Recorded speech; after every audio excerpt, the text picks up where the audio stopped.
for you. I don't know why they never noticed what I knew, but everywhere you go now, everybody's looking at you. Everything you do now, everybody's looking at you. People of the back now, everybody's looking at you. People of the front now, everybody's looking at you. People everywhere now, everybody's looking at you.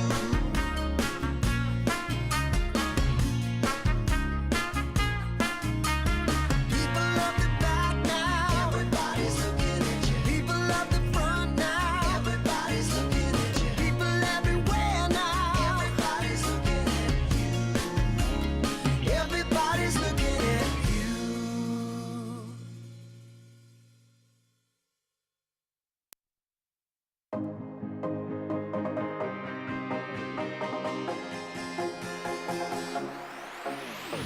Right now, I got this beat in my head. Right now, I want to dive into this world. Let it out for the crowd, let it out, yeah, be proud. Right now, this is a real good atmosphere.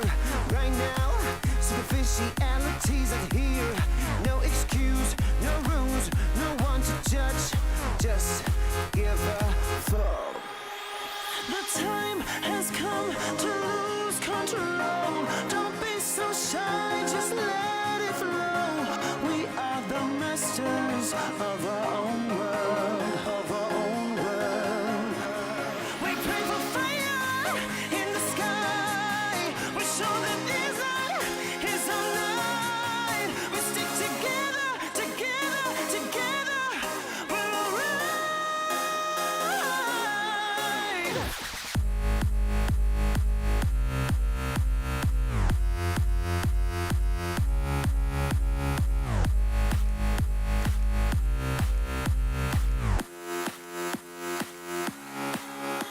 The time has come to lose control. Don't be so shy, just let it flow. We are the masters of our own world, of our own world. Well, they drink really expensive champagne on their private jet plane. All we need is a cheap bottle of wine and a cigarette to have a good time.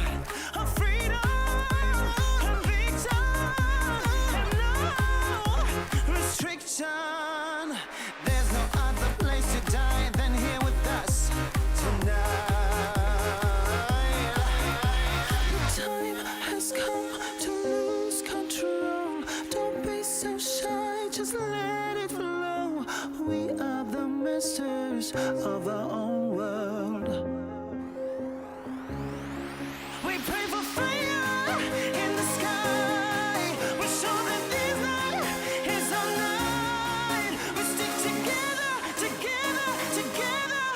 We're alright.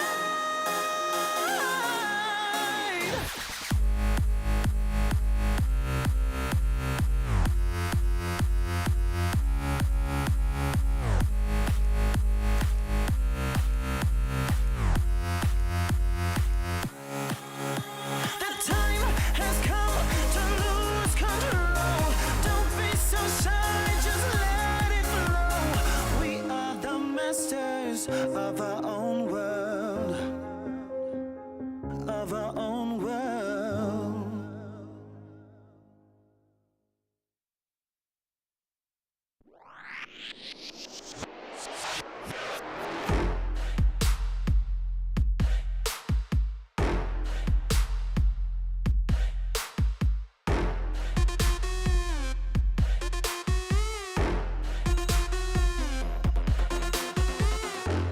赤信号だとしてももう止まらない。理解不能のスピード100倍速い。地横なんて哀れよね。ねえ聞いてよな。負けの準備でもしておきな。Come drive me if you down。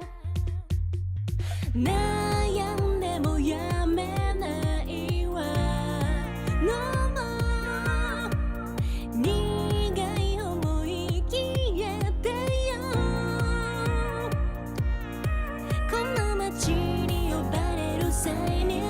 くちゃ全力で追い越してよさドライビングモード始めよう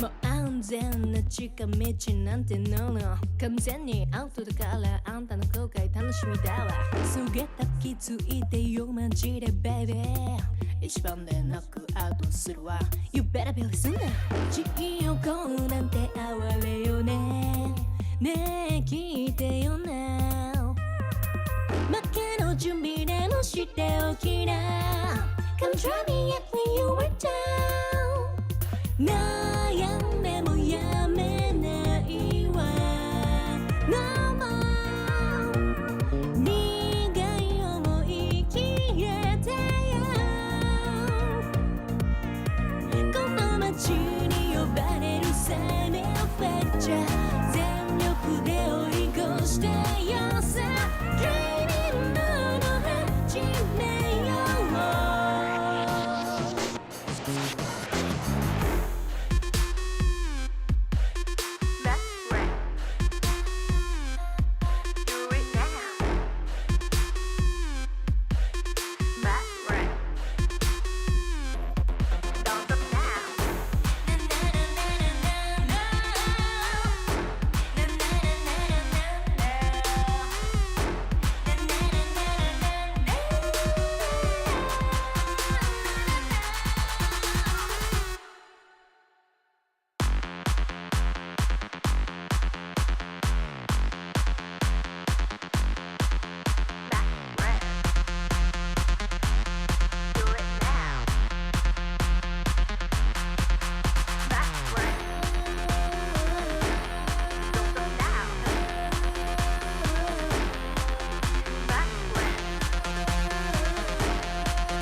country song.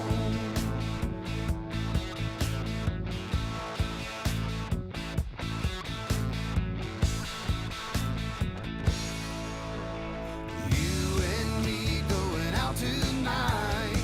Let's turn the radio on. You got your skirt on tight and your legs on long.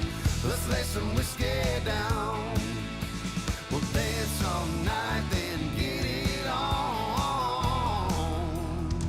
to another country song.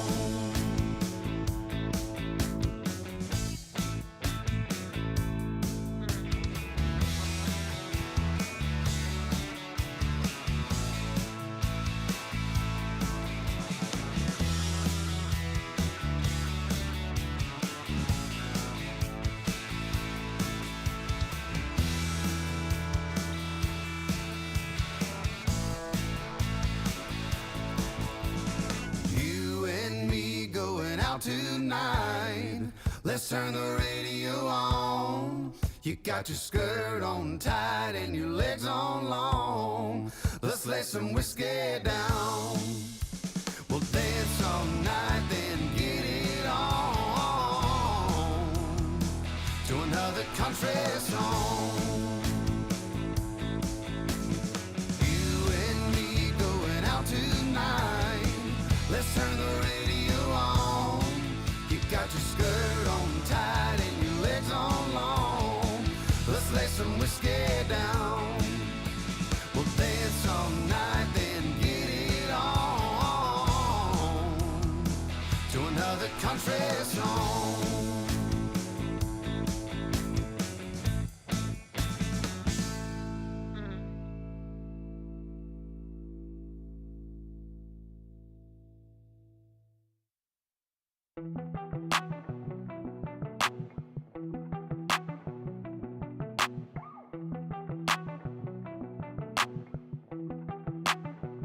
I saw you sitting in the moonlight, tripping, pain runs through your heart. Oh, we were skinny dipping, slowly sipping, then we fell apart. I'm just trying to catch a break from your love, oh, hey.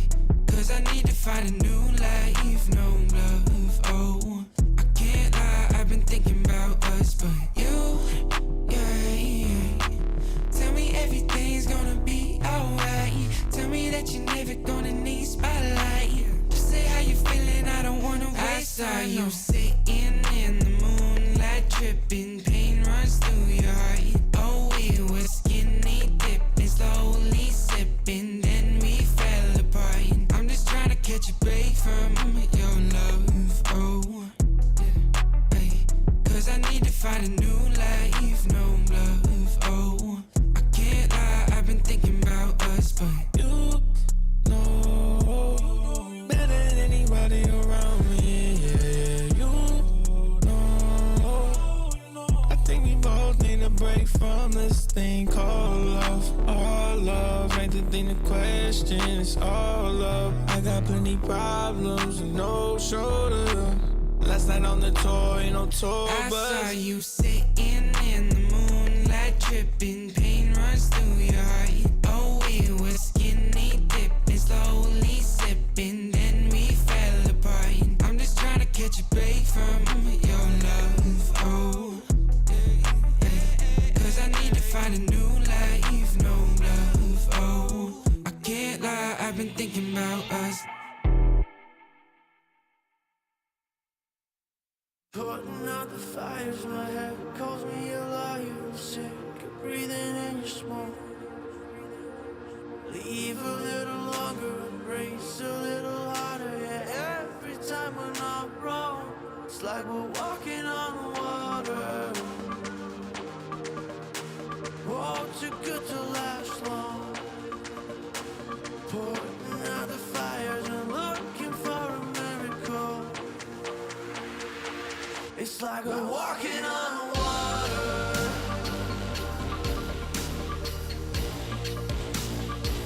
It's like we're walking on water.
Breathe a little harder, yeah. Every time we're not wrong.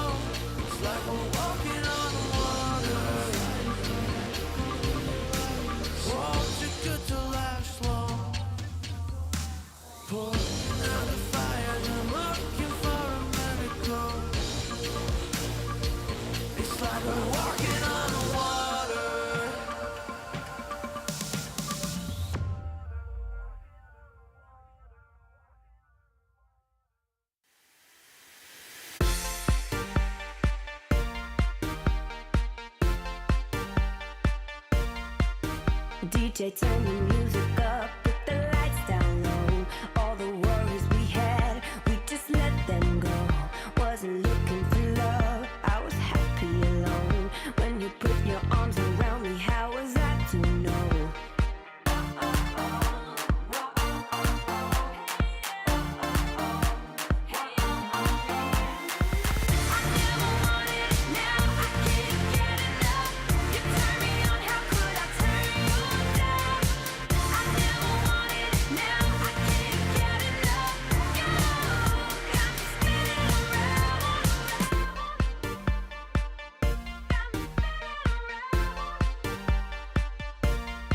You got me feeling things I never felt before. We get lost in the music on the dance floor. If I leave you now, I'll leave you wanting more. If I leave you now, I'll leave you wanting more.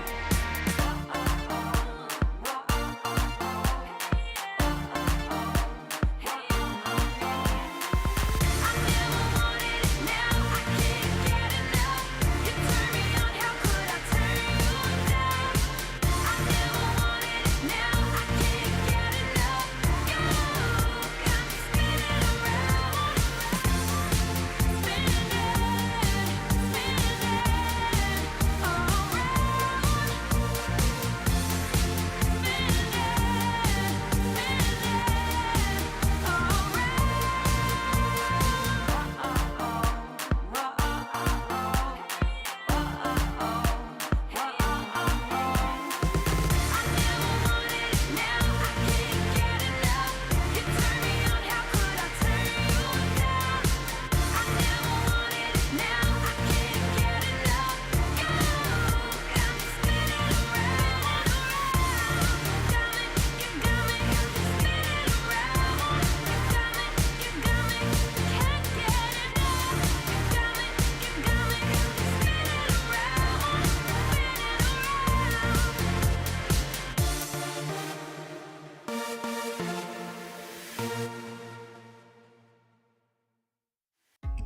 I think I'll sleep till it's over.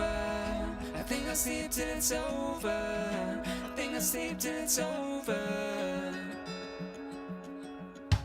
Broken letters, broken pain, breathing every now and then. Getting hurt but never learn. I'm falling short of hope again. I need a shock to bring me round, to pull my head from underground. I'm calling out but there's no sound. How many times can we make up? How many years will this take up? And never is as long as forever. When it's love but it's over. I've woken up in the headlights, sticking from the clouds in mid-flight. Never is as long as forever. I think I'll sleep till it's over. I think I'll sleep till it's over. I think I'll sleep till it's over. I think I'll sleep till it's over. Stone days never end. Words I knew you couldn't say. We pretend we're more than this. Make believe that it's okay. I need a shock to bring me round, to pull my head from underground. I'm calling out but there's no sound. How many times can we make up? How many years will this take up? And never is as long as forever. When it's love but it's over. I've woken up in the headlights, sticking from the clouds in mid-flight. Never is as long as forever. I think I'll sleep till it's over. I think I'll sleep till it's over. I think I'll sleep till it's over. I think I'll sleep till it's over. I think I'll sleep till it's over. I think I'll sleep till it's over. I think I'll sleep till it's over.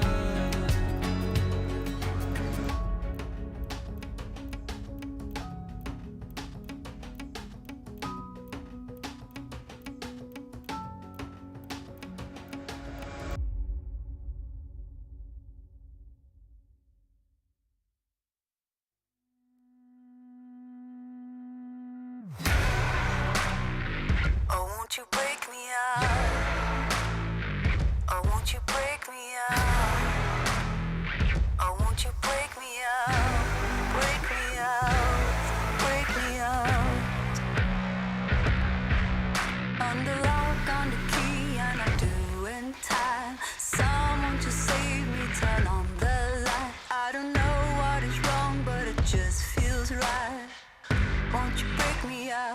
Won't you break me out like a bad dream, but I can't sleep. Seems like I just can't get past me. Oh, oh, oh, oh, oh, oh. Won't you break me out? You're the chain, you're the lock. Won't you hold me down? You're the key to the door. Won't you break me out for my freedom? For my freedom. You're the chain, you're the lock. Won't you hold me down? You're the key to the door. Won't you break me out for my freedom? For my freedom. Won't you break me out? Oh, won't you break me out? Oh, won't you break me out? Oh, won't you break me out? Break me out, break me out. Oh, won't you break me out? Oh, won't you break me out? Oh, won't you break me out? Break me out, break me out. You're the chain, you're the lock. Won't you hold me down? You're the key to the door. Won't you break me out for my freedom? For my freedom. You're the chain, you're the lock. Won't you hold me down? You're the key to the door. Won't you break me out for my freedom? For my freedom. Oh, won't you break me out?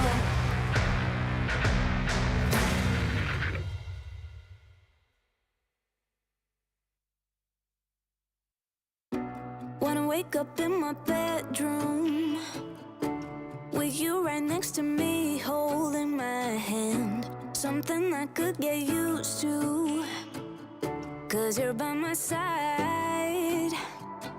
When city lights blur the evening, hollow skies grab my feelings, and shooting stars have no meaning. I know, I wanna be where you are forever and ever. I wanna be where you are forever and ever. I wanna be where you are.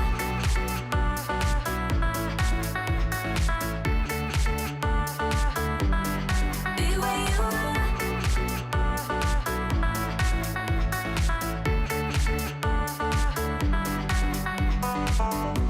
There's nothing like this feeling. Could look at you for hours, don't mind me. Didn't know how much I needed to have you by my side. When city lights blur the evening, hollow skies grab my feelings, and shooting stars have no meaning. I know, I wanna be where you are forever and ever. I wanna be where you are forever and ever. I wanna be where you are.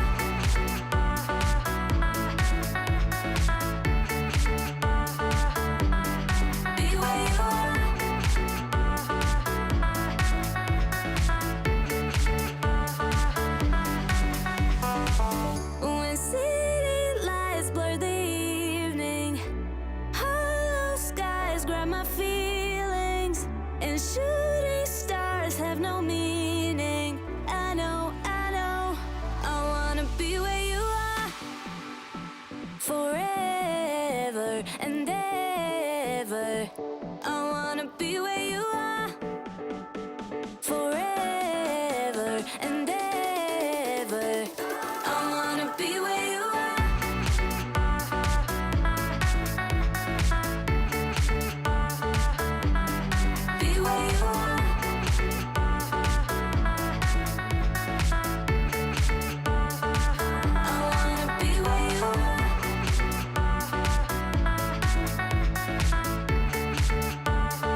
in the arms of my only minute tiny world.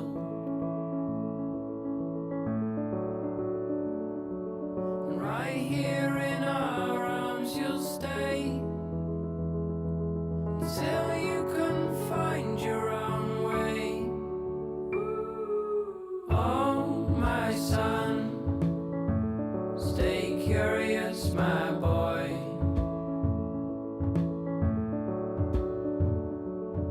Always ask where this road goes. Oh my son, stay curious my boy.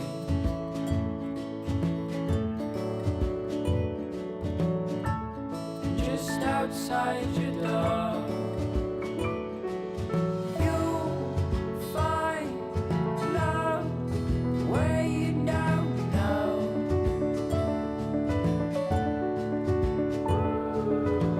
You know that if you ever tried your last, call out on me if the old wind broke your mind. Set out to sea if you've fallen down. You know that I'm here, so you come on home to me.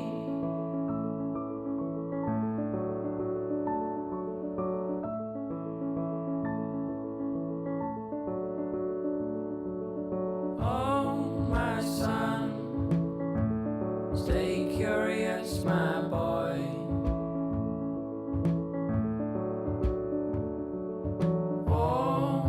Always ask where this road goes. Oh my son, stay curious my boy.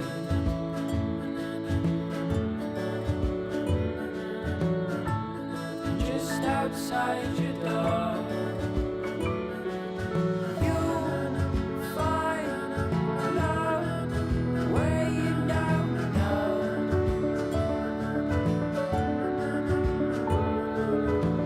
You know that if you ever tried your last, call out on me if the old wind broke your mind. Set out to sea if you've fallen down. You know that I'm here, so you come on home to me.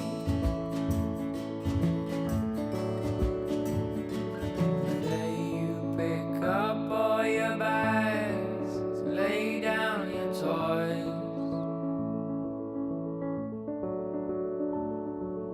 Oh my son, stay curious my boy.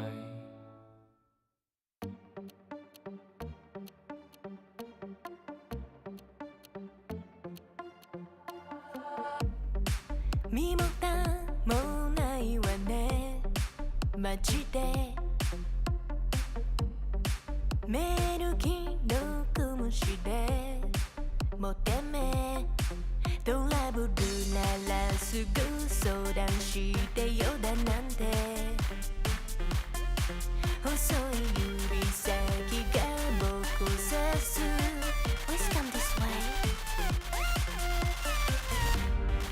ピンヒールで突き刺す血の味が欲しいまで純粋だと思ったバカねゴー赤いリップで踊るネオンライトがきらめく騙されたなんてめめしいやつねゴー通報するならすれば罪深いの私よこの世のクズどもよかも民がひれ伏す農場の世界へようこそ落とし穴に落ちたあなた Please come this way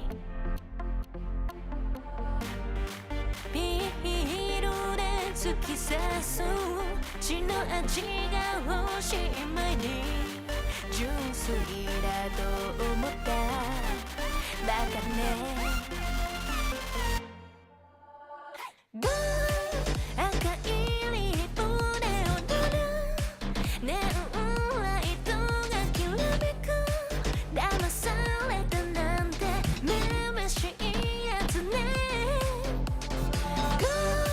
通報するならすれば罪深いの私よこの世のクズどもよかも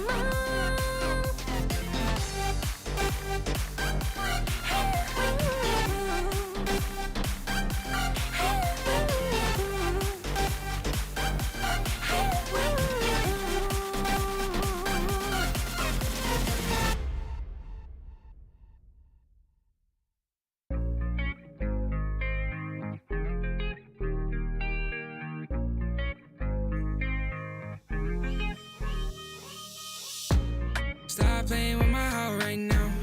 Girl, I need you in my life right now. Though I'm all tied up, need your love right now. Stop playing with my heart right now. Girl, I need you in my life right now. Though I'm all tied up, need your love right now. No, I'm balling out, yeah. But my heart plays loud, yeah. And I'm all freaked out, cause I got nothing to say to you.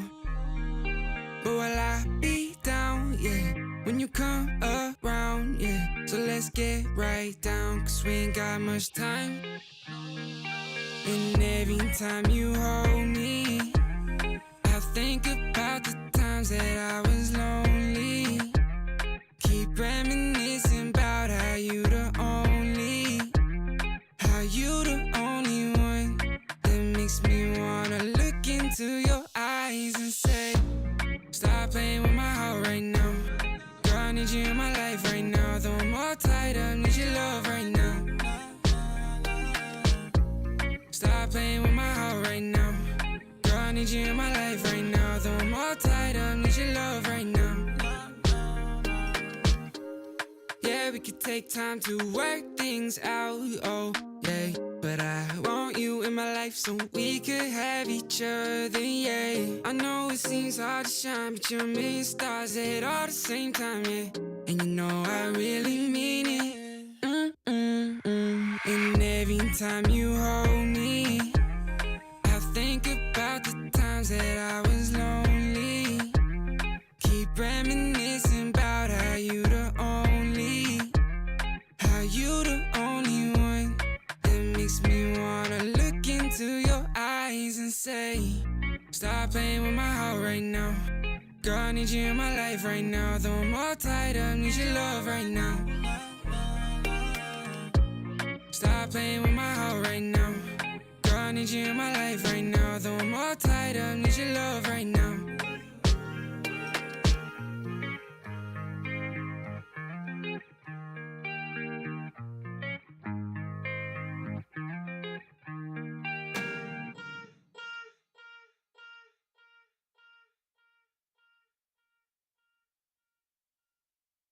Different energies I bring, only sickness I fling. Bad like Gustavo Fring, can't try not a ting. Flyboy, I got the wings, and they can't keep up with me, dog. That's why all that I bring is wins.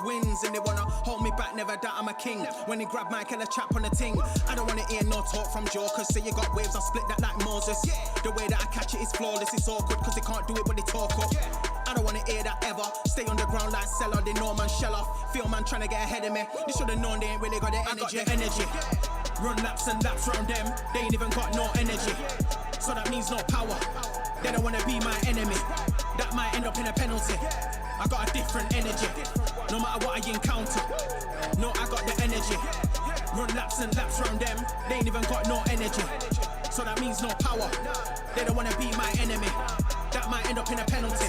I got a different energy, no matter what I encounter. No, I got the energies.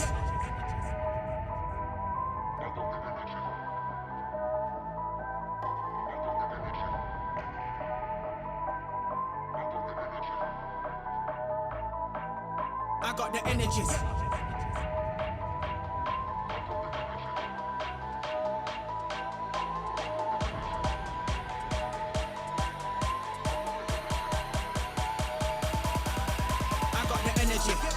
Run laps and laps round them, they ain't even got no energy. So that means no power, they don't wanna be my enemy. That might end up in a penalty. I got a different energy, no matter what I encounter. No, I got the energy. Run laps and laps round them, they ain't even got no energy. So that means no power, they don't wanna be my enemy. That might end up in a penalty. I got a different energy, no matter what I encounter. No, I got the energy. They ain't even got no energy. They don't wanna be my enemy. I got a different energy. I got a different energy.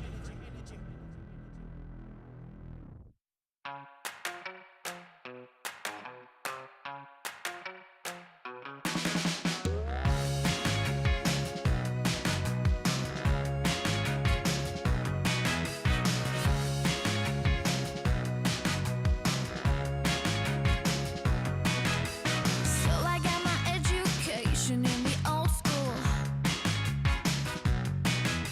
surfing on a wave and playing by my own rules. Come on, let's take this downtown. Wake me up to the soul sound. Hit me with the Cali sun and give me good vibrations. Now I'm dancing in my new kicks, getting down to all my old tricks. Gotta get my fix. Now do you think I'm cool? It's all I wanna do. You don't wanna kill my vibe with the wrong beat. If you wanna feel alive, you gotta move your feet. Come on, let's take this downtown. Wake me up to the soul sound. Hit me with a little surprise and give into temptation. Do you feel what I feel? 'Cause I'm feeling alive. I'll be real deal. 'Cause I'm feeling alive. Do you feel what I feel? 'Cause I'm feeling alive. I'll be real deal. 'Cause I'm feeling alive. Now I'm dancing in my new kicks, getting down to all my old tricks. Gotta get my fix. Now do you think I'm cool? It's all I wanna do. It's all I wanna do.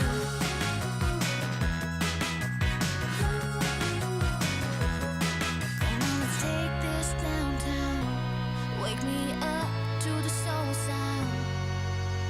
Hit me with the Cali sun. Give me good vibrations. Give me good vibrations.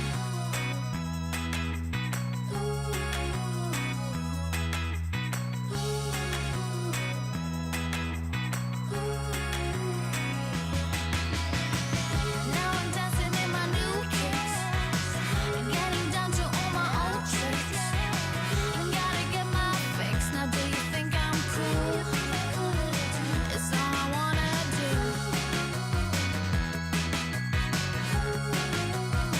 It's all I wanna do.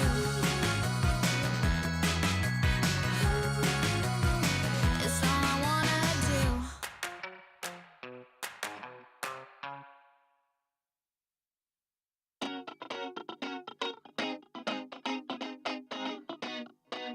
Here we go. 1, 2, 3, 4. I don't really care about like all them fancy things. Never had a lust for cars or sparkly diamond rings. I don't really care about them platinum studded boys that run around the whole damn town just showing off the toys. Like do-si-do, I'm ready to go. Been a damn long week, it's time for the show. Call my girls like, ooh, don't you know? I'm with my girls, yeah, my girls. We've been working all day. It's time to dance the night away. I'm with my girls, yeah, my girls. We got records to play, so come let's dance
my mind. I'm losing my mind.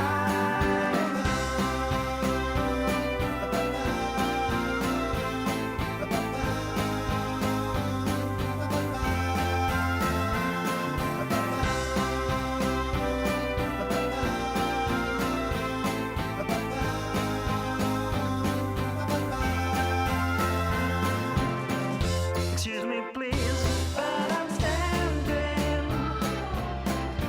Left or right, we're trapped in the middle. Excuse me, please, but I'm crying. Catch your breath before you get home. I couldn't stay for the battle. I couldn't cross in the middle. But we are far too much too young. I couldn't stay for the battle.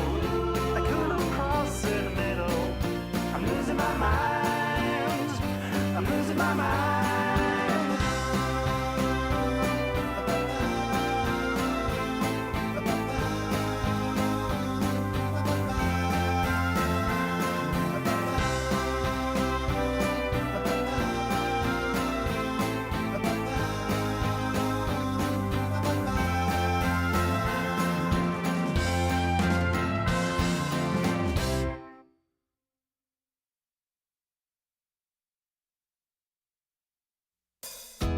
Didn't even know what happy means till you came along and walked into my dreams. It's funny how the times can change so fast. Looking straight ahead, I don't think of the past. You've changed everything.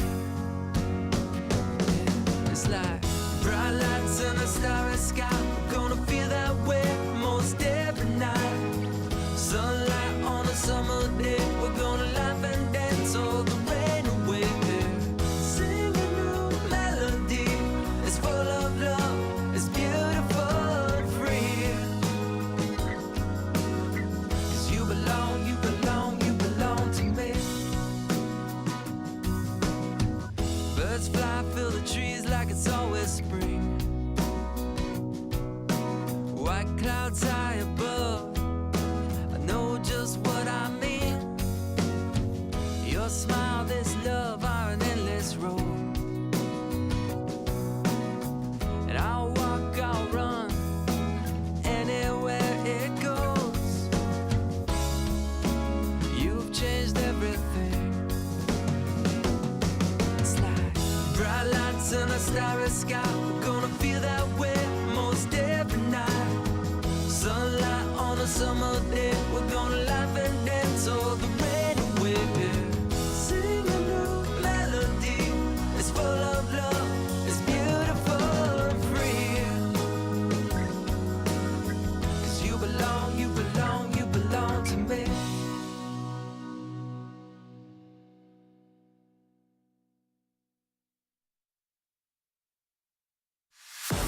Tell me what you're dreaming of, waiting for your fate to come. There goes another day of sacrifice. Are you never gonna try to fail? Never gonna stop to give in? Never gonna try to reach up for the stars? You gotta fight with all of your life. For the doubt change, show me your name. You gotta hit that warning light. Are you done with the waiting on why? Oh why? You better run now, run before you hit the end of your life.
as boring as it has ever been. But I will still adore you. It's what you mean to me. Do you want me around? Is it all just too late now? Do you want me around? Is it all just too late now? I'm here waiting for you. I'm lay across our bed. I'm still spinning out all your words in my head. I don't wanna fight tonight. I don't wanna fight tonight. I don't wanna fight tonight. I don't wanna fight tonight. I don't wanna fight tonight. I don't wanna fight. It's in my blood to lift it up and hang my halo on a miracle. And you don't see the scars in me. I defeated the demons of recovery. Every inch I was resting in the rubble. Never gave up, I weathered every trouble. I'm a hero that died in my life.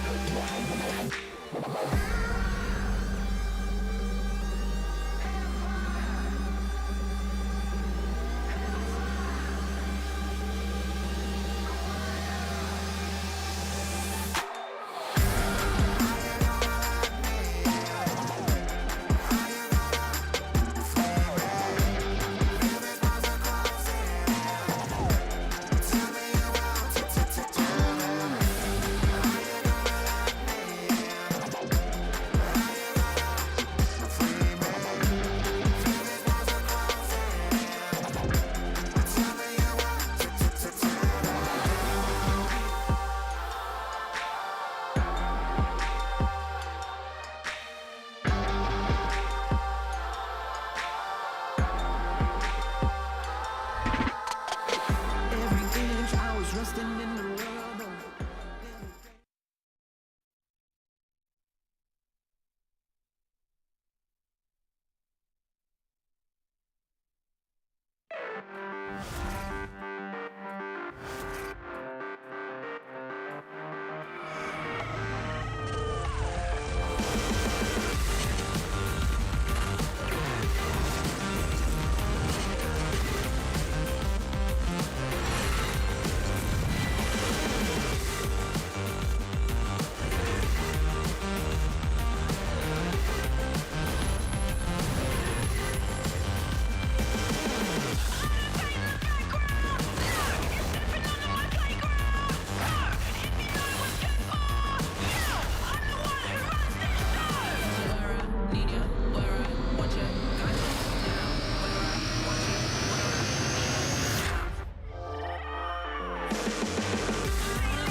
Never gets old, ladies and gentlemen, as we welcome you back to the LPL once and for all here for the final moments of week number 7, or rather, the start of the weekend, that is. My name's Eric. I'm joined by Naimira here this time around to open us up for the first series, and so it's a pleasure to be back with you, considering that, you and I have been cast together for quite a while, and I think last time you were casting was pretty one-sided. Yeah, I seem to remember the games that we had. We had some pretty stompy ones chucked in there. And you know what? For this first series, I would like to call this completely on paper going to be a stomp because it's meant to be a top team versus a bottom team. I'm not entirely sure that's going to be the case because of the way that these teams have kind of played out their own kind of series leading up to this. Yeah, look, you're hitting the nail on the head because at the end of the day, you can never tell, especially with Weibo and apparently AL now. But before we get into that, let's take a reverb to yesterday because RA versus IG. I mean, IG, this is really nice to see, Naimira, considering that they're on a bit of a loss streak. They've versed some really hard teams, but they've still got enough spunk to show us that they are a playoff contender. Yeah, and this is actually pretty big loss for RA as well on the other side of that, because actually it felt like these two teams had opposite trajectories. IG were meant to be kind of falling off. RA were meant to be picking up a bit of a head of steam. I was particularly impressed by Lian and Cube over most of this split so far. But those two in particular actually had a very difficult series versus IG. And now they're at the point where they're going to start, slipping out of the playoffs bracket. Currently sat there down towards like the 10th, 11th place spots. And dude, if you're disappointed about them, I mean, BLG lose to LGD, that's something else entirely as well. This is the team that won Demacia Cup in the offseason, and they lost to LGD, who I guess are also making a surprising run. This is the team I thought would be in the bottom 3, but right now they're supporting 4 wins. They're up with WE, up with RA. LGD have a bit of a run themselves. Absolutely. LGD, they were one of those teams where it was kind of like hard to really triage what was kind of going wrong with that team. There wasn't really much things working together for them, but picking up a game against a team like BLG, it's very important because a team like BLG and also Weibo, who was seeing today in the first series as well, these two teams are ones which can play above their standings. They can take games to the very top of the table teams. They can also lose very unexpectedly against some of our bottom of the table teams as well. And we're going to go see Weibo, of course, versus Anyone's Legend. Anyone's Legend finally picking up a couple of wins. And Weibo, as much as I'd like to call this, on paper, done and dusted, that is not the case. There is actually some real volatility in this matchup. Yeah, there is. Again, we can talk about it till the hens come home, because AL finding the wins was surprising enough. I think it does depend on the other team. As AL at the moment, I can hands down say is one of our weakest teams, if not the weakest. But later on, we round out to our match of the week. EDG versus LNG, folks. That's battle of first versus third. Even Top Esports versus RNG, despite RNG losing to AL in 2-0 fashion as Nibira, you just been cut out. Yeah, you had a little bit of lag. You have been cut out. You do not get to move. All right, it's the privacy of me apparently for today. Oh, God. Well, we don't have the Daggertron on broadcast anymore. We're gonna go make up for that in elsewhere. No, you don't have to look at us right now. You can look at the teams coming out onto stream, onto the stage. Weibo coming up. Well, as Weibo we talked about before, we can go back to mentioning the volatility in this matchup. Weibo are a team who, let's be real, coming into the split, there's a bit of back and forth nature of this organization, or rather the players on it, because of people like the Shy. We know that the Shy can be a bit topsy-turvy. They're bringing in huge dynamics from other teams. Yeah, it is. But Xiaohu as well, Xiaohu was the biggest dynamic on RNG. They're also bringing him into this squad. That's what makes this so crazy of a team with all the moving parts that we've seen so far. Yeah, when I look at a team like Weibo, they have some of actually the best initiating players in pretty much every role, which is kind of weird to talk about something like AD Carry as well, but when you see Light play, dashes forward and initiates fights an awful lot as well. But you look across the Rift, that team has so many ways to make plays. The real question for them is making sure that they're all on the same page when they are making those plays. Like I said, a very volatile team, very high highs, some low lows in there too. On the other side, AL, it's mostly been pretty low lows, but they're starting to pick up some steam, particularly from Xiaohao. Finding the Lee Sin back in his champion pool. He's been buffed. He's had some really good results with that. I don't think we should see it today. I think it should just be banned every single game. But if he does end up getting that, I wonder if Weibo are playing with fire with that. He's the real dynamic of this team. Coming out onto stage, Xiaohao is one that stayed tuned to the AL roster, and with all the moving parts on this team, it's interesting to see that they kept him. But overall, the strength of this jungler can't be undermined. Look, we go to the bottom lane. I think if we're being critical and being real about AL, let's just say Betty and Sorta, I think, are the worst performing 2v2 in the league. I don't know if you want to agree with that, Nymira, but even if they're bottom 3, I think it's super easy to say. In terms of pure 2v2, I think that's pretty hard to argue against, particularly when we've seen them away from the Zerayumi, which was kind of like their saving grace in some of their games. That was very problematic. We saw a lot of priority onto Sorta on stuff like Heimdinger, which didn't really work for them. There are a couple of combos which are starting to be okay for them now. We've seen the... I love the host flying into the... Yeah, we've still got the football player intros, the goal celebrations. But I think particularly with Betty and Sword Art heading back to things like, particularly the Kai'Sa Ashe lane, which we've seen a couple of times from now, they've looked pretty okay with that. We've also seen Ziggs coming out. I think it was the Ziggs Nautilus lane, which we saw in their series win versus RNG. they're starting to find at least part of a blueprint to be impactful as a bot lane, which is basically if Betty is on a champion which can survive through the laning phase and then have backline access either by flying into the backline with a Kai'Sa or a Zeri, or have a Zigzult or something like that to just reach them from across the map, they're getting some value out of that. And that allows them to link up with the top side, which, while in the first couple of series of the split, I thought they were a bit inconsistent themselves. I think that they were a bit of a liability in the worst times as well. They're starting to link up together, and that, again, it gives them something to work with, which is better than they had before. That's right. Again, like, it hasn't been an improvement, despite me saying this is the, you know, not only me thinking this is the worst team, but the worst bottom lane in the league. The development's been there at the very least, and AL deserve the respect for, at the very minimum, that. On the side of Weibo Gaming, though, let's be real. While we talked about this being maybe not as easily written on paper, or rather with performance being in the question, I think for Weibo, we can be quite realistic that on their wins, they have looked dominant. You know, against JDG, the 2-1 was impressive. The 2-0 against Ultra Prime was an absolute stomp. Hell, I think their best series so far was the 2-0 versus IG, where it went in under 55 minutes. Weibo did not give IG a single bar. It was a boring series because it was so one-sided. But that's kind of the Weibo that we know are not only a top-tier team, but a potential top-4 team. They might have lost against LNG recently, Nymera, but I still think that we're looking at Weibo to close this out 2-0 in their best performance. Well, you know, it's only like the 5% share. Just throwing this out there. Each of their 5 last series has gone 2-0. 2 of them were losses, 3 of them were wins. So it's kind of been going very one-sided, one way or the other. It kind of like this knife's edge where it kind of flips onto one side, one way or the other. And that's the thing which you really have to bring up about a team like Weibo, because you look at this team on paper, arguably they are a super team. Arguably, they are one of these rosters you look at and say, this is a top 4 team. You're expecting them to be contending for the title. And we have seen that in their very best games. We've also seen them lose to, you know, TT. I think they lost to, was it NIP as well? But they've lost to some teams which, realistically, are also not top teams. That just calls things into question. Now, I have no doubt they're going to make playoffs. They're going to be a threat in a best-of-5 scenario. The question is, are they actually going to secure themselves one of the top spots to give themselves the double elimination kind of freedom, I suppose, because that would be very valuable for a team which does have its slip-ups. And again, just to correct as well, it was TT they lost against. That was, you know, arguably a team that's around NIP at the moment anyway. But looking at Weibo, like top esports JDG, they've beaten the 2 top dogs.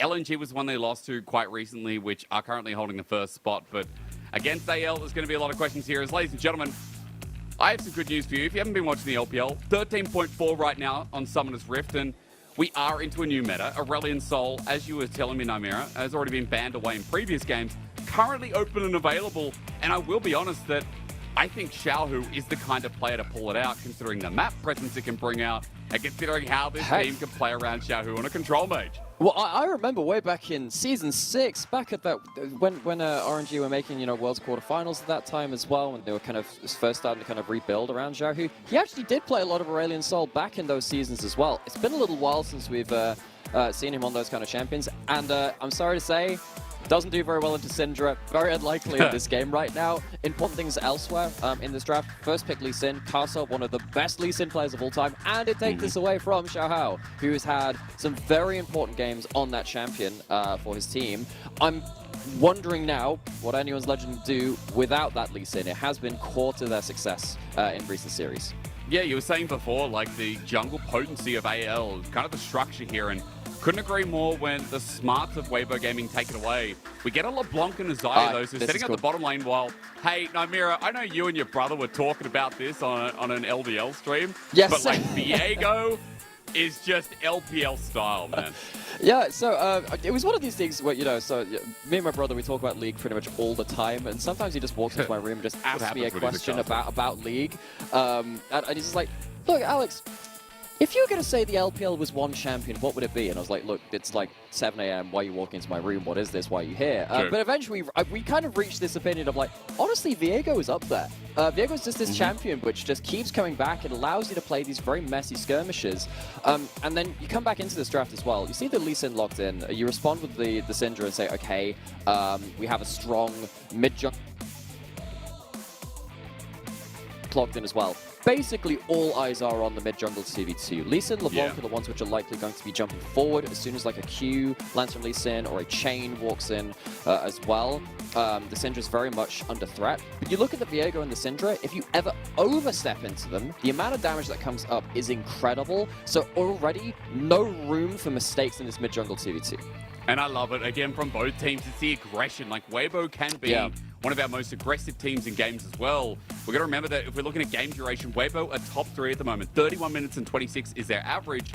But for AL, when they win games as well, I think off the back of Xiaohao, the games could really elevate quickly too. So we'll keep an eye out for the conditions you talked about where mid-jungle is going to be eyes on, but around the side lanes, the curiosity now strikes because we've lost the Rakan on the side, lost some of that front line for AL to play with as well. And this is a pick in 13.4 that people in solo queue are calling OP. Engaged supports are coming back in a big way, and I can't believe I'm thankful for it. As one of Sword Art's favorite when he was on Suning in 2020 Worlds Finals. No, in fact, it's not. Yeah, it's his famous Renekton. Yeah. It's a Renekton support being there. But hey, look, could be an opportunity as they leave support with counter pick. Yeah, so, I mean, I actually wouldn't have minded that Leona being locked in. Leona has historically been a decent answer into the Xayah, which we've not talked about yet. Xayah's going to come out to priority since the item changes. Navori's second being a very powerful item for that champion. And Leona can kind of at least trade ult for ult. Against the Nautilus now, kind of wondering what will... You know, we get a Quinn game. I love this champion. Okay, all right, you know, and screw the rest of the stuff. It's screw the rest of the stuff. Quinn. So Quinn is a champion. So when I play top lane, I play Quinn. Quinn, we really don't get to see that much of anymore, but has been historically a great pick into the Renekton. In regards to the builds that we see out of this champion, actually very versatile. We still see some kind of like Blade of the Ruin King now that's been buffed up as well. Pretty good versus top side of the map champions like the Viego and the Renekton. This changes things so much now in this game. We do see that Leona locked in on that 5th pick. We already talked about how that works against that Xayah. But when you have a Quinn in that top side versus the Renekton, that is always going to be a pushing matchup. But the first time the Quinn dies, if Quinn ever dies in a stupid position before level 6 because you don't run teleport, your resets get very messed up and you fall behind the pace of the game very quickly. AL, they don't have a mid laner that can get towards top side very quickly. They don't have a Ryze or a Galio or something like LeBlanc themselves. A lot of this game is on Xiaohao to make something happen in that top side before the Quinn kind of gets everyone into kind of like an arm lock, whilst also having to be around for the mid-jungle TV2 as well. Top side is going to be such a difficult game to play for AL. Oh man, this is a throwback and a half when the Shy was playing with Sanguine Blade in the meta. Yes. Top laners like Quinn, like Kalista, Lucian top. This man has played it all. He's an 80 carry player up at the top side. It's what he's known for in solo queue, what he was known for at his peak.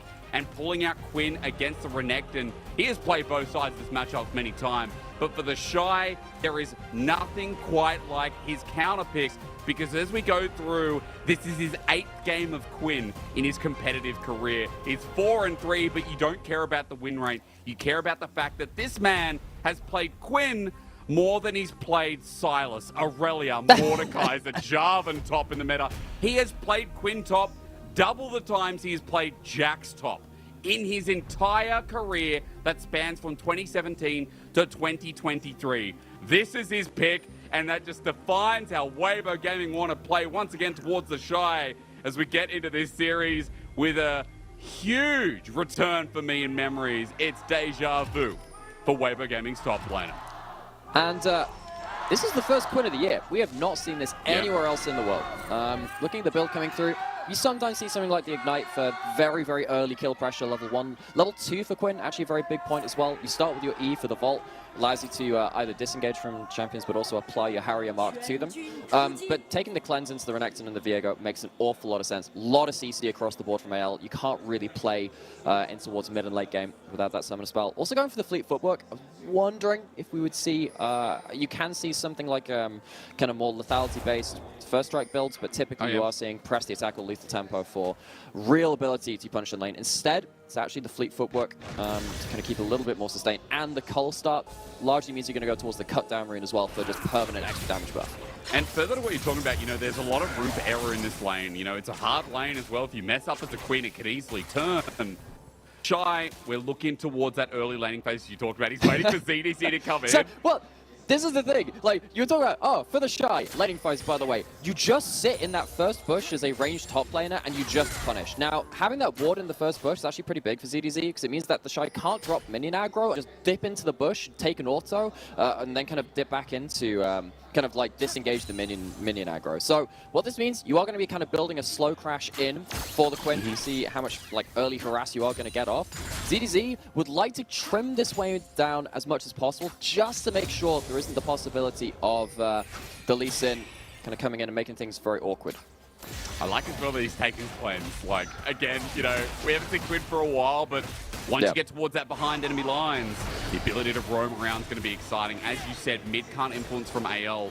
No, Mira, I got caught up a little bit in the pick. I'm not going to lie, it's an exciting day. It's a good trade mid from Pinzi. But I wanted to ask you a little bit about how both comps operate.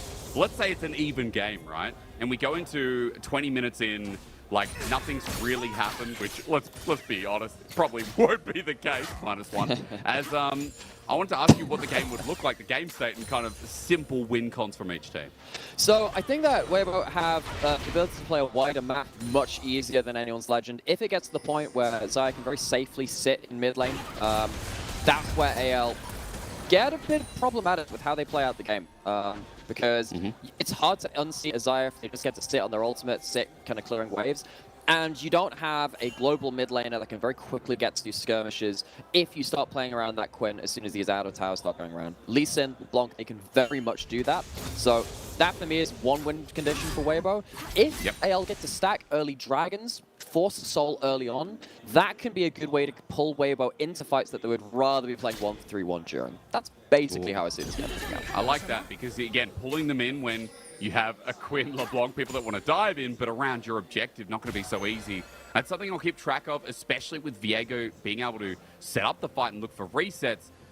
Because as we know with Viego, once he starts with one, it doesn't end there. As junglers so far have just coincided towards mid lane, but Xiaohao got an earlier reset off. He's about 8 CS ahead, and 2021. And funnily enough, it looks like it was either Bin, well, hang on, 2021. Yeah, is it Bin or 369 at the time? It does say 369 right at the bottom, so I'm going to assume it's Oh, my. Well, there you go. Hey, that's smart. I saw 369, I'm like, I'm going to assume it's the one written on the graphic. Yeah. well done. Massive 5-head Nova. Thank you for reading. I have such reading comprehension. It's one of my best skills I bring to podcasts. But important things kind of coming up here. So one thing that we talked about, which can upset Weibo on the top side, is whether you can get a kill onto the Quinn before level 6, before they kind of get the ability to reset for free. Xiaohu gonna get stunned up, but it's in a minion wave. Yeah, Sword Art really can't do too much, but at least roaming around to add some extra pressure is the trade was done and dusted, and now Sword Art just has to kind of walk back to lane. But you can see Crisp matching with Casa here for the time being, looking for a response if this breaks out to a 3v3, because Sword Art is just living here now. Doesn't have any reason to leave right now. You can see that Nautilus has matched the roam.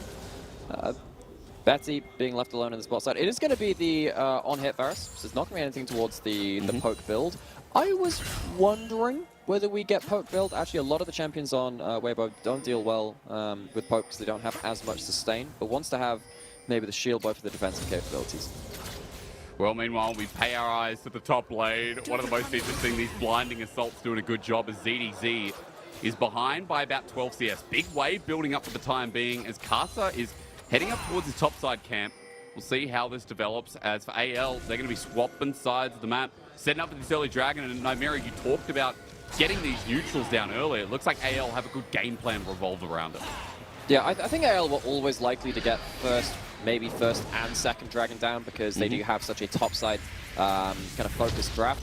Not that you can't play around Xayah on the bot side, that's not the point. It's just that playing not around Quinn and LeBlanc in topside typically isn't what those champions want. So AL, going to take that one for free. That one's going to be fine. Going to see what happens with the first couple of resets coming in from top lane as well. You can see that ZDZ manages to, of course, get to teleport back to lane. Shy doesn't have teleport as a Quinn. He will Very fly. interested to see what build they're going to go towards. That's going to be important to see how that game will play out. And then also where they spike as well.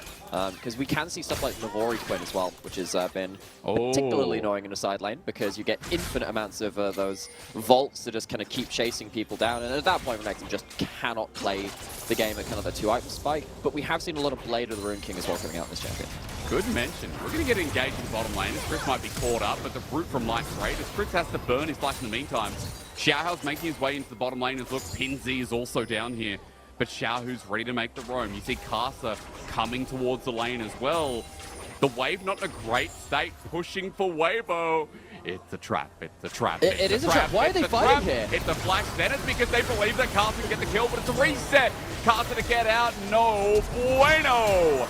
There we go with the Heartbreaker, Killmaker, Showmaker in the jungle. It's a double for Xiaohao. But why are Weibo continuing to commit to that? That was such a risky play. AL, they pick up the pieces of Weibo's mistake. Yeah, the wave was in a bad position for them, but walking into that bot side skirmish, already talked about how Weibo really don't want to be on the bot side of the map if they can at all help it. But they walk up to this wave, trying to fix their bot lane's wave position. Sorta pounces, and despite dying in the initial engagement, damage is done. Resets happen, and Viego, we haven't seen it in a little while, hasn't really changed as a champion. You get one kill, things get difficult afterwards. They definitely do. And now with 2 kills, Nymera, I think the game state's going to be a little bit difficult, especially since we are going to be getting a Kraken out of this Viego. You know, that odd hit build, we haven't seen Viego for a while, but he supports it quite well. And it's just going to be a living nightmare for the rest of the map. Let's see if it influences that top lane that's doing so well. Is Xiaohao holding level 6 without the ulti, but still the power that it holds is now ready in the top side to try and potentially take this Herald. Yeah, so interesting stuff actually in regards to that Kraken Slayer build. There were some changes to Viego on this patch, which means that, you know, you have like the second mini auto after you hit things with your abilities. That actually can now critically strike, and then you also have like some extra damage on your ultimate as well in terms of the execute damage coming through from that. So getting some extra damage early, we know how dangerous Viego can be. He is a carry from the jungle. That's going to affect an awful lot of how AL are going to play. Xiaohao, he's done it a lot on the Lee Sin in regards to his carrying for the team. Can he do it on the Viego in this game? He's going to be picked off if he goes forward as Chris will get threat blind. There's Chains of Corruption out from Betty. That ulti being down, that's a big swing and miss, which just opens up the Herald to be started by Weber. Dangerous for AL to walk into Herald Pit from red side of the map. Actually, this is the thing which doesn't get talked about an awful lot in League. Geography actually does impact the way you play the game because the Baron Pit kind of opens up so it's easier to retreat when you're on blue side. Approaching from red side against big pick champions like Lee Sin, who's fishing for a Q, doesn't have the flash, of course, is a little bit different in that situation. But something like a Nautilus as well, you can't really afford to be stuck in that river in the worst of situations. So AL choosing not to buy into that fight, especially with not any top lane prior to work with as well. Does mean that Herald goes over. That's a big moment for Weibo. Where are they going to use that Herald? Are you going to slam it into the Shy's lane? Are you happy to just leave him building up? Well, yes and no, because if the Quinn is going to win lane anyway, and they want to just bully the Renekton off the wave, just let them do that to the outer tower. It's going down anyway. You're just kind of speeding up its demise. If you can actually throw it somewhere else on the map, maybe that's something that you wouldn't have got over time as well. So Kasa needs to kind of choose carefully. Is actually heading towards top side anyway, just threatening that drop. Maybe the invade starts it off first. ZDZ's paying respect. Like, he's hovering behind this turret. They know that Kasa's somewhere nearby. Could turn into a dive, but Dominus is available with Flash. He could be sketchy. He tried to clear out the wave. ZDZ in 1v2. As the wave is going down, the Shies is going to try and poke down as Kasa doesn't get too much done. The blinding assault not landing either. As Xiao's now up here. But look at the response. This has taken so long. Yeah, it's taken a long time, and ZDZ still clears that full wave. It's not like you're dying under turret and losing that wave. They're already looking towards this bot side as well. I'm not sure if they can really dive. They're looking for it. There's a solar flare. Chris goes in first. Death charge is good at buying time. There is the ulti as well. The Heartbreaker sets up another as Betty claims the kill credit. Xiao burnt his TP, as you said, Nymera, but AL get out with a kill. It's a little slow from Weibo. AL much more decisive about how they're playing out. Dives on both sides of the map. ZDC knows exactly what's up, plays defensively. Xiao is flipped sides of the maps though. Teleported down towards the bot lane, maybe trying to catch out Someone There's no like Betty, cleanse but both available, summoners available. I'm just going to throw that in there. There's no cleanse on Betty this game. So if he gets locked down, he's dying. Yes, but in that case, if you're jumping in as the LeBlanc before first item into also a Leona, it's not like the LeBlanc has plans dying as well. In that situation, it felt a little bit bold, and that boldness from Weibo on both sides of the map feels a little bit more like overconfidence, and it's lacking a little bit of precision. It's lacking a little bit of that. It's not like they haven't got their advantages to speak of. Top lane matchup going very, very well, but you kind of expect it to. Cull has popped, Kraken's Lair fight on the bot side. Sword Art going in. His team's not here yet. Xiaohao in a bit of trouble. Sonic Wave connects. Is it going to be taken? Caster, are you on a journey? But no, it's re-engaged with DZ, forced to flash out of Caster. They're running for their lives. Sherry gets the other side. Betty has taken down Light now for Caster and Chris. The way out is towards home as Sword Art Zenith Blade still on cooldown with the Solar Flare. Seconds up but available. TP back to the top side. AL looking pretty hot in game one. Yeah, but Weibo giving them the fights that they want. It's happened a couple of times around bot side. Weibo kind of looking to outplay in 2vx scenarios. And then around that bot side, kind of second dragon spawn, Weibo, yeah, maybe they feel a bit of the pressure of, hang on, we don't want them to be stacking all of these early dragons. We've got to fight and do something about it. But they're not calling down the Shy. They're not calling down their teammate to help them out here. And you can see that on the minimap as go into the replay. The Quid's just not joining this fight, whereas EDC, I think he's been very aware of the game state. Actually very important to notice that he's just here to threaten a play. Is there for a flash stun forwards, and Light misses the memo as well. Betty, great job of catching opposing number out. And Weibo, I just don't know what their setup is for this play. You know you're going into a numbers disadvantage. I'm just surprised Caster, didn't try to take the cues before the flash and just go for the Hail Mary. Like, instead, the runaway was sad, and for Weibo, as you're saying, plans not coming together. Second Dragon's now given over. Gold might be even, but we talked about this comp drawing you into a neutrals, as now their pick set up yet again. Xiaohao ready to rumble. This level 9 Viego is going to start hurting even more. ZDZ up the top lane. Meanwhile, he's going to get battered down a little bit with the Kraken now completed by the Shy. That's the saving grace at this point here, Nymera. That top lane is going as you'd expected. It's a 30 CS lead, and he was able to get 4 out of 5 bits of turret plating, as he's got about 30 seconds to get the last piece.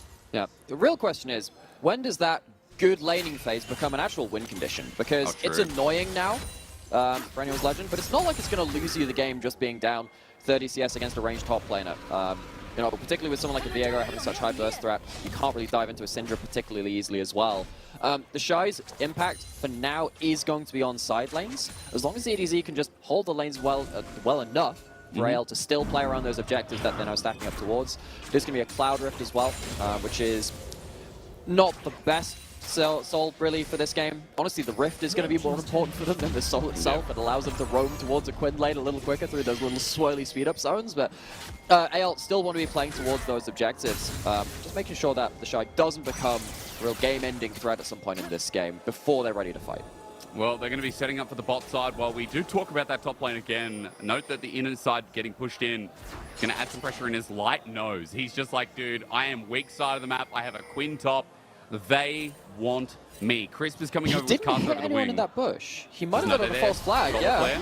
Ulti, instead of using the cleanse away, so ulti for ulti trade bot. Yeah, it's the Xayah Leona Classic. Leona Ultimate, much lower cooldown. Shy is actually flying across the map now. Walking down. Has himself a B off. So we're going to see a Storm Razor second. I was wondering if that was going to be a Phantom Dancer. Phantom Dancer, Kraken Slayer, very good combo for the champion. Well, for any AD carry, let's be honest. Very good DPS combo. But Storm Razor, I know a lot of people forget that item exists. It's very occasionally built on Jhin. It is actually a Quinn item as well, because you get hit by that little kind of like zap slow. It's very difficult after that point. Actually, on this patch, actually thinking about it, I might be getting baited in by this because there's the dagger and infantry as well. There is actually every chance it is going to be towards an infed or something like the Bloodthirster, but it's a lot. Easy flash down. That's actually important to know. If the Syndra's flashes down, this the mid jungle in CV2 we've actually not seen too much out of, probably because of the Quinn kind of drawing the attention elsewhere. But just having flash down against these topside skirmishy champions of Weibo is dangerous for PingZ. Maybe that means that they're not feeling confident enough to head towards the second Herald fight. Well, so it'll just be taken by Weibo in the process. The Shy moves back to his solo lane after sprinting around the map for a little bit, and we'll just have to wait and see, because again, you're right, the BF Swords could be anything with how we talk about second items now for AD carries in general. At least champions that run AD. As Xiao on the bottom side. Here. But Betty has the ulti. However, Xiaohu still has his own available to get out. They're committing to this. Xiaohu just wants to clear the way, but is it dangerous? Betting under turret, baited into using his ulti. Away, sorta gets through Soul Flare there in the end. Oh! And just the tip, Betty gets the full range. Slams on the W, hits the arrow from long range. Doesn't matter if he's poke or not. Betsy, 2-0 and 3, and for a bot lane that has struggled an awful lot in spring, anyone's legend 2v2, Betty and Sorda, they're doing pretty well in this first game against one of these upper table teams. Weibo, we knew they could drop games here and there, play to the level of their opponent both up and down in the table, but AL holding them to account so far. And maybe even topside to punish now as well. The Shy's in a bit of trouble, has to flash away, scout of the week to get him down at the ulti and get instead, but he cleanses rather. TP flies through Xiao, who has to cover this top laner, who now is without all summons.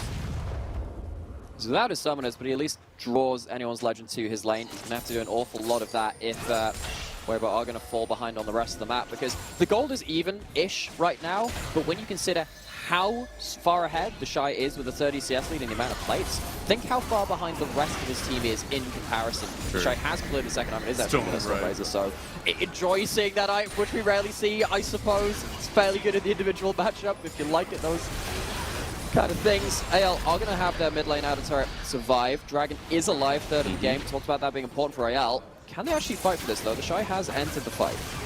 Well, he's going to help do this down pretty quickly, at least stop the Dragon stacking. That, again, was our major highlight for AL here in this game number 1. As gold lead is in favor of Weibo Gaming, despite not being able to get mid turret. As a good little trade here from Xiao, who they just pop on over, pop out. Bit of assassination threat here as AL try and group up now. While you can see Weibo, look how hungry they are for this outer turret. Even in the bottom side, you can say the exact same thing. They want a bigger map for the Shy and for Xiaohu on LeBlanc as well. Yeah, it's going to be an attack on multiple parts. You take down that mid lane outer turret, much easier to get the vision, which Weibo have currently got actually, into the enemy jungle. It's easier to maintain that because normally you fight from your mid lane outer turret. You defend your vision in your own jungle. You take that down, gives the Shy a much easier time pushing a side lane. Oh no. Ult misses in the mid lane. Sword Art does though, goes in, Solar Flare, a bit of a whoopsie, however, as Xiaohu baits it out. Now with the turret down, Sword Art has no safety net. And Xiaohu's starting to be a threat. Good scout of the week, but no one to follow up as Weibo open up the map, not only mid, but also bot. And suddenly the goal leads 2,500. Yeah, and as much as we talk about anyone's legend punishing mistakes, holding Weibo to account, oh, is this going to be another kind of like weird roadblock for them? They're all winning. He doesn't have ulti, and the Shy is dead. You know what? It's not a roadblock. It is. What's the opposite? It's just a road. It's just a it's a road open. I'm not afraid to say this, Hysterics. Weibo confuse me. They scare me in some games as well. Yeah. They're, like, both in terms of their series, in terms of mid-game as well. The Shy, he'd just taken down that bot side turret, just kind of pushing in there. But it feels like a couple of times Weibo have just kind of lost the plot of where AL are on the map. Either way, still have themselves in a little bit of a goal now. They've opened up the map. The question is, what are they going to do now this map is open? This is stage 1. Now you need to be able to kind of really just kind of bend their arm backwards, really, see what they can kind of get them into awkward macro states, because the Shy is going to have pushing lanes on a very open map. You haven't lost any of your outer turrets on the top side of the map. You only lost your bot side one. So what can Weibo do with this opportunity? Baron is now alive. Maybe AL can force around some Baron baits at some point in the game. It's a little hard to do that when there's so much mobility to poke them out, though. Yeah, again, that mobility that's now sitting in the side this lane. could be important. This could be really important. Scout of the week is there, and unleashed power. Caught out with a solo kill from Pinzi. But you can't afford to make those mistakes. I mean, Weibo, we just said, okay, you've just opened up the map. What do you do next? Very important that you actually use the advantage you have on the map to gain something. Dying on a side lane, it's not it. That is not it. So AL, breath of fresh air for them, gives them some ability to kind of like push out some of these lanes, control some of the map. If they get to take down the top lane outer turret, that'll be a big price to them as well, to kind of have some priority on the top side of the map to stop Weibo maybe threatening around Baron themselves at a certain point. But yeah, Weibo, a couple of mistakes back to back. It's making this game a lot harder than it needs to be. Yeah, again, Weibo are just a team that you can never look the other way.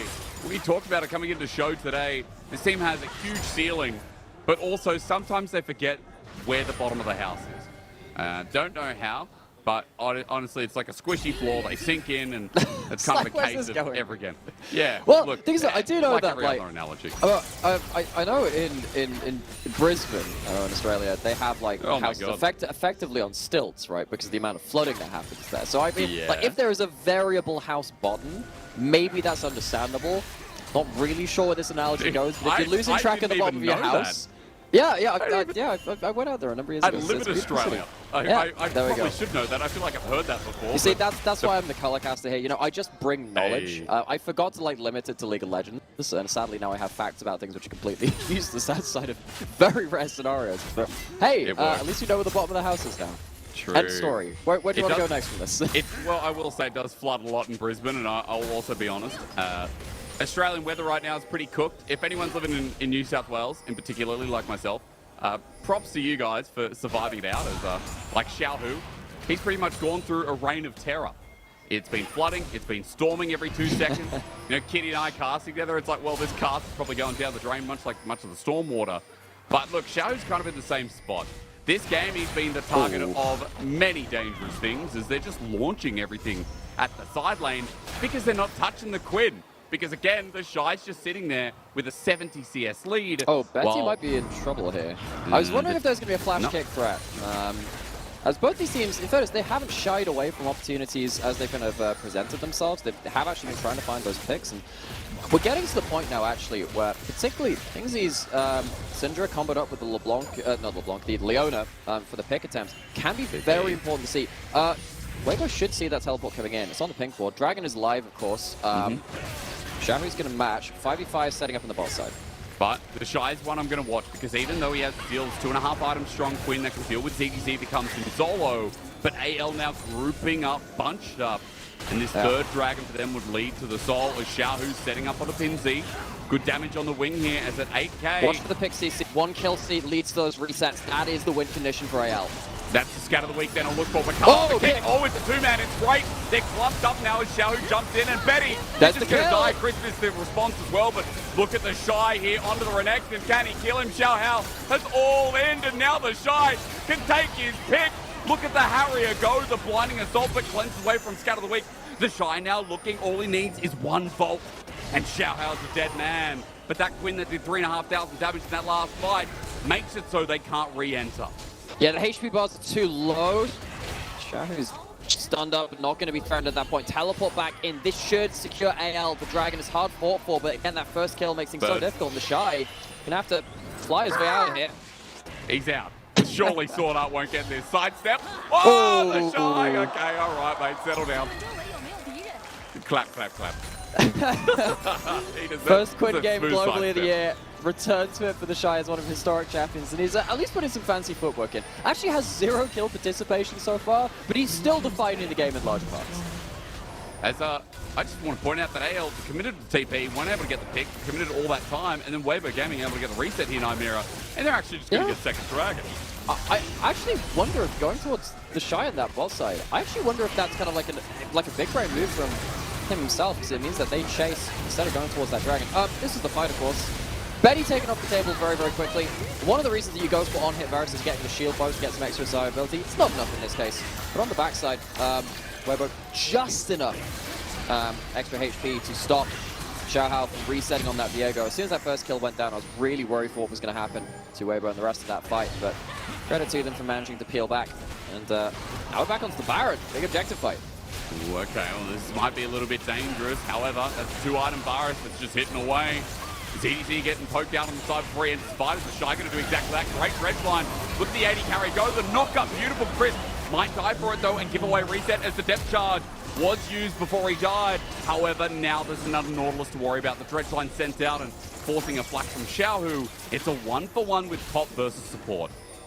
Gosh, you can see AL, it is all about objectives. They don't have a soul point to fight for now. They lost 2 dragons in a row, so they need to find something around the Baron. That's the easy way for them. But Weibo, they're toying with them now. They've managed to peel them off that Baron. The immediate threat of AL securing a big objective is gone. They get to move back onto the map. And now because they failed that Baron bait, the Shy gets to go back to a side lane. He's at 2.5 items now. Not actually sure what he's completing with the Zeal in inventory as well. He stopped off with the Okay. Last Whisper, so he's probably... I wonder if he's going to go towards I mean, I would imagine he has the cut down ring because he started the cult, so he maybe goes and doubles down on that, goes to Giant Slayer, his third item. Might, of course, go towards a Vault Reminder as well. That has percent pen on it as well nowadays. Let's see if that LDR does come through. Okay, there we go. There we go. Beautiful stuff. Yeah, good luck, to see. Renekton. Good luck. Sorry, Yeah. CDC.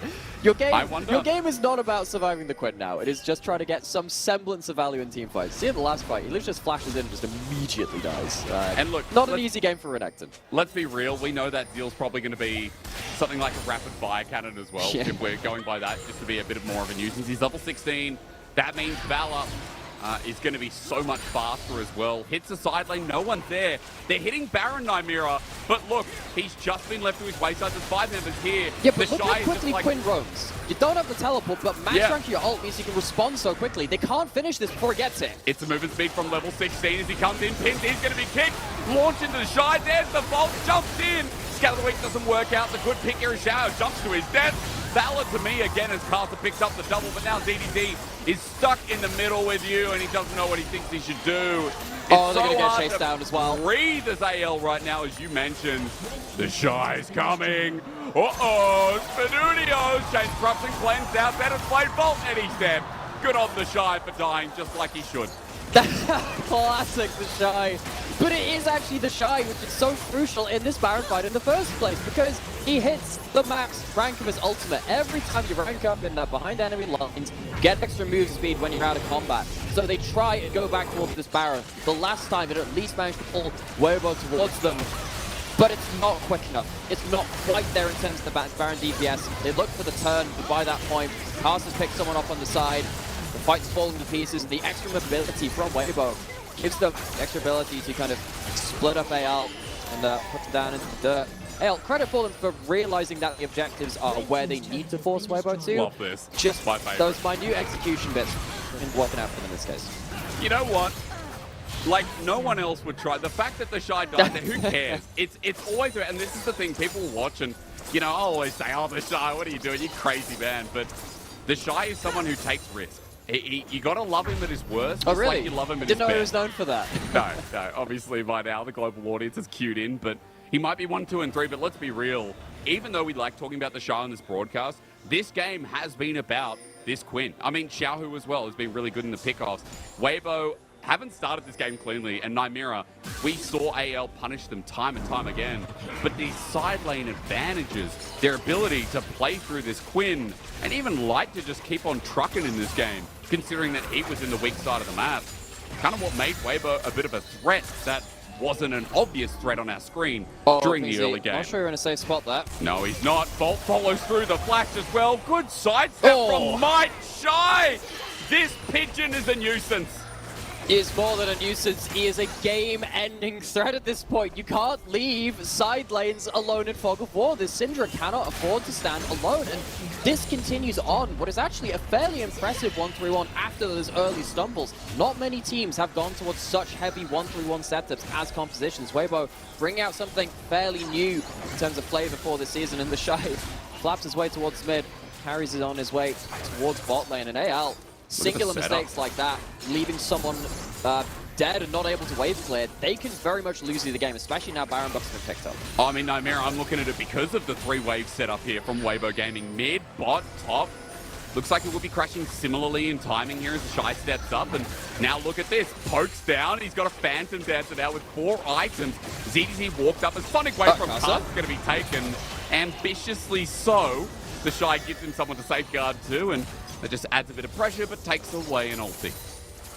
And while all these 3 waves are happening, next dragon spawn, which Weibo can obviously just send Quinn to if they really want. Quinn can very much solo that at this point in the game.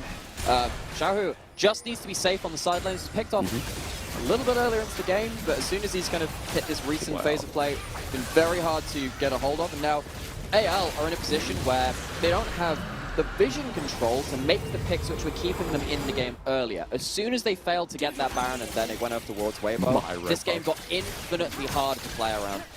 Given the red buff over to the Quinn as well, as if the Storm Razor slow wasn't enough to get that permanent burn and slow. Hang on, Nymera. What do you mean giving over? He takes it. Bro, he didn't ask. The Shy just went, my blue buff. You know, he's taking enemy blue buff as well. It's like when you train a Pokemon to such a high level that it no longer listens to you. The Shy goes like, he's like, oh, I think we should go towards this gym. No, we are going this way. But I'm the trainer. You are nothing. The Shy flies out lane. So that might be caught out here. There's Sonic Wave going to connect, and Carson ready to go in. The burst from Xiaohu immense with his knife down the Shy on a flank. Look at him go, the blinding assault. Betty doesn't know where he's coming from. The pigeon in public that did its dirty business on you. That's the feeling. You're embarrassed, you're distraught. Get this bird away from me. Comes in like a hurricane, blows anyone's legend away to the winds, and the Shy first global quit of the year, picking up one of his rare games on the champion. We haven't seen a number of... Help me! Oh my Walks god, into he the just doesn't slow down! Flashes over the wall, but guess what? He's coming! Can't run! He's coming! Run away! You can't run! Oh my god! He's dead! Xiao's gonna finish the job, he's burning down! The Shy didn't even burn the flash, but Xiao, all it takes is one. And this game is over in style. Our first quit of the year. The Shy brings it out, and boy, does he bring the class out alongside it. Weibo continued to confuse me and excite me in ways I didn't quite know were possible. The early game felt like there were a couple of mistakes coming through to where Weibo were fighting some things on the bot side of the map that maybe they shouldn't have done, making a couple of mistakes in side lanes. But as soon as they hit the point where they had their 1-3-1 set up, they looked clean, and they looked clean in a way which we've not really seen from a lot of teams on this patch. Not for a while, actually. 1-3-1ing in League of Legends is, I'm not going to say it's a lost art form, but it's definitely more niche. But Weibo, looking pretty good with it. They're looking great. I don't know. It wasn't a great game. It was just so entertaining and rife with amusement, considering that it was messy from them in the early game. You know, the Shy kept farming away. He was a nuisance from start to finish. But look, that man has great games like that. And even Xiaohu needs to be rewarded, right? I think Casa later game needs to be rewarded too, despite having a bit of a blunder earlier on. I feel like this team has a lot of mojo, as Munchables would put it, and it's very fair that good word for it. The individual skill, took over when AL started to dampen and started to get a little bit lost through the mid-game. Yeah, and I think that's going to be one of the big differences between these two teams, because we saw AL, they don't always have the clutch playmaking to get them back into otherwise winnable games. I think we saw the one pick on top side from Pingzi onto Xiaohu, just kind of like the solo kill out of the brush. That was an important moment. You needed to see a couple more of those moments to pull Weibo apart, and it felt like there were actually tools available to potentially dismantle this 1-3-1. Xiaohu was not always safe in a side lane. The Shy wasn't always paying respect to everyone moving towards him as well. But when push came to shove, Weibo were the ones that in the clutch moments came up trumps. And again, solo laners be prompted here. It feels like they were the winning pieces, especially by the end of that game as well. AL, we have been saying this team's been getting better. I think this does show that this team is improving, or at least getting their grips on the game. But what we saw was it was a little bit disconnected, right? They try and hit the side lane of Xiaohu. It's unsuccessful. What do they lose for it? You know, everything. I think this game, the 2v2 was set up nicely. And, you know, Xiaohu snowballing a bit, but where did the snowball go, Nymera? Like, what did the Viego end up doing with the massive gold lead that he had? Well, I think it went into the oven because someone let the Shy cook, and then it melted pretty soon after that point. LGD won! Wait, hang on. Oh, I can't believe the series is over! LGD won! Wow, 3 games with the price of 1! We don't need you anymore, Hysterics. Oh, I do. Please, come back, please. Look, honestly, I can't believe LGD won that game. They were sitting at home. They did absolutely nothing, but props to Meteor. They deserve the win. Nymera, we're going to have a break. Of course, that wasn't the right graphic, folks, but Weibo Gaming with the Game 1 win. You know that was in style, especially with our first quint of the year here in the Shy style. That is, we're going to have a break and see what shenanigans fall us in 13.4 here in the LPL.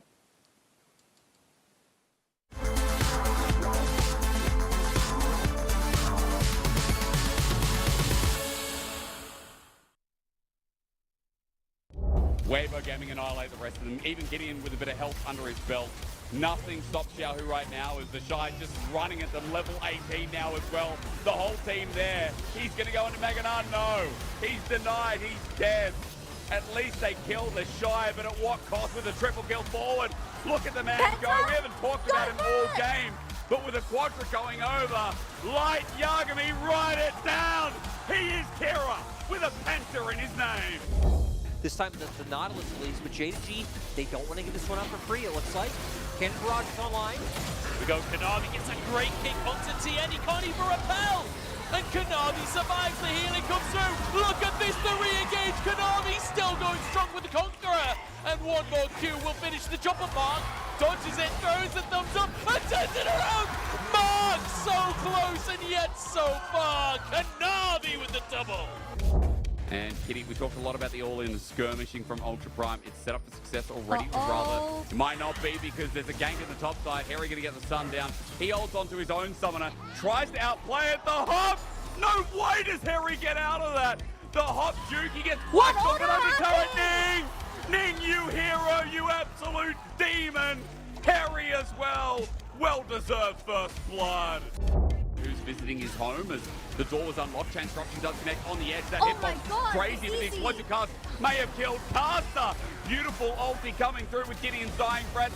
Caster takes one more. All he needs to die. Doesn't land. No, Caster alive. He skirts out death and baits IG into their demise. Maybe JDG can still fight this one, even a man down. Ruler only just making his way over, but look at the damage out from Knight! Tien almost dies his jungler, but Ruler with the snipe from downtown, and here comes down the top side of the plate. Ching Tien over the wall, Jackila forced out as well. The stunts are there, and Ruler gets another!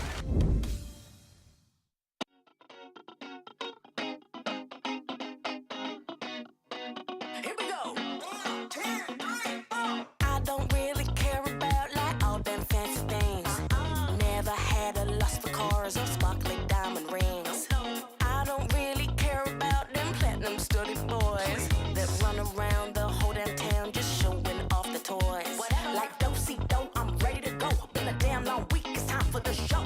Call my girls like, ooh, don't you know? I'm with my girls, yeah, my girls. We've been working all day. It's time to dance the night away. I'm with my girls, yeah, my girls. We got records to play, so come let's dance the night away. Come on, like do-si-do, we ready to go. Sneaker fresh for the halftime show. That's right, girls, we dropping it low. Like do-si-do, we ready to go. Sneaker fresh for the halftime show.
I'm losing my mind. I'm losing my mind.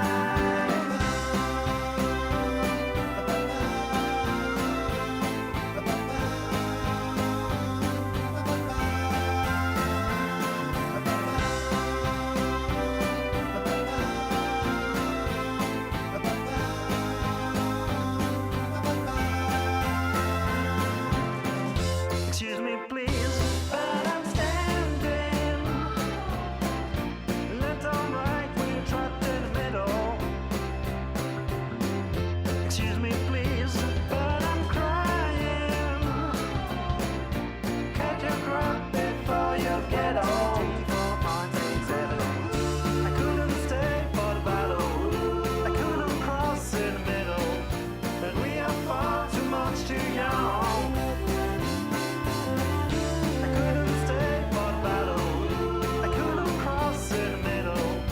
I'm losing my mind.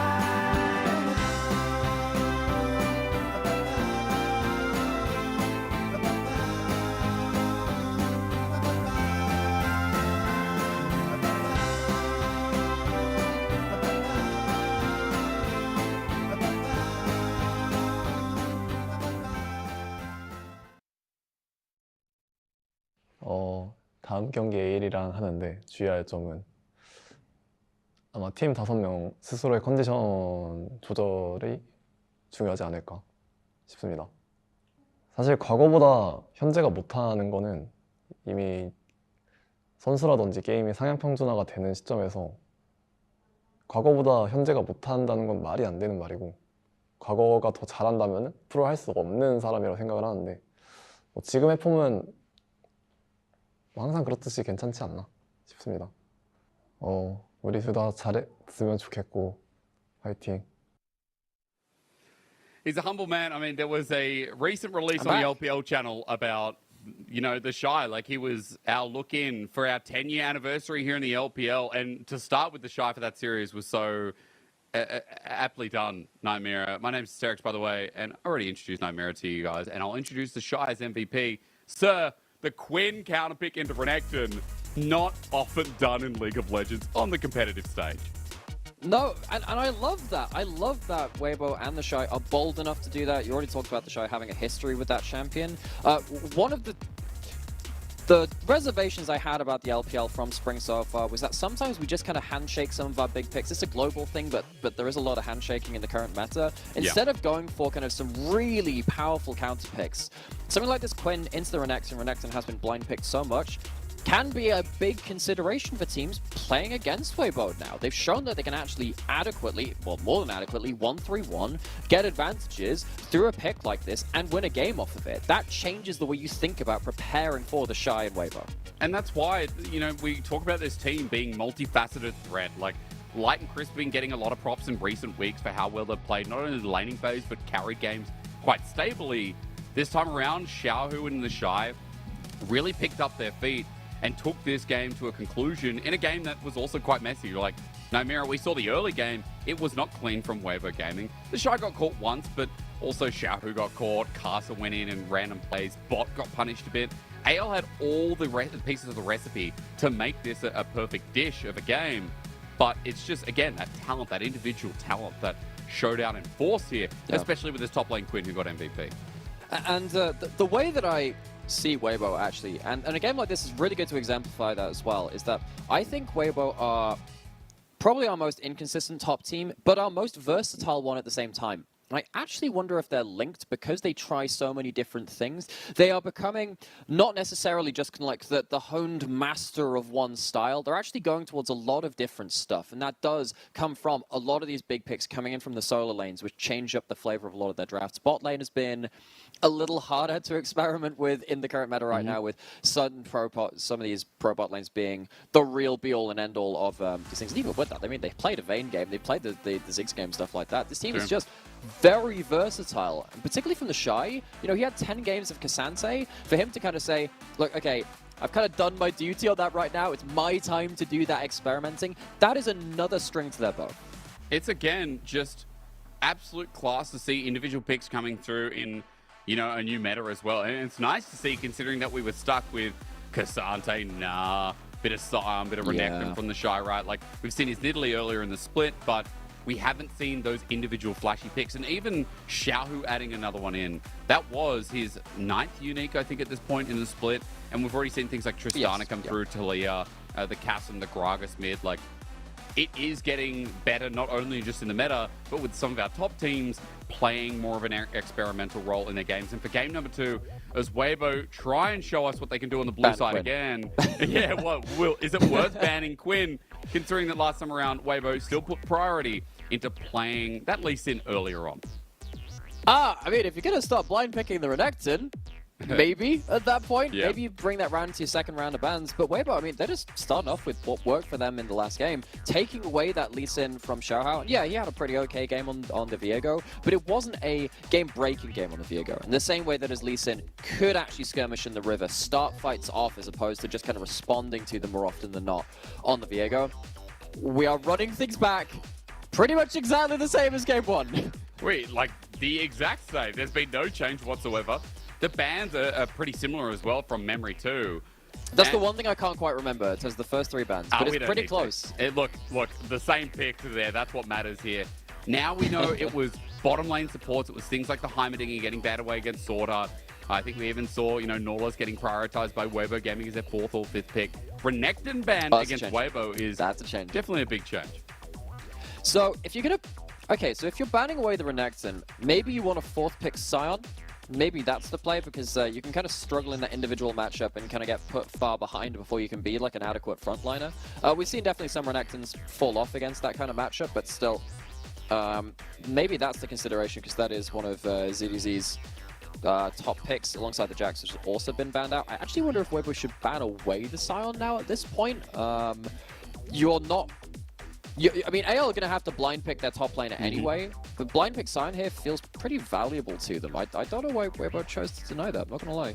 Yeah, again, interesting considering that, the way game number 1 went, especially, and the versatility to show. We've got Cassante coming through, though, from AL. So already, we're getting a very different direction. Now, I don't know how Quinn goes against Cassante, but just an opportunity. It's a melee top laner. And he is quite tanky. From experience playing the matchup, it gets a bit awkward because you overstep once, he pops his ult, and you kind of explode. Because Quinn has 1 Volt, he has many dashes. Gets a little bit awkward after that point. Someone like a Nart, much easier to survive in that matchup, so the Shy probably going back to that champion. It's just so much more stable in that top side. See what they're going to pair up with the Xayah as well. So last time it was that Nautilus gave Chris the ability to kind of snap engage on that champion, but into this team from AL now they actually have a frontliner. Might be harder to play that Nautilus, because if you play that Naut, you dive into the Syndra, the Varus, and the Viego, you get killed very easily, you give that reset over. So picking the longer ranged, disruptive support of that Renata, I can understand why that change is coming from game 1 to game 2. Okay, so interesting. It was a favorite of Crisp, especially when it was in the meta. See what AL respond with, because the engage there, a little bit meddling. Nautilus up and available, Leona up and available, Sword Art. Is he going to go for a different direction? Especially when we normally see this with the Samira, but the Rel there we go. Locked in with the Varus. I don't know about that one, because how are you dealing with LeBlanc? Who's going to stop Xiaohu just kind of pouncing forward and taking down someone like Betty or large amounts of HP on someone else? You're also, while you do have the ability to have your 1 big engage, you know what's really good against a singular big engage tool? It's the Xayah role. You've got Renata, who's also going to be counter-engaging as well. I wonder if this rel is a little too telegraphed on the engage to punish Weibo. I think, we have a very different set of compositions compared to game 1, because you don't have that huge side lane disparity of that Quinn versus that Renekton. So it's going to largely come down to our objective fights, which AL were looking for in that last game. I just don't think they have the most clean ways to play out those objective fights, because those engages are going to be hard to land. They are, and again, as you said, who can deal with Xiaohu's LeBlanc? I mean, later in the game, even with some of the picks out, in game 1 from Pinsy on the same pick, we saw Xiaohu still get away with it in some of the team fights, and that was with a better situation. This time around, we changed things up a little bit, folks. I know it's not going to be as exciting as game number 1, but we still have some depth in the mid-jungle 2v2 matchups. we have a bit more excitement in the bottom lane. And we have to see if AL can kind of bring it back, because game 1 was looking promising. It looked like a potential win. But this time around, Weibo are just reverting to something a little bit more safe, a little bit more team play. And the shy on is still just, I think, the saddest thing after watching an exceptional game number 1. I mean, that Quinn game was legendary. Yeah, he's kind of like, he's had his fun. He's had like his contractually obligated Quinn game, I suppose. Sora, doing the W start on the rail across the wall. Sometimes see that from those level 1s. Doesn't actually catch out Crisp at that point. And gives over a Spell Thief stat, importantly. Crisp stacking up the support item, very important to know. Of course, as much as I joke about that, support items have been changed a little bit on this patch, which is why we're seeing a few more of the melee supports as opposed to the dominance of the ranged AD carry or enchanter supports coming through, because it's a little slower to stack up your support item for the ranged ones, the Spectral Sickle and the Spell Thief's Edge, and there's a bit more stats added onto the melee components as well. It just gives you a bit more survivability to play something like a Rel and not get absolutely blasted in laning phase and snowballed on. Guardian going to be there. So we got lethal tempo here for Xayah. Nothing really out of the woodwork apart from Betty going for the comment here, which usually indicates we're going to have lethality virus some around. So the last time we saw a LeBlanc, we actually saw in the JDG series that they played. It was Shanks on Team WE that actually played Conqueror LeBlanc to play like stupidly dominant laning phase. We used to see that a bit in stuff like Galio. Showmaker very famously ran that at one of his Worlds runs. It's just gonna obviously not relevant here. Just wanted to talk about it because I like talking about strange runes. Very standard across the board though. No, again, I feel like even back we saw, I was going to say Klepto LeBlanc was a thing in the LPL that popped its head in. Yeah, that was too. Yeah. I miss that rune so much, man. I mean... No, you don't. Yes, you I do. You miss it. Klepto no, Vladimir. You think you miss it. I don't think you did. Yes, that was the problem. How do you not see this being the problem? Like, we're going to have words about this. Dude, how can I not see it being the problem? Have you seen the new Aurelion Soul? You know, there are other things to be concerned very true. about. That's okay. One evil does not like excuse another in this case. When we had to suffer through top lane Victor, Kleptomancy, and stuff like that, I don't know. I think you forfeit your rights to like talk about that rune being an okay one. Back to the game at hand. Of course, we do have 2 early game skirmishing junglers in the Viego Lee Sin. This matchup is one that has been well-trodden ground over the last couple of seasons, but we haven't seen as much in spring 2023. Once you hit level 3, though, these champions kind of like what we're seeing from some of our other jungle matchups in regards to Viego wants to be counter-ganking, Lee Sin wants to be the one aggressing, Chris wants to be the one aggressing as well, flash for flash. But Xiaohao in the right position to respond to a plate. That's going to be very important to check, because Caster has the ability to aggress very effectively. It's a flash as well. Sonic Wave, beautifully done. Xiaohu setting up first blood with a brilliant flash. Oh, Xiaohu Caster didn't really get to play around the mid-jungle 2v2 in Game 1. Game 2 coming out all guns blazing. And this is that jungle matchup which we were just talking about. Yep. Lee Sin is the aggressor, Viego needs to be in place to respond, and Xiaohao was not there to match the counter blow that time. Well, in the bottom lane, let's see if anything can be done as a response. Is for Betty, looking for that blade caller to come through. Good poke in response, but Light's going to be A-okay for now, as on the bottom side, they know that Xiaohao's somewhere in that river. And so for Light and Crisp, they just play it back for the time being with Carson moving down. Try and get a response here. Yeah, but Viego's here this time. I think you're here just... Oh, that flash the commit from Sword Art as well. All they need is a root, Sonic Wave, root caller, down it goes Xiaohao in a 1 versus 3. Sword Art has done this so many games, and we're just back to square one again. And last game, Weibo bought into bot side fights that they couldn't play around. They couldn't end up really finishing off those kills. Game 2, so very different. This is going to be a blueprint of what we're going to see later into the game. Rel trying to just out-hand Desire. Light, if he doesn't have the reactions, yeah, this play is great. But you're in the LPL, baby. These AD carries, these players, they have those reaction timings. They have those abilities to kind of disengage from these plays. And Rel doesn't have a secondary form of engage. You miss that combo, you're done. And you missed everything with the engage there, plus you burned the flashes. Sword Art down with flash. Betty burned his flash before, thanks to Chris setting up with the flash handshake. Xiaohao now without his summoner as well. Luckily, Xiaohu burned his in the kill in that first blood towards mid, but still, against the LeBlanc here, Nymera, it's going to be really hard now for Xiaohao to get some pace in this game. Yeah, when you have mid-jungles like Lee Sin, LeBlanc, Syndra, Ari, you know, these big snowbally AP assassins, plus their kind of like follow-up junglers, single kills tend to stick. Yeah. Because with someone like a LeBlanc as well, if you get ahead of the game, you get to jump forward, and that poke becomes kill threat. When you start jumping forward and the chain connects, you have to have a flash available, or Lee Sin just straight up kills you, and stuff like this. Pingsy cannot stand here. He cannot be in lane. He doesn't have the teleport. Even though you are backing on a cannon wave, you normally want to do that in mid lane, because it makes it, you lose less minions to tower. It's just being put behind, and you can't afford to do that as AL. If you're getting put behind at this point of the game, it's going to be rough when it comes to the first objective fights that we realistically want to be playing. Ooh, we do have level 6 in the top lane though in the meanwhile. There's going to be the all-out from ZDZ versus the Shy. This 1v1 ulti back. ZDZ ready for the flip back. The Shy needs to dodge this. He has flash. He burns it. He gets out. And ZDZ takes his summoner away.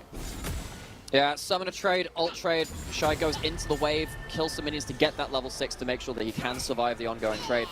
Custer is back up here now. ZDZ, no ult, no ghost, no mobility, no mana as well, actually. Sometimes I forget that Cassandra is actually a mana champion because his mana costs are very low. Doesn't have much available to him. Only has the 30 mana on hand. Custer just going to back away. Meanwhile, bottom side, Xiaohao's in the brush. Chris might be in trouble. No flash available. Rooted up. There's the crash down that we're waiting for. Sword Art connects it, and Chris takes it a little bit of a while to die, but he does die in the end, and Xiaohao finally gets his retribution.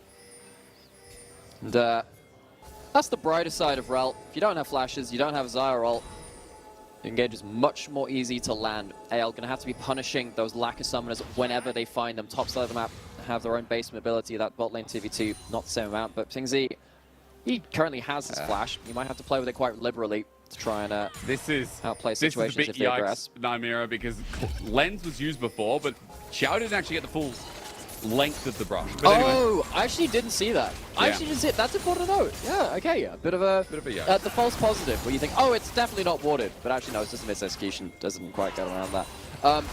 Good play from Xiao to just get into the lane, get into the brush, get that kill. Sword Art punishing the lack of flashes. We've seen this both games now. Weibo having their bot lane in an awkward state in terms of the wave. It's pushing away from them. It's kind of trapped them inside the lane. They go up to contest. It's greedy contest, and they die for it. It's happened a couple of times now. Well, the Spider, nothing getting through mid. At least we saw in the replay that bot goes down. Then Xiao is able to get his first kill of the game here in a game that, excuse me, he's slowly losing out with a couple of ganks that Casa punched his way in on. And as we look at this game state, bot's in a massive lead right now.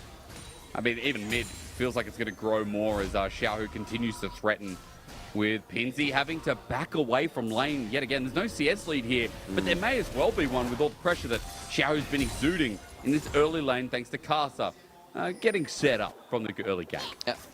And with Herald spawning, being forced out of lane like that means you can't just push in and shove towards the Herald. You've lost vision control on the side of the map as well. Even early into the game, you've got 2 control wards around that Herald pit. You've lost the early dragon. AL, last game, they wanted to stack up those objectives. Similarly, in this game, you probably do only be fighting around those objective pits with kind of Syndra and Varus set up to try and catch someone out on Weibo. It's not going to be nearly as easy to do that in this game, though, where we're taking early objectives on both sides of the map. Okay, so Xiaohao just taking away the camps in the meantime while that is done. Light's going to be able to get some gold back in as Herald just goes down. Simply put, gives him an early recall as well as Xiao still hovers around. Sword Art threatens away for the dive, and Weibo do give respect here, especially with Pinsy moving down first. That's the important bit, because if it's just Sword Art, you can get away with the Zyra ult nowadays. Maybe Crisp dies early, but with the amount of feathers put down while he's dying, maybe Light can turn things around. With someone else nearby, whether that's a Viego or a Syndra, Light needs to be much more respectful. 1 CC, much easier to dodge than a handful of real kill threat CC coming through. But as it stands, they actually do show the respect this time, which they didn't do in a couple of early game situations. And gonna back away. You know, quick aside, you see that sweeper there? One thing which has actually changed, we talked about sweepers a little earlier, sweepers actually changed slightly on this patch as well, where if you sweep over a ward, instead of it showing up in like the red silhouette, it's actually a blue silhouette, so you don't get confused with things. I particularly enjoy, because a lot of ward skins look... Yeah, because sometimes you've got like a mini like Teemo-shaped ward, you're like, hang on, that's a champion in that brush. Kind of nice to see that change. Nice quality of change. Yeah, because I was just like, why is it blue? But you're right, it is a good one. As Cast gets kicked back, hang on a minute, mistake galore. He's blue, never died. He's dead, yeah. Yeah.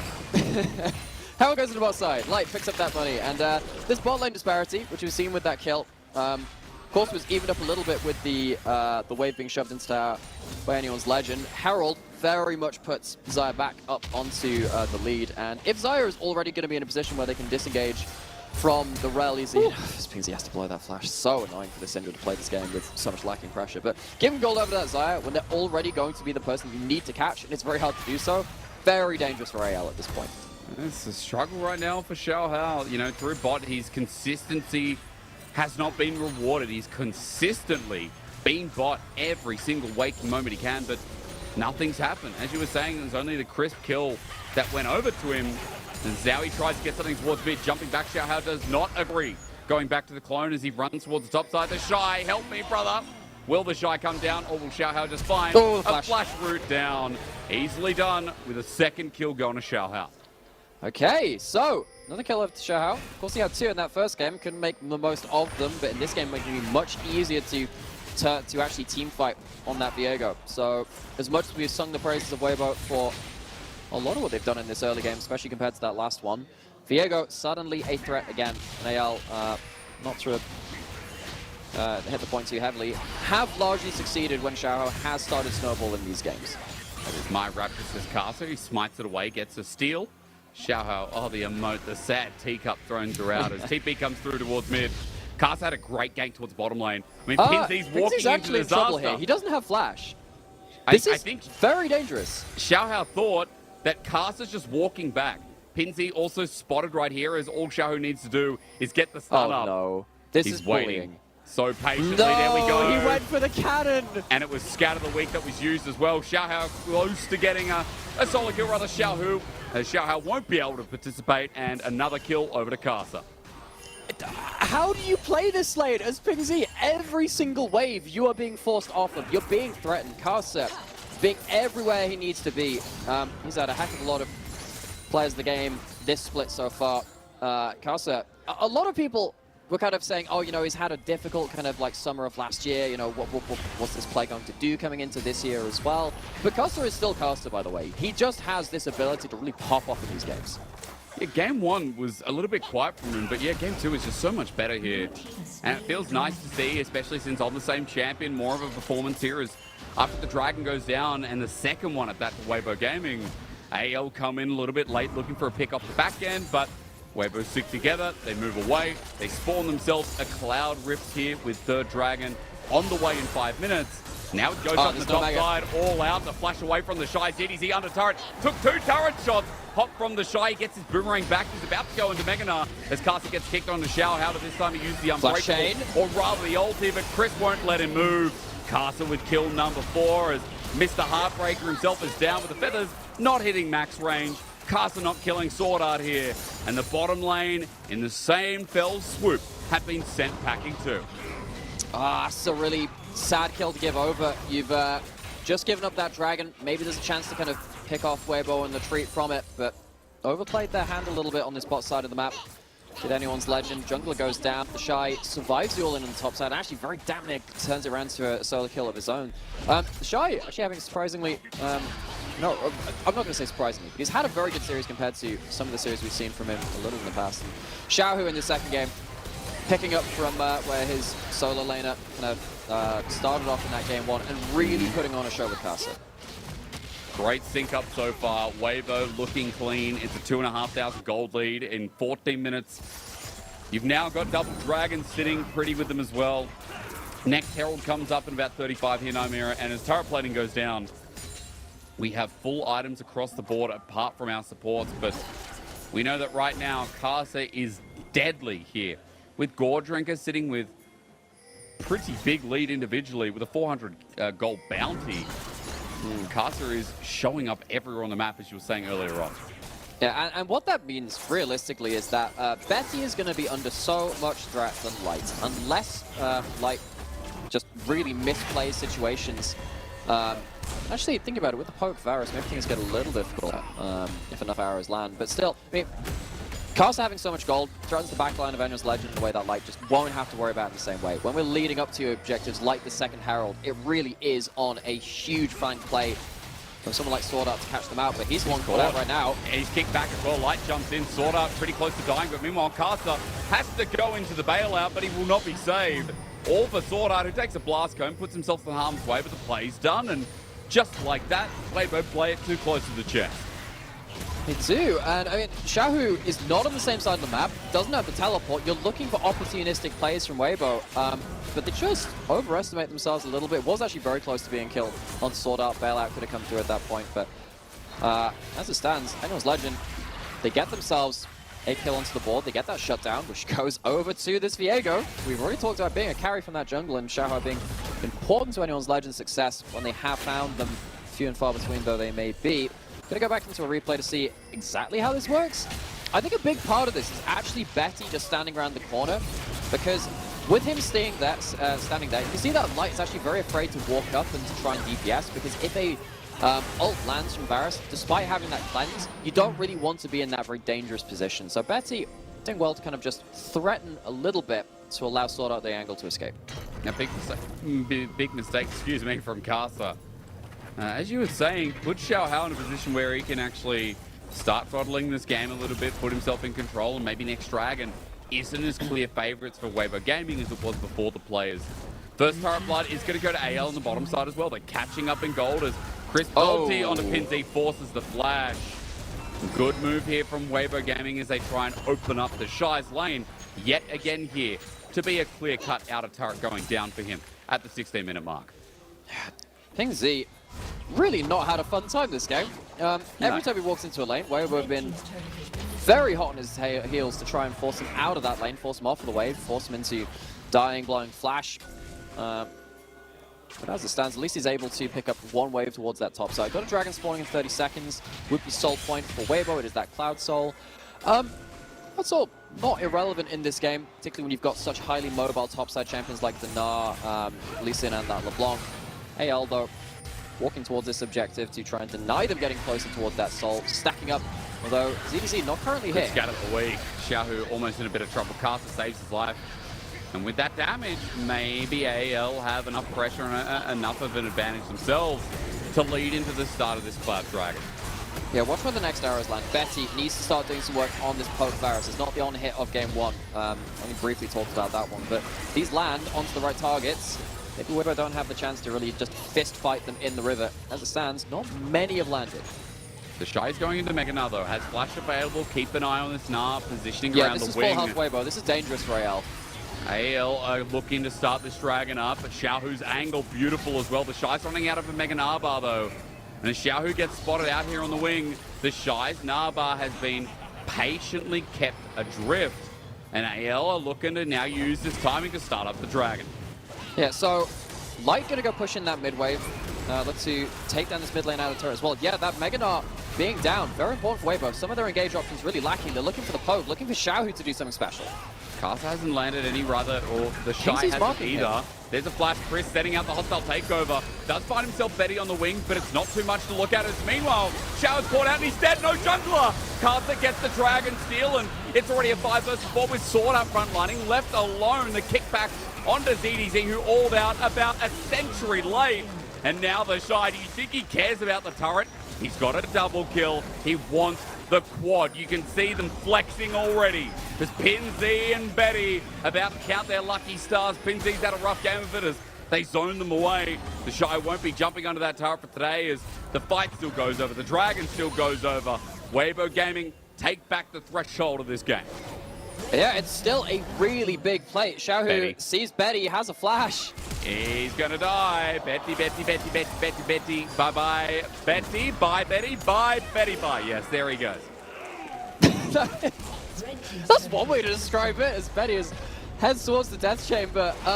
Xiaohu really clean on that. As soon as that chain connects, knows that one flash will not save Betty. Doesn't have any extra mobility, doesn't have a cleanse. No getting out of that one, despite the good turnaround damage. So, Weibo, grand total of that is a host of kills. Soul point achieved. Mid lane tower also chunked out in the setup for this play as well. This starts from Light just positioning in such a good way to threaten again. Light only needs to be worried of the Rel. As long as you have ult, this Rel is going to really, really struggle to make the game-winning engages. And This is why we're a little bit confused by why this champion was locked in. We know it's a sought-out favorite, but still, Light just in a position to keep chunking out this DPS. Had a load of Herald plating chucked towards him before. 2-0-4 now after that fight. AL, after throwing that fight into the hands of Weibo, really not sure how they're going to approach the rest of this game. But that's the thing as well. I wouldn't even call it a sought-out favorite. I would call a sought-out favorite Leona. Like, this guy likes playing engages, and yeah, he likes having directional advantages for his team. He is most likely the shot caller of AL. Is Betty? Is he ready to die again? Yes, he is. The Prowler's Claw doesn't get him anywhere near out of that. As look, the man we're just talking about, how are you going to direct this? Castle's almost dead. Get to reset as the kinematics come through from the Magnet Storm, but Sword Art now out as Xiaohao going in. Ambitious to say the least. Mega Shy is about to come over the wall, but not as of yet. The ward cleared away. ZDZ having to be careful. Jungler for AD carry. At least AL were able to get a trade. Yeah, and the big difference there is that Light wasn't in position to do DPS. Light. Mega! Here he comes. Mega over. Shy. Hello, peekaboo. Well, just get them off the turret. Free objective for that one. Despite losing one of their own in that last play. Not going to dissuade Weibo from pushing forwards. And now AL, they have some vision left over on the enemy side of the map, but it's going to be a bit of an uphill battle, really, to try and get the summoners away in the first stage of a fight to then try and land a knockout blow in the extra part of it. Luckily, in this case, Light was out of position to do any big damage, but Betty was the one who was first out of position. Xiaohu really had Betty's number in the last minute or two of play. Betty tries to prowl his claw. Shenanigans his way out of cast damage, but sadly not to be for him. Syndra's single target burst, of course, very, very powerful, but not enough to win the fight, just to get one kill. Again, very lucky for them that the Shy and Light were not in a position to have big turnaround damage of their own. Otherwise, it could have been a lot worse. As you said, you know, 6,000 gold lead here. Dragon Soul's coming up in a minute 30 for Weibo. And this team looking a lot more promising throughout the early to mid game. In, yes, a very different style of composition, but still a composition that we know for Weibo Gaming did rely on mid-jungle quite a bit there. We talked a lot about Xiaohu and Kasa, what they could do in game one. Didn't see too much of it.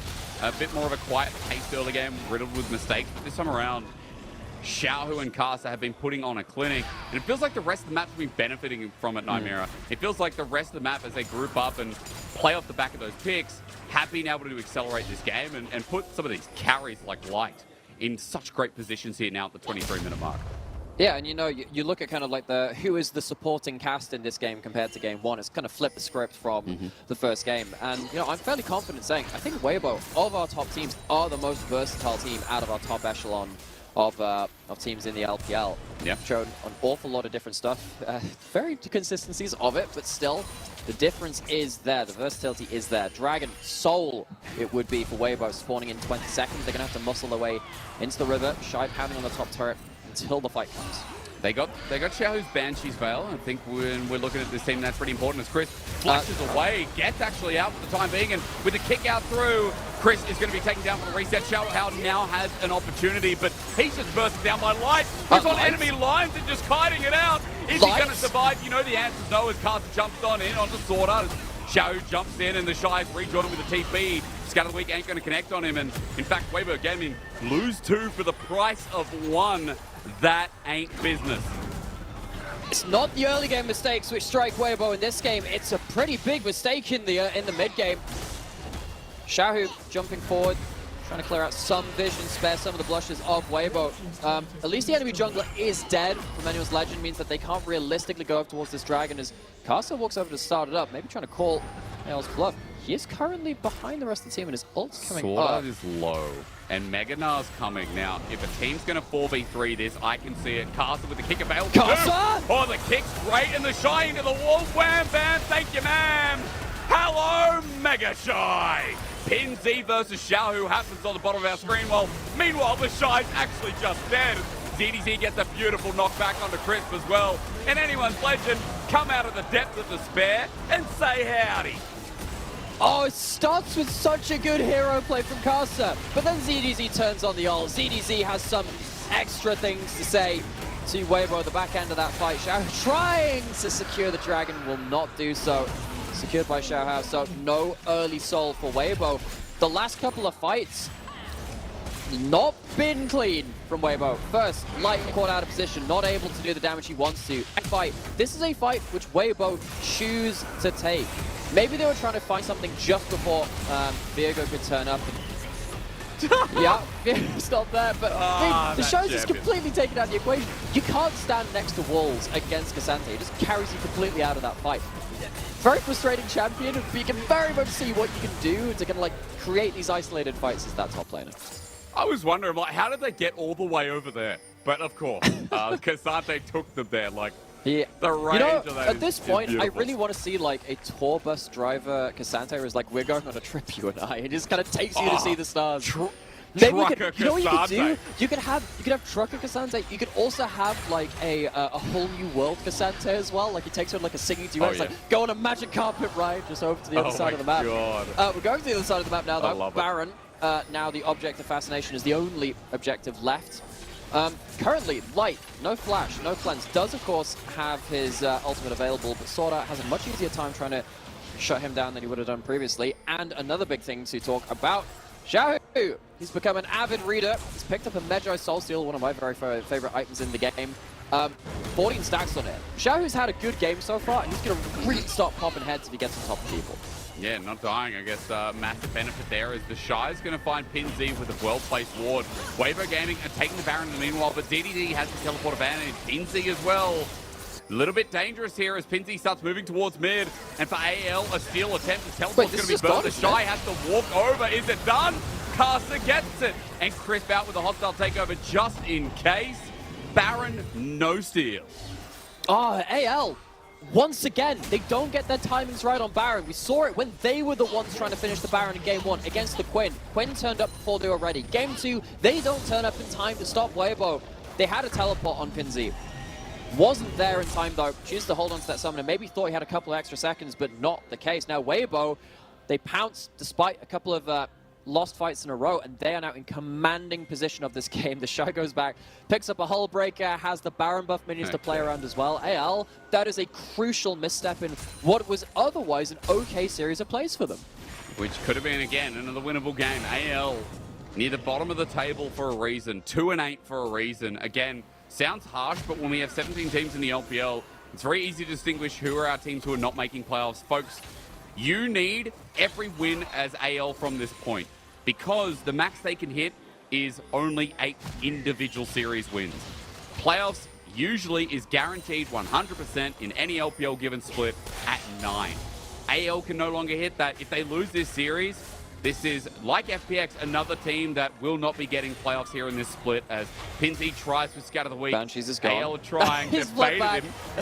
LeBlanc, things are happening, but look at the rest of the map. Look at the rest of the map. You're chasing a LeBlanc. You don't get the stun down. You're chasing a LeBlanc. AL, stop it. Betty has to flash away while Weibo with Baron are breaking their base while we start doing the doobity-doobity dance. I mean, he did this to buy time for the Shy in the last game. Lights just popped. Okay, bye-bye. Well, that's what happens in the... No, hang on, we're not putting spoilers out. Great anime, go watch Death Note as AL looking for a pick here onto Xiaohu while Baron's hitting away. The Shy's in the base, though. So even though Light got popped, they're still going to lose an in-hit. Well, Xiaohu's looking like he likes some red apples, trying to collect some more stacks, but he gets stunned this time. Okay, will they be able to finally kill him? Somebody help. Heartbreaker was used onto Xiaohu's clone, and he just walks it off. No, yeah, not able to get shut down in that one. Plays the baiting game so well. Xiaohu has just been so good at just matching eyes with AL and just saying, all right then, see what you can get out of me. Playing that kind of game. PinZ has ult. I don't think he wants to jump into this one, not gonna lie. No, he will literally die to like Q ult here. He can't afford to jump forward. As much as he's been feeling it the last minute or two, the Shy's still in the base. Fight. The Shy is still here. This guy! I mean, it doesn't look like he's got feathers, but he's playing like he did with the Quinn in Game 1, just being a nuisance on a side lane. He's got Baron buff, he's got the Hull Breaker. So many people have to respond to him, and they can't because of the shenanigans being played by Xiaohu on the other side of the map. He's just chilling rent-free in the enemy base. Dragon's up in 5 seconds, and with the TP coming through from Weibo, they want this Cloud Soul. They lost the last opportunity, but this one looks pretty done deal. Yeah, like, this is more than just, like, living rent-free. He's, like, in their walls. He's just taken up residence within anyone's Legends base, saying, all right, okay, gonna have to evict at some point, and they don't have the stats for it. They don't have the ability to really force him out of their base, because he is so strong in that 1vX scenario. Shadow playing with fire once again, but more than happy to do so. Oh, Sword Art, I don't know what he was trying to do there as he flashes over for the kinematics yet again. Sword Art making a bit of a mistake, and AL getting blasted here in a choke as Light uses his ulti this time around. Will he get the Blade Caller out? No. The all-out use EDG taken on in a 1v4. He's still alive. Kassan things again as Chris is now in full threat, but they take care of business as the Shy has Flash, has ulti. He's still in your walls! It's the mind games, not using anything, because he's going to wait until next game or next series. Never mind. Gets both of them, and just like that, Weibo going to end this game. No reset here as Xiaohao finds himself one. Weibo might have a bit of a struggle to pick up the game, as I did not know Viego got Hullbreaker as a fake mini-nar, but then again he gets all the items, and now he gets all the death as well. Sword Art just respawned. Simply to die 0, 5, and 6 as Weibo have shown us again the difference in strength between them and anyone's Legend. They'll move to 7 wins, they'll move closer to the top of the standings, and anyone's Legend, it looks like this is just going to be one of those splits. Yeah, Sword Art offline, not written in the death note on that Nexus, but still has to watch his Nexus fall. And it is another 2-0 for Weibo. They have now had, in their last 6 series, 2-0s either for them or against them.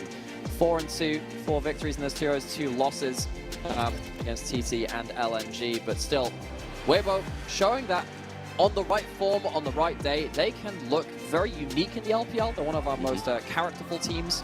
Very versatile, very able to play around their solo lanes. Very different kinds of games, regardless of the picks which they're on. And they can really be one of our top-tier teams. Now, they have lost a couple of series more than the likes of your LNG, than your JDG, but they're still pushing towards the top of that table.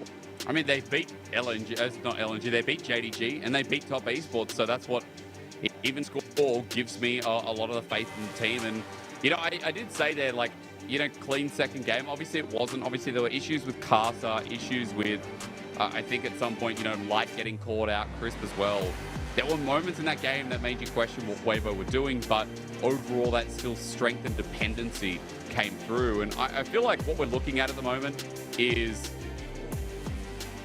we're looking at a top-tier team that's still trying to, I guess, develop in how they work together, because they are like a friendship team. We've seen offline, we've seen interviews that this team gets along really well. Like Casa and the Shy, you know, have a friendly relationship. Xiao, who joins in on that as well. It feels like they're all a bunch of friends, so they are kind of heading towards a place where they're still trying to develop the on-stage relationship, or rather the in-game relationship. Well, and I'm curious how that develops towards playoffs, because this is, again, a playoff team, and it's so easy to say. Now, and when you have a lot of teams which have changed a lot of rosters, that's going to happen. Xiaohu is one of the most defining players in League of Legends. You can basically give a good idea of how a team plays by saying, this is a Xiaohu team, because he's been so much of a leader. But trying to get other people on the same page as him, and when you've got a lot of other big players too, like your Casa, like the Shy, I mean, Light and Crisp, no slouches in their own right as well, it just takes a little while to kind of make sure all of those pieces are kind of firing off in the same direction rather than kind of pulling apart. Some of our other top teams have kept a jungle support together. Some of them have kept a mid-jungle together. And while this is a revisiting of a mid-jungle we've seen in that MSI winning roster for RNG, there's still something to come together, but you can see the potential, and that's glorious to see at the top end. Yeah, and again, that potential has, I think, an even greater ceiling than shown on screen. And just quickly, as we're talking up Weibo Gaming, on the other side, let's be real with anyone's Legend. You know, this team has shown a lot of promise. Through bot side in this series, there were some pretty good setups, I think. You know, 1 or 2 of them were from Sword Art, but Xiaohao was set up to succeed.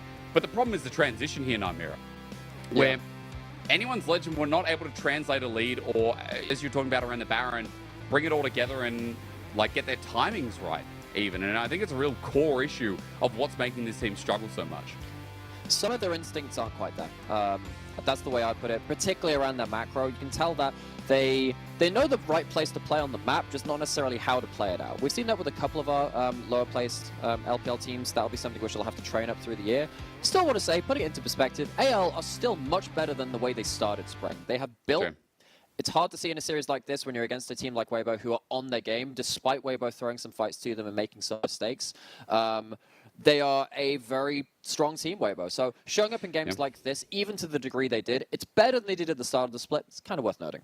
Yeah, agreed. Development, but still not enough for the split they're in. But look, it's about Weibo here today, a 2-0, and we've got Light standing by. And honestly, I won't beat around the bush. Light had a bit of a back and forth series, but still one of the core members that we need to hear from WBG. Hello there, welcome to Postgame Interview. I'm Christina. We're joined by Light, the ball laner for WBG. Congratulations on your 2-0 victory. First question for you, we are curious about that. You're drafting game number 1. Who decided the top queen pick? Do you want to try some different draft in this current meta? 欢迎 Light 选手来到我们的赛后采访。恭喜微博今天2-0拿下了比赛的胜利。首先，我们想从第一局聊一下嘛。我看到上路拿出了一个奎因的选项，想问一下，队伍选出这一个英雄的选择是出于什么考虑？是想再尝试一些不一样的东西吗？因为我们上单个人实力其实特别强嘛，然后他们就是奎因这个英雄打鳄鱼就特别，也对于他来说比较好打吧，然后他自己就玩得很好。Actually, our top laner, the Shy, has individual very strong ability, and he thinks it's really good counter pick into Renekton, so he just picked Queen in game number 1. And still in game number 1, I think your opponent really targeted on Bali, especially in early game. There were so many tower dive and skirmishes around Bali. And how do you guys handle the pressure, especially with Crisp on Nautilus? 那么今天说回第一局的时候，虽然说这边上路选择一个奎因，但是对面好像并没有想去针对上路，反而是在前期的开始的时候一直去叫中野组合来针对下路，他越了好多次塔，然后有很多小规模的团战。想问一下你们下路是怎么样应对这种压力的，或者说在第一局的时候想到在中后期可能要去怎么表现呢？其实他们下路的英雄因为日女嘛，可能他的日女这个英雄就特别强势嘛，他可能会叫队友来一直帮他吧，然后我下路线出去的时候他就会叫队友吧。然后我们其实前面还是我们下路可能有些小失误吧，然后后面打团的话，其实我们是没有什么压力的。Actually, our opponent got Leona Sport, who is a really aggressive champion, especially in laning phase, and she always called her teammates for help to gank bot. And for me, we just need to perform better in Bali, and I'm confident that as long as we perform normally in mid game, especially in team fights, just to play normally. And actually, when I push in the waves, they will come here to gank me. So we just need to pay more attention to the mid to late game and play normally. The next question I want to touch on the game number 2. I think Karsa did a really great job in early game. Did you call him for help, or from your perspective, what is key for you to winning game number 2? 那么在第二局的时候呢，可以看到下路的时候，前期呢，咖哥是一直先去中，然后又来下。你们下路有没有说，这把要不要来帮我们下？或者你觉得第二局大家能够这么快拿下下路滚起雪球的一个原因是什么呢？因为我们发现其实第一把的英雄我下路可能太劣势了，所以选出了列娜塔这种英雄，就是保持下路线权嘛。然后其实我们可以配合卡塔做很多事情，然后就看卡塔的选择吧。Actually, maybe in game number 1, our Badio was really weak and we cannot do anything. And in game number 2, and I called Karsa for help to make sure that we can get the laning priority in Bali. And next question for you, the playoffs is approaching. Maybe in few days, and we know that WBG wants to go far. And what's your goal for next stage? And in order to get better result or getting a really good position on standings to come to the playoffs. So can we expect more from WBG? And do you want to try some different draft or the other things? 那么最后一个问题，接下来可能是我们的现在已经是常规赛第7周了，可能季后赛马上就要来临了。可以看到微博这边呢，其实我们相信微博的目标不仅仅是在季后赛，所以赖的选手觉得，如果你们想要拿到更好的成绩，或者说在进季后赛的时候，在积分榜上以一个非常有利的排名和位置进入到季后赛的话，觉得 WBG 这边可能还要再提升哪些方面呢？其实对于我们来说，可能我们要做的就是好好训练吧，因为我们选手的个人能力都是很强的，然后配合能力配合起来的话也比较快，就大家真的好好训练就 OK， 我觉得。Actually, from my perspective, I do think we need to play more scrims and treat our scrims seriously because that each player in our team has really strong individual ability. As long as we can play some skirm more and to try to practice more, I think we can do a better job in future, especially maybe in few upcoming matchups. Thank you so much for joining me. 谢谢赖特来到我们的赛后采访。Back to you guys. Thank you as always to Christine, and thank you to Light. I mean, yeah, look, scrim performance to get them ready for playoffs. I think basic answers there, just saying that they are just kind of trying to strive for, I guess, consistency and better play. Yeah. Like, there's nothing more to be said than that. At the moment, Weibo are thinking in a playoff mindset, and so they should be with how they're going. They absolutely have to. They have to be forward-thinking with a roster like this, with players like this. But they are on, good form. They've shown versatility. They've shown higher-level play. They've got all what it takes to be a threat in this split. Well, Naimira, that's it for you and me, though. Weibo Gaming at 2-0 is where I leave you. Look, funnily enough, it was still a fun ride in a 2-0, but I'm going to leave you there. I'll be jumping on with Jamada after this. But, folks, because this is also in Shanghai for Top Esports RNG, there's going to be a little bit of a break to get ready for our second series of the night.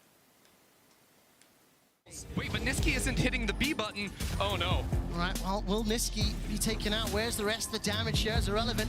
By some time, Call of the Forge God will hold Niski in place for now. Certus continuing the chase, tidal wave from as well, and Niski may be able to just waddle to safety, and Niski can do nothing. Flex on them! Flex on them, Niski! No, Irrelevant still chasing. It gives him the TiVo thumbs up. The sad B, the rest of SK are on the way. But what are they gonna do? Finally manage to kill him? No, not today! He stays alive while that's going on. The rest of Mad Lions push the bottom lane. They look to secure their 8th tower. I never stop till I win. And I never make it to 10. If I'm down, I'm back up again. Come on. But he can't clear out the minion wave. The Baron and powered buff is just making short work of the inhibitor tower. The inhibitor also might fall. Sandstorm trying to go through the front door. Glacial Prison FBI is all isolated and alone. Can he tie on back? But Vulcan with the wild growth keeps him alive. Armor is going gold. And Jensen, 4-man shuffle from Jensen! That was huge! And the rest of Dignitas, they will not go down today! A heroic play from Jensen saves Dignitas' game! 오너의 위치. 그렇죠. 케이틀린 덫을 지나치는데 성공을 했거든요. 한번 밀고 나가면 달려들어서 그대로 때려봐요. 그렇게 LPL까지 통과중인 연계 이게 바로 야신. 이렇게 야신의 힘입니다. 들어막았던 야신이었고 진짜 지워. 그냥 밀러. 광석하죠. 그냥 벼락 치듯이. 근데 영어 걸렸는데. 그리고 그라가스는 웬만하면 안 던져요. 그냥 버돌까지 전사. 대단합니다. 순간적으로 진짜. 그리고 영어도 끝납니다. I never stop till I win, and I never make it to 10. If I'm down, I'm back up again. Come on. To return to the plate from 9. He's still quite far away from this one. Getting orbs ready. Yeah, getting orbs ready. He's on the flank as Kanavi gets a great kick across the whole team, but he's knocked up himself and should be taken down here, surviving for so long. Kanavi walks away. How the hell did he survive that? And in the meantime, the whole of Top Esports have been obliterated. JDG just keep making the magic happen. Jogo já destruiu a primeira torre, vai levando a segunda, atordou todo mundo. O problema é que o Greu, velocidade 5 pra cima da luz. Que isso, Pitaquil? Meu Deus!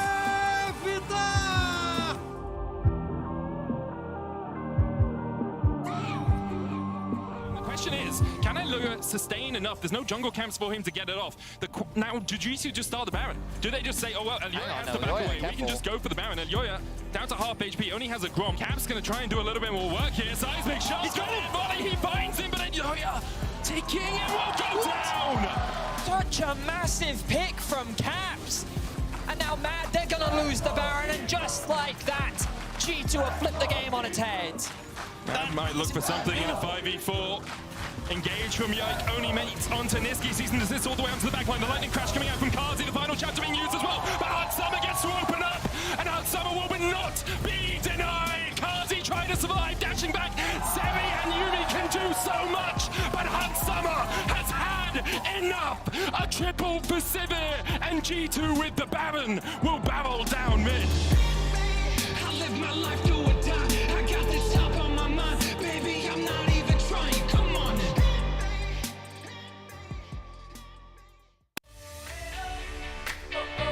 Gonna get this party started. Oh yeah.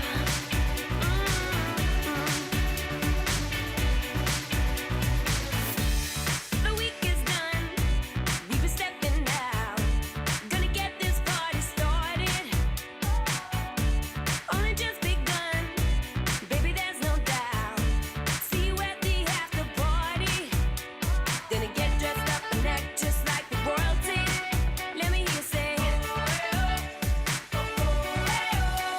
let's get this party started. Turn your beat up now. You know I like the sound. Dance like no one's around. Get this party started. We're going underground. Oh yeah, we bring the crowd. We're gonna shut it down. Stars in our eyes, that's how we roll. Ripping up the dance floor, flying high, out of control. And all we want is more. Gonna get dressed up and act just like the royalty. Let me hear you say, let's get this party started. Turn your beat up now. You know I like your sound. Dance like no one's around. Get this party started. We're going underground. Oh yeah, we bring the crowd. We're gonna shut it down.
I would fight for the motherland.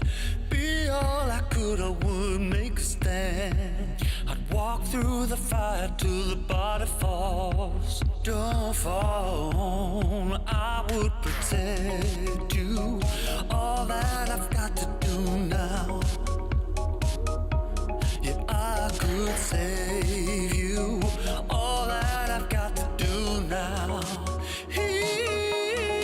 I could be your hero, fighting for your love soul. I could be your hero, fighting for your love soul. Yeah.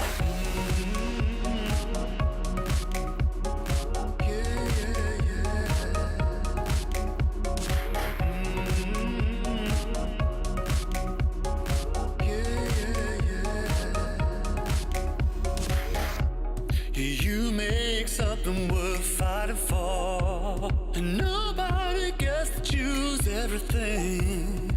All that I've got, it couldn't be enough. Without your love, and I would protect you. I would do anything now. Yeah, I could save you. All that I've got to do now. I could be your hero, fighting for your love soul. I could be your hero, fighting for your love soul. Yeah.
me under, take me under your wing, crack of thunder, as the wild birds sing. You can hear hunger crying out, a sonic echo that leaves no room for doubt. All the shots, bring it back to what it's not. Make a move, do what we do. As the world cries tears in our hands, are we all part of a bigger plan? Call the shots, bring it back to what it's not.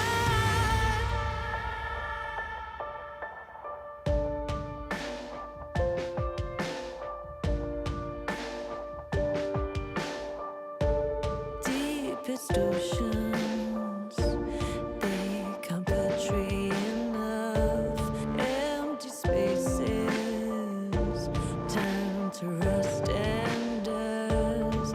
There's no wonder left for us to love. No warmth or shelter, just satellites above.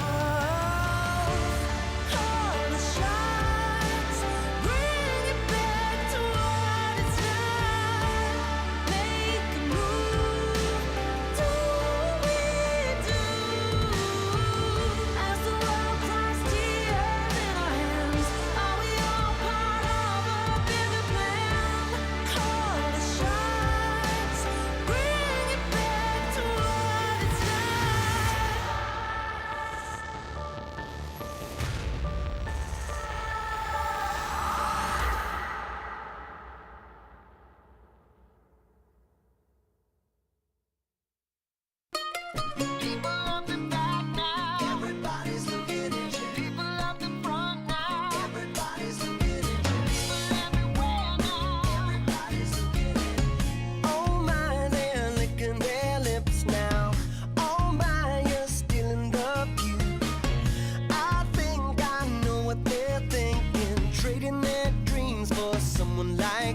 this beat in my head right now. I want to dive into this world. Let it out for the crowd. Let it out. Yeah, be proud. Right now, this is a real good atmosphere. Right now, superficialities are here. No excuse, no rules, no one to judge. Just give a fuck. The time has come to lose control. Don't be so shy, just let it flow. We are the masters of our own world, of our own world. We pray for fire in the sky. We show that this night is our night. We stick together, together, together. We're alright.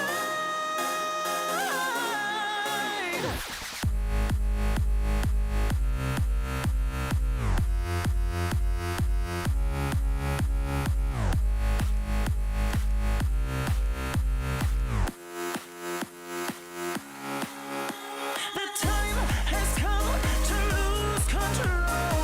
Don't be so shy, just let it flow.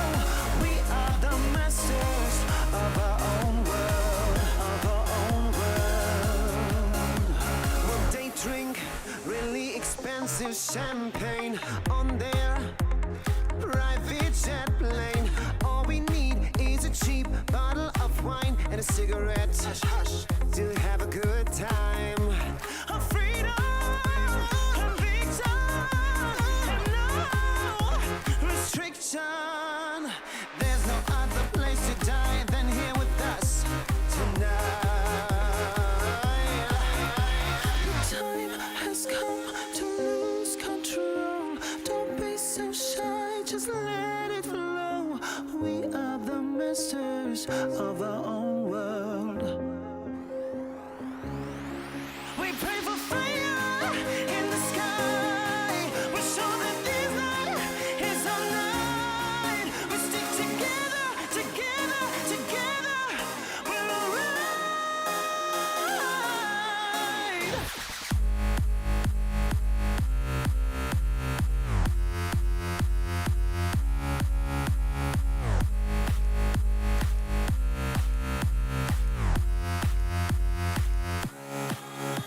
The time has come to lose control. Don't be so shy, just let it flow. We are the masters of our own world, of our own world.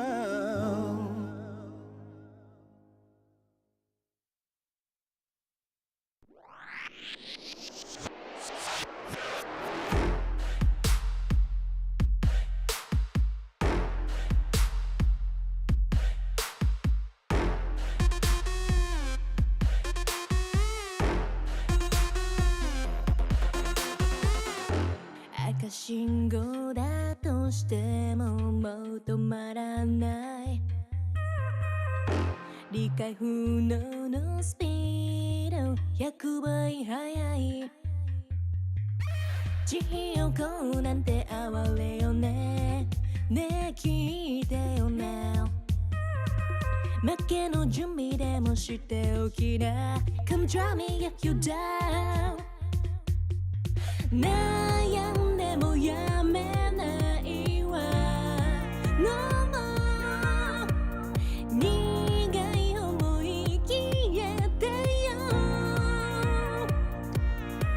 この街に呼ばれる際にレクチャー全力で追い越してよさ Trading モール始めよう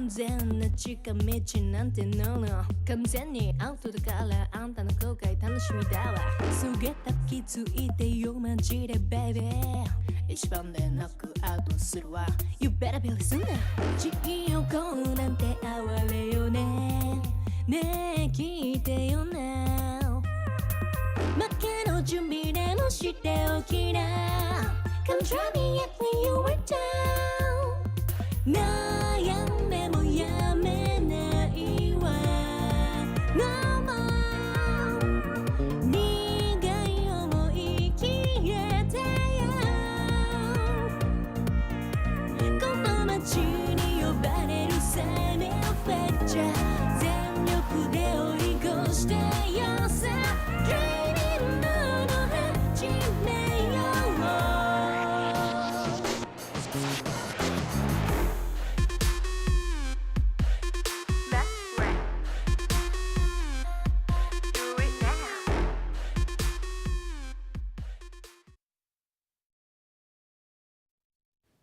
下一场面对 RNG 的话，我个人觉得就是蛮有信心的。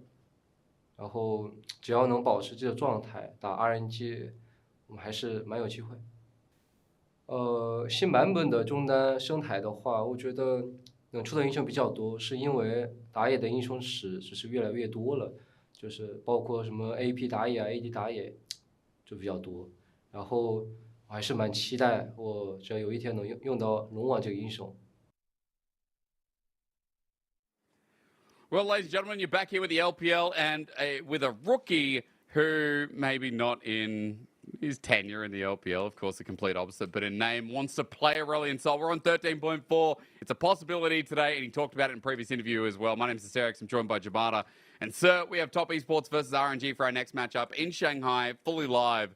And I'm just hoping we see this new pick come through for the first time in the LPL from one of the best mids in the league, let alone the world. Yeah, so am I. It's a very broken pick. I'm sure many of us are aware, if you've been playing solo queue over the last couple of weeks, how terrifying Aurelion Sol is to deal with. So if you do get to see it, I hope it is in the hands of Rookie, because as we know, Rookie kind of just pilots everything, especially in lane, almost always to perfection. I mean, again, we've already seen the Shy bring out the Quinn versus Renekton today. Another IG World Champion member to bring out what has been, you know, the anticipated mid pick coming through. That would be the dream. Again, against RNG especially, like, this is kind of the day to do it, considering that RNG we've seen recently have faltered. And Jamada, having you on the cast now is a great time to talk about how Top Esports still remain quite dominant, still remain a top-tier team. They've only lost up against Weibo. I think it was against, here we go, Memory. Go on.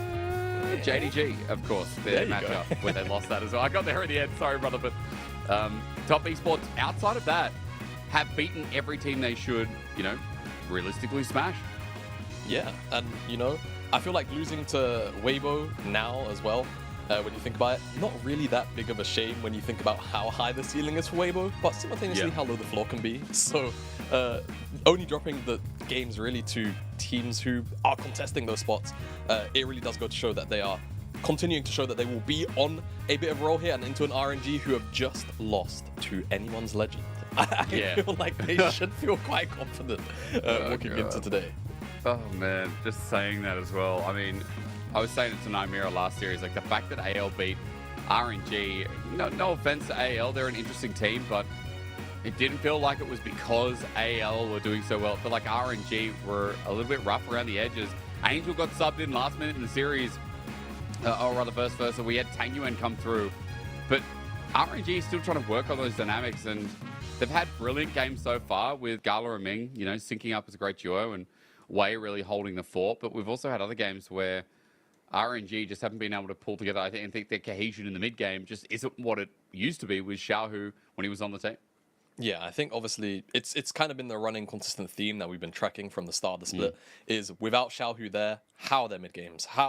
Is the general macro and decision making around, you know, neutral objectives and things like that? And even though I definitely say it's gotten better throughout the majority of this split, it still feels a little bit lackluster. And, you know, I feel like they definitely got exposed in the AL series specifically. But it's been something you've been able to see, you know, at surface level throughout this split so far. I feel like the biggest issue for me actually kind of comes a lot of the time from their early games. It feels like if they don't have a lead in the early game, then that's when their mid game truly looks lost. And I feel like into a top esports team who typically procure pretty big early game leads, today might be a bit of a struggle for them. And it's a point in the season where they need wins because they've even just seen teams like BLG around them who they'll be contesting these 10th, 9th place spots for drop a series as well to LGD. I mean, further on that, like you're dead on with the fact that RNG being 5-5 so far in the split. It was their loss earlier to IG. It was LNG, EDG, JDG that's taken wins off against them. Now anyone's legend, which should have led them to win number 6 and get them to a safe spot.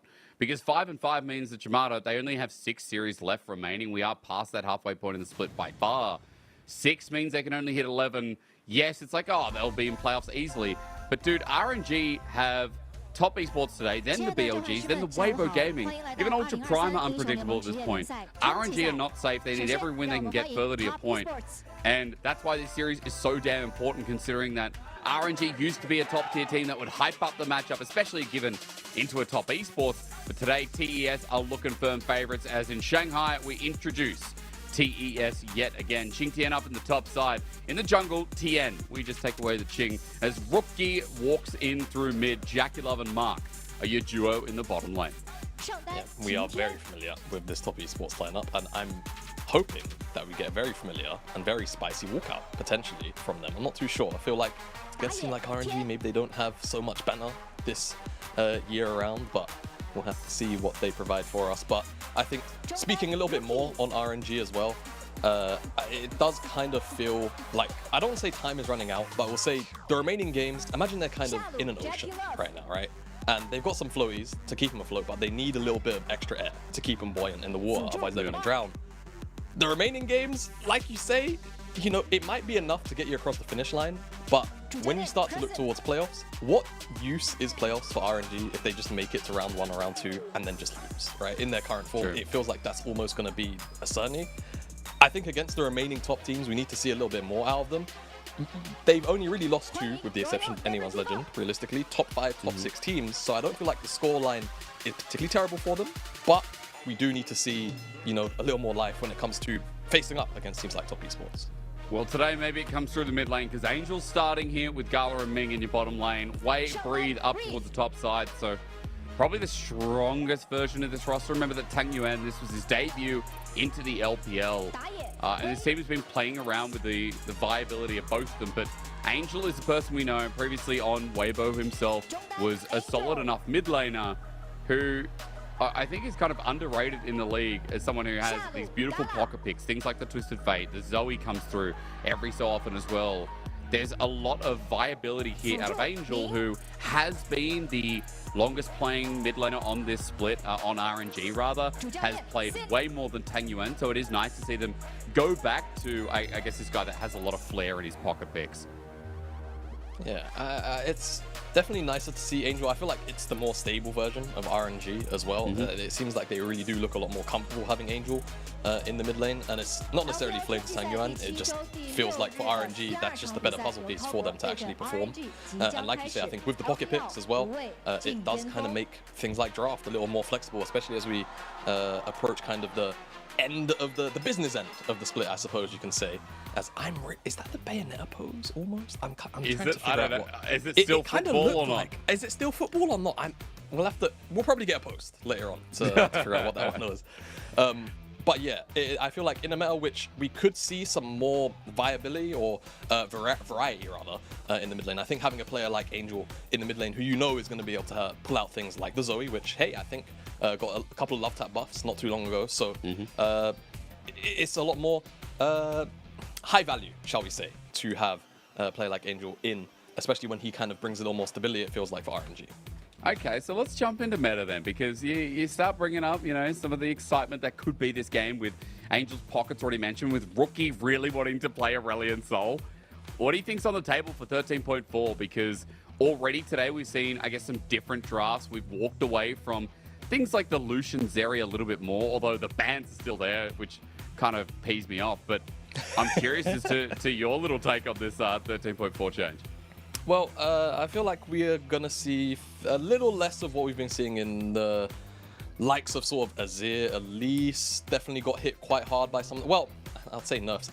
Azir technically got buffed, but I feel like for Pro, he might see a little bit less play. And of course, Azir's getting much wider scope changes very soon. So I feel like teams are just going to stop priority from now, to be honest with you. Maokai as well, kind of. I don't want to say fully dead, but we're not going to see that like pick ban priority in my mind here on this patch. And I don't feel like we have so far. The 1 or 2 picks that I definitely have my eyes on, Veigar, Senna, right? The increased cast range on the Q and the E, kind of big to me. I really do want to see a little bit more of him come out the Veigar. I feel like he kind of does well with dealing with a fair amount of mobility picks. And I feel like typically we're seeing a lot of scaling mid lane mages anyway. So to me, it feels like you'd get quite a few comfortable matchups in the mid lane. And then the other one is Senna, because the attack speed buff was kind of huge.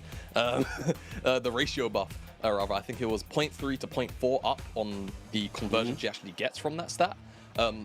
That's massive, and as well as a slight buff to her ultimate. So I expect to see a little bit more Senna. I'm not sure when we'll actually get it, but I am hoping that we start to see that pick creep in. Just anything to spice up the bottom lane meta, I'll take at this point, because we've just had such a samey meta for a while. And because it's been spicing up in solo queue, hasn't it? Like, I like that you bring up Veigar. It's been an option to many of the AD carries, especially when we're seeing immobile ADs like Varus all the time. I've seen Karthus, come through a bit more in solo queue as a priority down there as well. So those AP bots that are able to play at range and be a bit of a nuisance in the face of some of the ADs that we're running in the LPL at the moment would be exciting to see. I will also mention that, yes, again, ladies and gentlemen, for this series and for the rest of LPL, Aurelion Sol is enabled. We are just waiting for it to come out, and going into this game, Rookie has made it plainly clear in interviews that this man has been playing Aurelion Sol in solo queue. Will this be the day we get to see it in action? Give us the dragon, is what I feel like a lot of people are saying here. For the audience says here, into picks and bans, Rookie is going to have his Jace taken off the table, as well as Jackie Loves Draven. And one other bot lane pick that I'd also like to mention is also potentially Ziggs, because I'm a really big Ziggs fan. I've been converted by the, formerly of the LPL Orcs, rest in peace. He's not dead, he's just not in the LPL anymore. I'll make that joke every single time I bring him up. Very, very powerful, and we've seen both Jackie Love and Gala historically also play it. And we could see it come out, I feel like, today if Top Esports or RNG kind of want to play a little bit more away from the bottom side of the map and just sort of have a scaling mage option through the bottom side and play a little bit more AD in the mid side. As we're here to first pick, still got Varus up and available, and I feel like that's just going to be the choice always for Top Esports here. Yeah, again, like, Jackie Love loves this pick. What's more to say than everyone in the LPL right now still sees it as the best AD.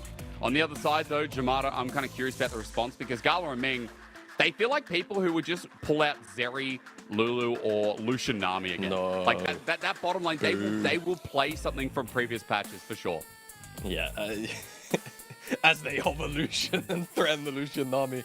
Yeah, I feel like it could be the case here that we are going to end up seeing a Lucian Nami come out from Gala and Ming, as the hover's gone all the way through and it will be locked in. I guess you could technically not go for the Nami now if you want to pick up your pick here for Wei, as typically you wouldn't see Varus plus Nami paired up together. But if you've got the Lucian, it's kind of a given that you're going to go towards it. They will actually potentially go towards the Elise, and it does make a whole bunch of sense. If you're going to try and play a high pressure lane like Lucian Nami, pick up one of the best early game tempo controller junglers like Elise, so you've got that consistent powerful 3v3 on the bottom side, and that's what RNG are going to do. Now, we know handshakes exist and that TN is probably looking at one himself. The biggest question is what gets partnered up here. Ash has already taken away. The hover's big. Again, Rookie's looking at it like, dude, I want to play. See the smile on his face. That grin. He knows that if it's left open, there's a very real chance he's going to flaunt it today. Yeah, he wants it so bad. You can just tell by that big grin. As the Nami should come through here. Top Esports go towards the more aggressive pick in Nautilus, so they've got a whole bunch of hard engage, non-committal hard engage as well through both the Sejuani and the Varus. So Top Esports, especially once those level 6s come online, that's where I expect to see them get super active with the bottom laners. In particular, Top Esports, with the solo lane still left to go, you'd anticipate with Sejuani, we probably see a couple of melee picks, and that should probably be the focus here for RNG to try and ban away things like the Yone, the Akali, things that pair up really, really well in the mid lane towards Rookie, perhaps. Things like Renekton as well up in the top side for Qingtian, which has been a bit of a monster pick for him, whether it's weak side or strong side. true. Qingtian is a bit of an animal on that thing, right? Like 5 games, 80% win rate, so 4 out of 5 is a dub for him. Qingtian has had a massive champion pool. In fact, he is the most unique player on Top Esports with 10 champions already played. So that Yone ban doubles for both Rookie and Qingtian, who pulled it out so far. Now the biggest question is, as you said, does it just tie up to another melee solo lane, something that works with Sejuani, or do you get rid of Rookie's Aurelian Soul that is obviously still on the board? Do you buy into the hype, right? Like, do you buy into the straight up, the sort of he's just flaunting it, isn't he? Just 24/7. He's saying, I want to play it, I want to play it, I want to play it. And I feel like today would maybe be the day we get it. We'll have to see. I feel like Aurelian Soul does fairly well into sort of short-ranged compositions, right? His kit mostly has sort of medium-range abilities. Cassante is going to be taken off the board now for Top Esports, so I guess for Breathe is where I'd look for him to go here in the top side. Sort of a weak pick, sort of weak side pick rather. When you've got Nami Lucian, you're expecting to not really get too many resources, and I feel like that was Top Esports' focus. And something like the Renekton, it can do really well on the side, and you'd be a bit of a takeaway pick as well from the side of Qingtian. So I think it's a very, very solid pick to go towards. And now Qingtian is going to have to think a little bit hard on what exactly he wants to take here into the Renekton. We got the Queen earlier. Yeah, we did. I was about to say, bro, like, is Qingtian feeling it this split? Because I can totally see this coming out from Top Esports top laner. Ornn is something we just don't see anymore. Like, Ornn is a fridge unit, man. And when you bring the Esky to the top lane, that's beautiful CC between jungle top. Are we going to get it? Oh my God, Ornn. That's exciting. You know what? I dig it. You know why I dig it? Who is killing Ornn after 2 items on the side of RNG? Go ahead, tell me. Because I feel like the answer is going to be almost no one. As Top Esports playing with the idea of a Tristana mid potentially. But they do need a little bit more magic damage on their side, I feel like, just to sort of even out the damage profile. When we mentioned the Akali earlier being hovered, I feel like this is kind of a safe blind at the moment with things like LeBlanc gone, and I know it's sad. It's not going to be the fire-breathing He literally, Stardust Rookie Dragon. wasn't even smiling, dude. He was sitting there like, League of Legends, like, what even? I'm not even acknowledging that a champion that we just never see. I'm not acknowledging it. Not until because Renekton mid, would you really play Alawi? Oh my God. Hold on. Please. Jamada, I'm please give it to holding. me. Jamada, Please. Jamada, I no. love this champion. No. Do it. Oh, Do it, you big hate baby. Why? I'm so sad. It's so good against Dawn. Dude. Jamada solo cast, bro. I'm out. I'm out. Ah, man. Alawi actually rocks the top side. This would have been such a game-breaking pick, in my opinion. But we're going to get the Silas. And I feel like it makes a whole bunch of sense, right? You've got 5 really powerful almost to steal away. It's always been a skill matchup historically that we've seen in the history of League of Legends. Since Silas has been out, it's always been a pick into Akali. Yeah, I'm as sad as you guys are, but I feel like the RNG composition kind of rounded out quite nicely. Skirmishing mid lane, 3v3 on the bottom side, and a top side which can weak side. It is a little bit lacking in the scaling department, which I will say I kind of worry about into a team like Top Esports, who have, yeah, sure, always had pretty solid early game so far this year. With a more mid to late game composition, you would maybe expect, you know, flat surface level for the Top Esports side to fall behind, but Top Esports have shown that they're quite creative a lot of the time. It doesn't necessarily have to go that way just because the draft dictates that it potentially should. So I'm looking at Royal Never Give Up and I'm saying, you guys have to really put your foot on the gas here and get a massive gold lead to ensure that Top Esports can never actually get back into this one. Because if it's even footing, 5v5, they should be taking it. But we talked about Top Esports being one of our best early game teams. We've talked about Top Esports being in charge of the split, considering that this team is the quickest in the LPL. Their average game duration after 7 wins and 2 losses, 9 series in total, is under 30 minutes. Top Esports win games or even lose games before 30 minutes on average. This team is potent. They are the spirit of the LPL right now, and running into RNG, who have had a really rough start of the split, they're going to show us they mean business, or RNG are going to wake up here in this split and realize that they got to get a move on themselves, much like their composition here against TES in Shanghai. Jayo's ring. And I don't feel like we can really put enough emphasis on it, can we? The fact that RNG do kind of need to get a bit of a move on as far as the standings are concerned. I feel like 5-5, maybe not where many people were expecting RNG to be, but you know, you look at the context of it. Losing to mostly the top teams, right? We'll ignore that anyone's legend. You know what? Hell, RNG, they're 6-4, right? We don't see the 5-5. It doesn't necessarily feel too bad, but it's not exactly where we expect them to be. Yeah. So I really do kind of hope for their sake we'll get more. Go on. I will say to you that RNG at the start of the split, I did think losing Xiaohu would mean a massive piece of direction. I think when I did power rankings, I put them 8th, 9th, or 10th, one of them, right? I put them at the birth of playoffs, but I didn't put them anywhere higher than that because, again, direction in the LPL is so important when we have such a chaotic league that has in the past been known for its heavy skirmishes, its trading plays, not necessarily around neutrals, but around just simply gaining a net advantage. That, you know, shot calling, I think, has a even more important role in our league. So, Jamada, you know, RNG, again, especially in the later part of the split, have been kind of hitting that expectation. As you said, this is the race to playoffs now, and they've got to kind of muster up. Top esports might be a different beast. As in this game, you did talk about a great dredge line. Maybe not that, but you should have been. Ming has to flash away. Marky Mark. Marky Mark. It's not the start you want for the RNG bottom side, though. Fusion Army level 1. It's kind of the only time where you can kind of be taken advantage of here in the bottom side of the matchup.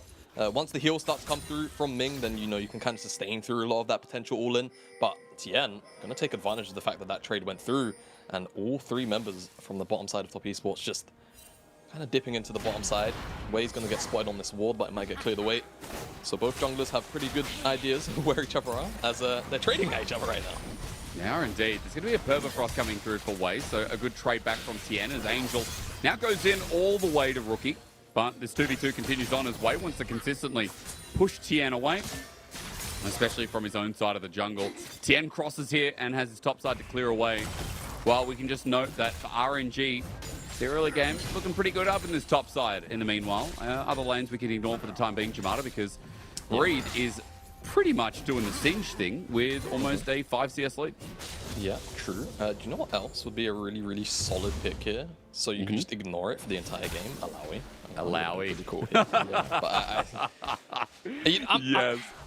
I'm do you really play mad Alawi? that I do. That's why I'm so mad that they hovered it and didn't lock it in, considering how solid a spot it is for it. Oh, hang on. Hello. Tien's in trouble. Arctic is not beautiful, but the wolves are taken. Breeds invade.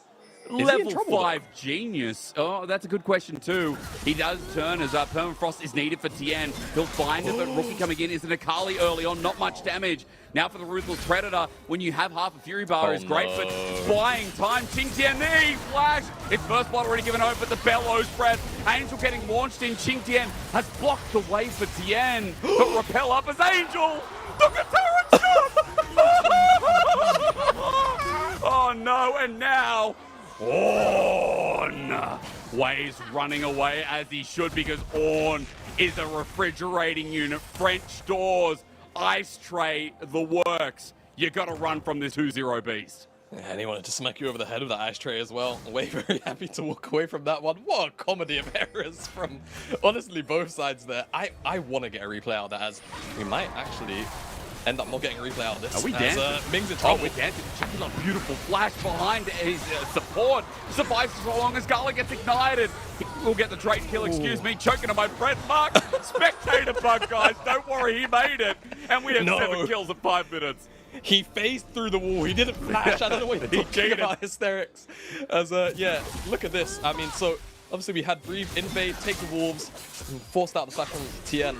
And you're kind of wondering, is Breathe going to get chunked out here? But as soon as the Shroud expires, it's just jumped on by RNG onto Rookie. He can't escape at all. Gets bursted out. Breathe drops. Does he just take it out? What makes him take? That's the creep. Oh, no. Oh, no. Oh, that's a disaster. That is a complete disaster. As, yeah, down here, Ming just face checks, unfortunately, waiting in the bush Mark and gets taken out for it, but it is traded out 1-for-1 as Gala just slips in, takes out Jackie Love, gets over the wall. And I heard a flash, but I'm not sure if it's on the replay or here. Dude, is Breathe the jungler or what? It's got the duck flashed away from this Renekton. Go back to your own lane. Dude, he's everywhere, isn't he? Hysterics, check on the desk. Breathe might be there in like 2 seconds. My God, that's the 3rd time he's roamed down. 1 for Wolves, of course, then the follow through in the invade. And now, towards mid, he's going to lose a plate for it, but still, Breathe is the second jungler.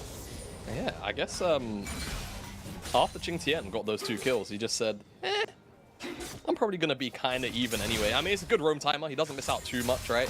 It's just about how much Ching Tian gets out of that play in terms of picking up the plate. But away from the top side, down here, seems like Top Esports will be able to secure the Dragon. Wei is on this side of the map, but it feels like RNG just don't really want any business down here right now. And this first Dragon in the game will go over to Top Esports, no contest. But Jamana, shenanigans aside, this is not good for RNG's early game. As Wei finds out his red buff not completely up yet, but you know, you were saying that this game needed to be hard, fast for RNG. It needed to be paced.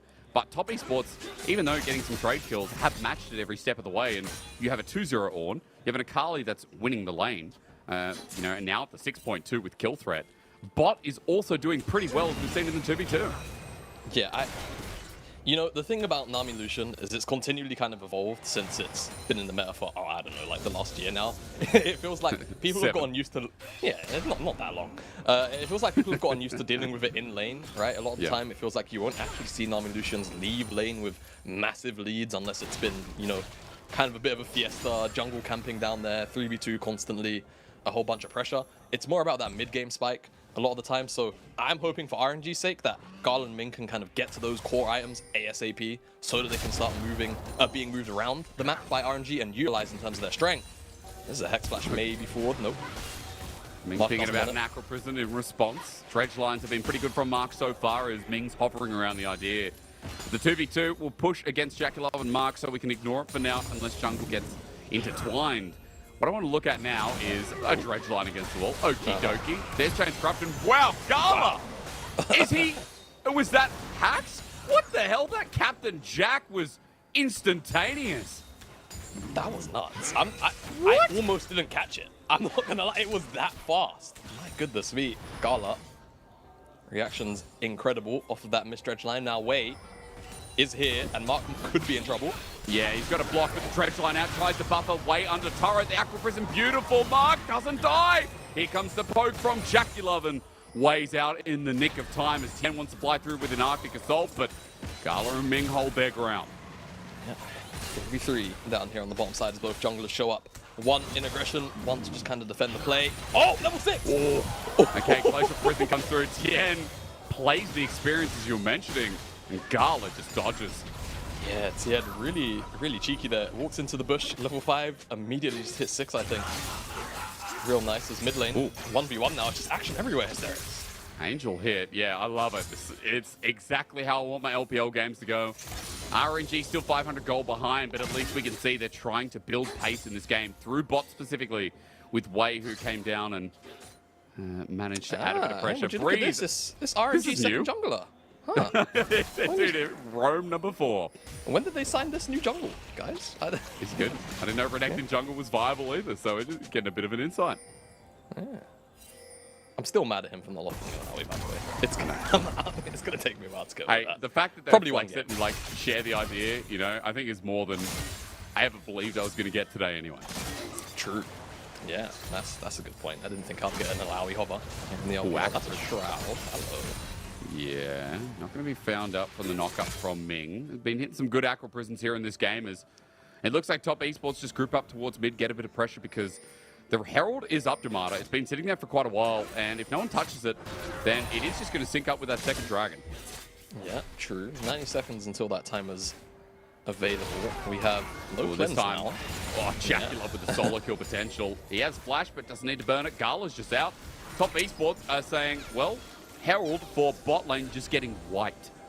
Yeah, and there's going to be a whole bunch of plays. First one goes over, and Mark, Tien, they're just going to use their big bulky bodies and all of those base stats CC just to threaten the fact that they could very easily kill Ming or Gala. That second play goes over, and look at that CS just being missed underneath the tower.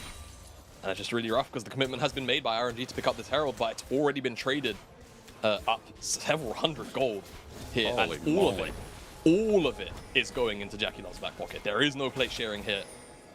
So that was, what, 450-ish gold, more or less? Yep. Absolutely absurd uptrade there for Top Esports. I mean, close to getting a 4th one from that single play. Rookie, Tien, Mark all hover still, and Angel and Wayne have to take a very safe path towards the bottom side. Meanwhile, Jaculov, if he hits arrows, Gala's going to get poked out again as Mark just walks down. Tien going to be spotted out by a ward. Wei is here with the Herald, but Chain's Corruption's almost up and available from the play that started this off as Cullen comes through to just try and push the wave. Yeah, just pushing the wave back a little bit. Tien, what's he looking for? Is he just kind of feeling like Wei was maybe going to do something a bit weird? I think so. But nothing should really go down. We've got a big extended focus on this bottom side. I think maybe Top Esports making that last play? I'm really not too sure. But the posturing will eventually pay off. The Dragon is also spawning in 5 seconds, so that could also be why. Yep. Tien is just investing so much time down here. Herald to be used down the bottom side you expect here is Breathe and Ching Tien still battling it out. That Dragon will have double TP for both of our top laners here in this game.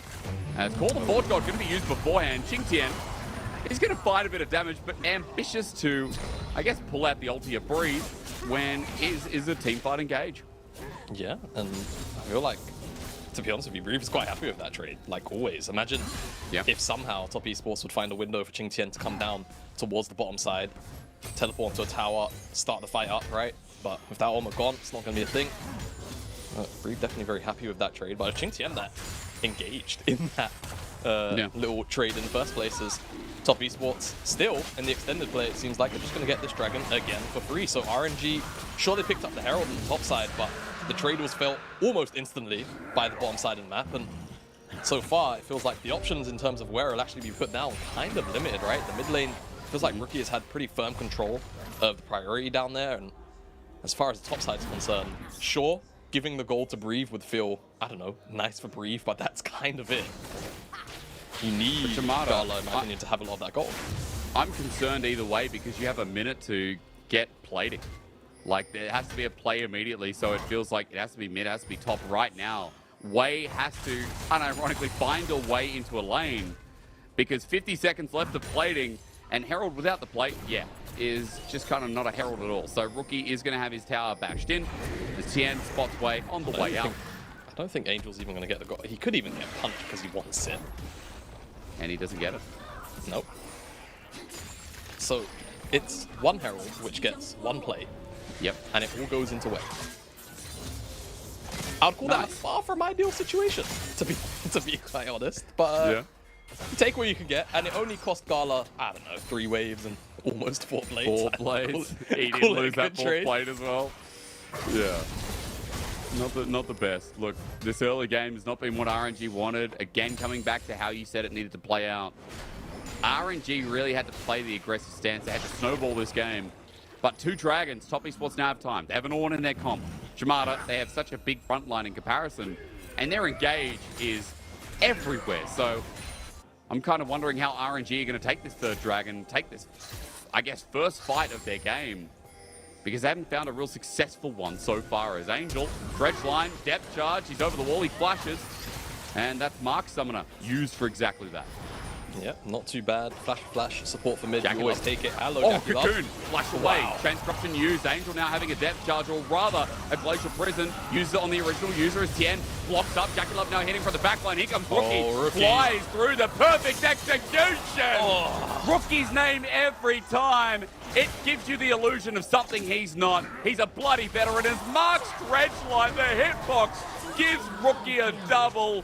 Top Esports are near the top for a big reason as Wei has to watch from afar as his team has been sliced and diced and torn apart. This Elise may be very beautiful in spirit, but now he's going to turn into spider pudding as Breathe comes through, but he's in the middle of a whole team. Ambitious to say the least with a TP of their own. He survived for a while, but Renekton can't finish the job. However, Wei does. The end jumps in. Hang on, Breathe has done it. I can't believe he has, but he's absolutely done this. Let Breathe cook, man. That was really, really insane. The Gold Drinker heal just about gets him through that exchange. Rookie, he's going to be found by Ming. I think he's just trying to die to Ming. Yeah, I think he's got the right idea here. As the shutdown will go over to the support of RNG. And that was definitely very, very precarious in the very beginning for RNG there. The engage comes through over the wall with this tidal wave and really well executed from Jaculov. Just have the reactions to not get caught out by that one. Really nice juggling of a lot of that culling, but as soon as Rookie enters this fight, it just feels like it's over, doesn't it? Angel gets immediately blown up in the initial exchange, and yeah, Gala doesn't have much to say against a level 11 Carly at this point. How does this dredge line? It's just, yeah, that's all right. That's okay. That's not too bad. You know, we said, wait, Itsy Bitsy Spider, show us what you've got, and he just about made it out in time. And Breathe goes in. It looks a bit creep, and then he presses the core drinker button, and he's back to 1.3k HP. So not bad, and it buys enough time for Angel to come back in. Also get involved in the action after dying first in the very beginning of that team fight in the first place. And the triumph just made it so frustrating to watch as Breathe single-handedly comes in, turns to play RNG, now with a bit more gold back to their name. We're going to be real though, Top Esports came back and found, you know, the majority of the kills in that fight overall. But now we're neck and neck a bit more. Herald does go over, but I'm wondering if RNG, because of that play, Jamada, might actually have a bit more to do here at this next Dragon coming up in 20 seconds. Yeah, I mean, I think you just gauge the items, right? Everyone is kind of at item completion parity. You could argue RNG kind of in front with the mandate being available for Ming and how much that can buff up Gala specifically. So RNG will feel pretty confident about being here, as kind of shown by the positioning. The only issue is with Top Esports having this Herald, they're postured more towards mid. It's a much more threatening position because they can pick up this tier 1. And if they can guide the second Herald, don't forget, they can get 2 charges. They might even kill the tower before the Herald comes through. But they're just going to let Angel deal with it, and RNG, they'll start the Dragon. But it is very slow, exactly. 5k as it gets pulled out. I mean, Gala's not doing enough. Top Esports here. The team fighters would call the Forge God. The Ram Jam flies through. Hot damn! Rookie nails through the back line. Ching Tien set it all up, and like a game of bowling, that's a strike. That was just, there's just no way you can really deal with it. Now, Angel has an all-note of his own. And funnily enough, Top Esports are in the exact same position. RNG just got caught out, but RNG don't want to pull the trigger at a numbers disadvantage. I feel like they're not strong enough to take that 3 versus 4, even with the ultimates being blown. So they'll just back away. But the Dragon hasn't been taken down, I guess, the crucial part. So Top Esports aren't going to snowball that one just yet, as Cheeky, Angel just gets towards the mid lane, picks up that tier 1 for himself. So the tower's traded in the mid side at the very least. But I expect these 2 teams are immediately going to go back towards the river and butt heads as, yeah, Rookie, just free access to the back line. Ultimate comes in here from Ching Tien, double knock up on the bottom lane, carries E, used as a taxi onto Wave on the back line. That's how Jackie Love Clean died. Breathe took out Jackie Love on the back. The times of being a virus versus a Renekton. Just Breathe versus the world, really, at this point. That's a big crock. Yeah, wasn't quite catching that, I'm not gonna lie. As everyone was so focused on the RNG bottom lane, Tidal Wave kind of just hit him, and unfortunately Jackie Love left to the wind. As we come back out of that replay, and it's Top Esports on the Dragon again, and RNG still feel okay about contesting this for now. They don't have a fast Dragon either though, Chavada. No. They really don't. Culling comes through, Ching Tien absorbs it. Now we're going to 50-50 for the Chemtech number 3 here for Top Esports. They get it. As they lock it down, Breeze tries to get Rookie in the back line, but now he's isolated with Dominance used through. Ching Tien's absorbed so much damage. Jackie Love again, the target, he flashes away, but somebody help the poor man. Get Breathe away. Gore Drinker heals him up, but this time he's stunned to his death. The chain disruption from Angel was a beautiful steal as Gala's ready to clean it up. Breeze has bought so much time, but as Rookie goes to the back line to bring this play all back, this man doesn't miss. Rookie, my lord. There is a reason that this man can have whatever team he wants. He keeps on finding the backline consistently, and RNG just can't do anything about it. And despite Breeve's heroics and trying to take down Jackie Love, it is just not enough. I think the Chains of Corruption delays RNG so much when it comes to trying to capitalize once the rest of Top Esports kind of backs away into the pit. We get a good look at it here in the replay. You can see Breeve just has eyes for Jackie Love, and yet the Chains of Corruption just spreads and keeps everyone at arm's length from RNG. The threat of Rookie as well. This ultimate, additionally from Ching Tien, there's just too many zoning tools, and Rookie's case, zoning champion, as even though they take out Tien, and you can sort of see the blood in the water for RNG, they want to move forward. As soon as Rookie goes in, it feels like it emboldens the rest of Top Esports to just come out of this pit and take down the members trying to collapse on them, and very easily they take down those members of RNG. They get the Dragon, they get the fight. Now they're one away from Seoul, and they can start to focus on this top side now that the Baron's up and available. I don't know, I sound like a broken record, Chamada, but 21 minutes in with Soul Point, things aren't looking good for RNG if we consider what the early game was.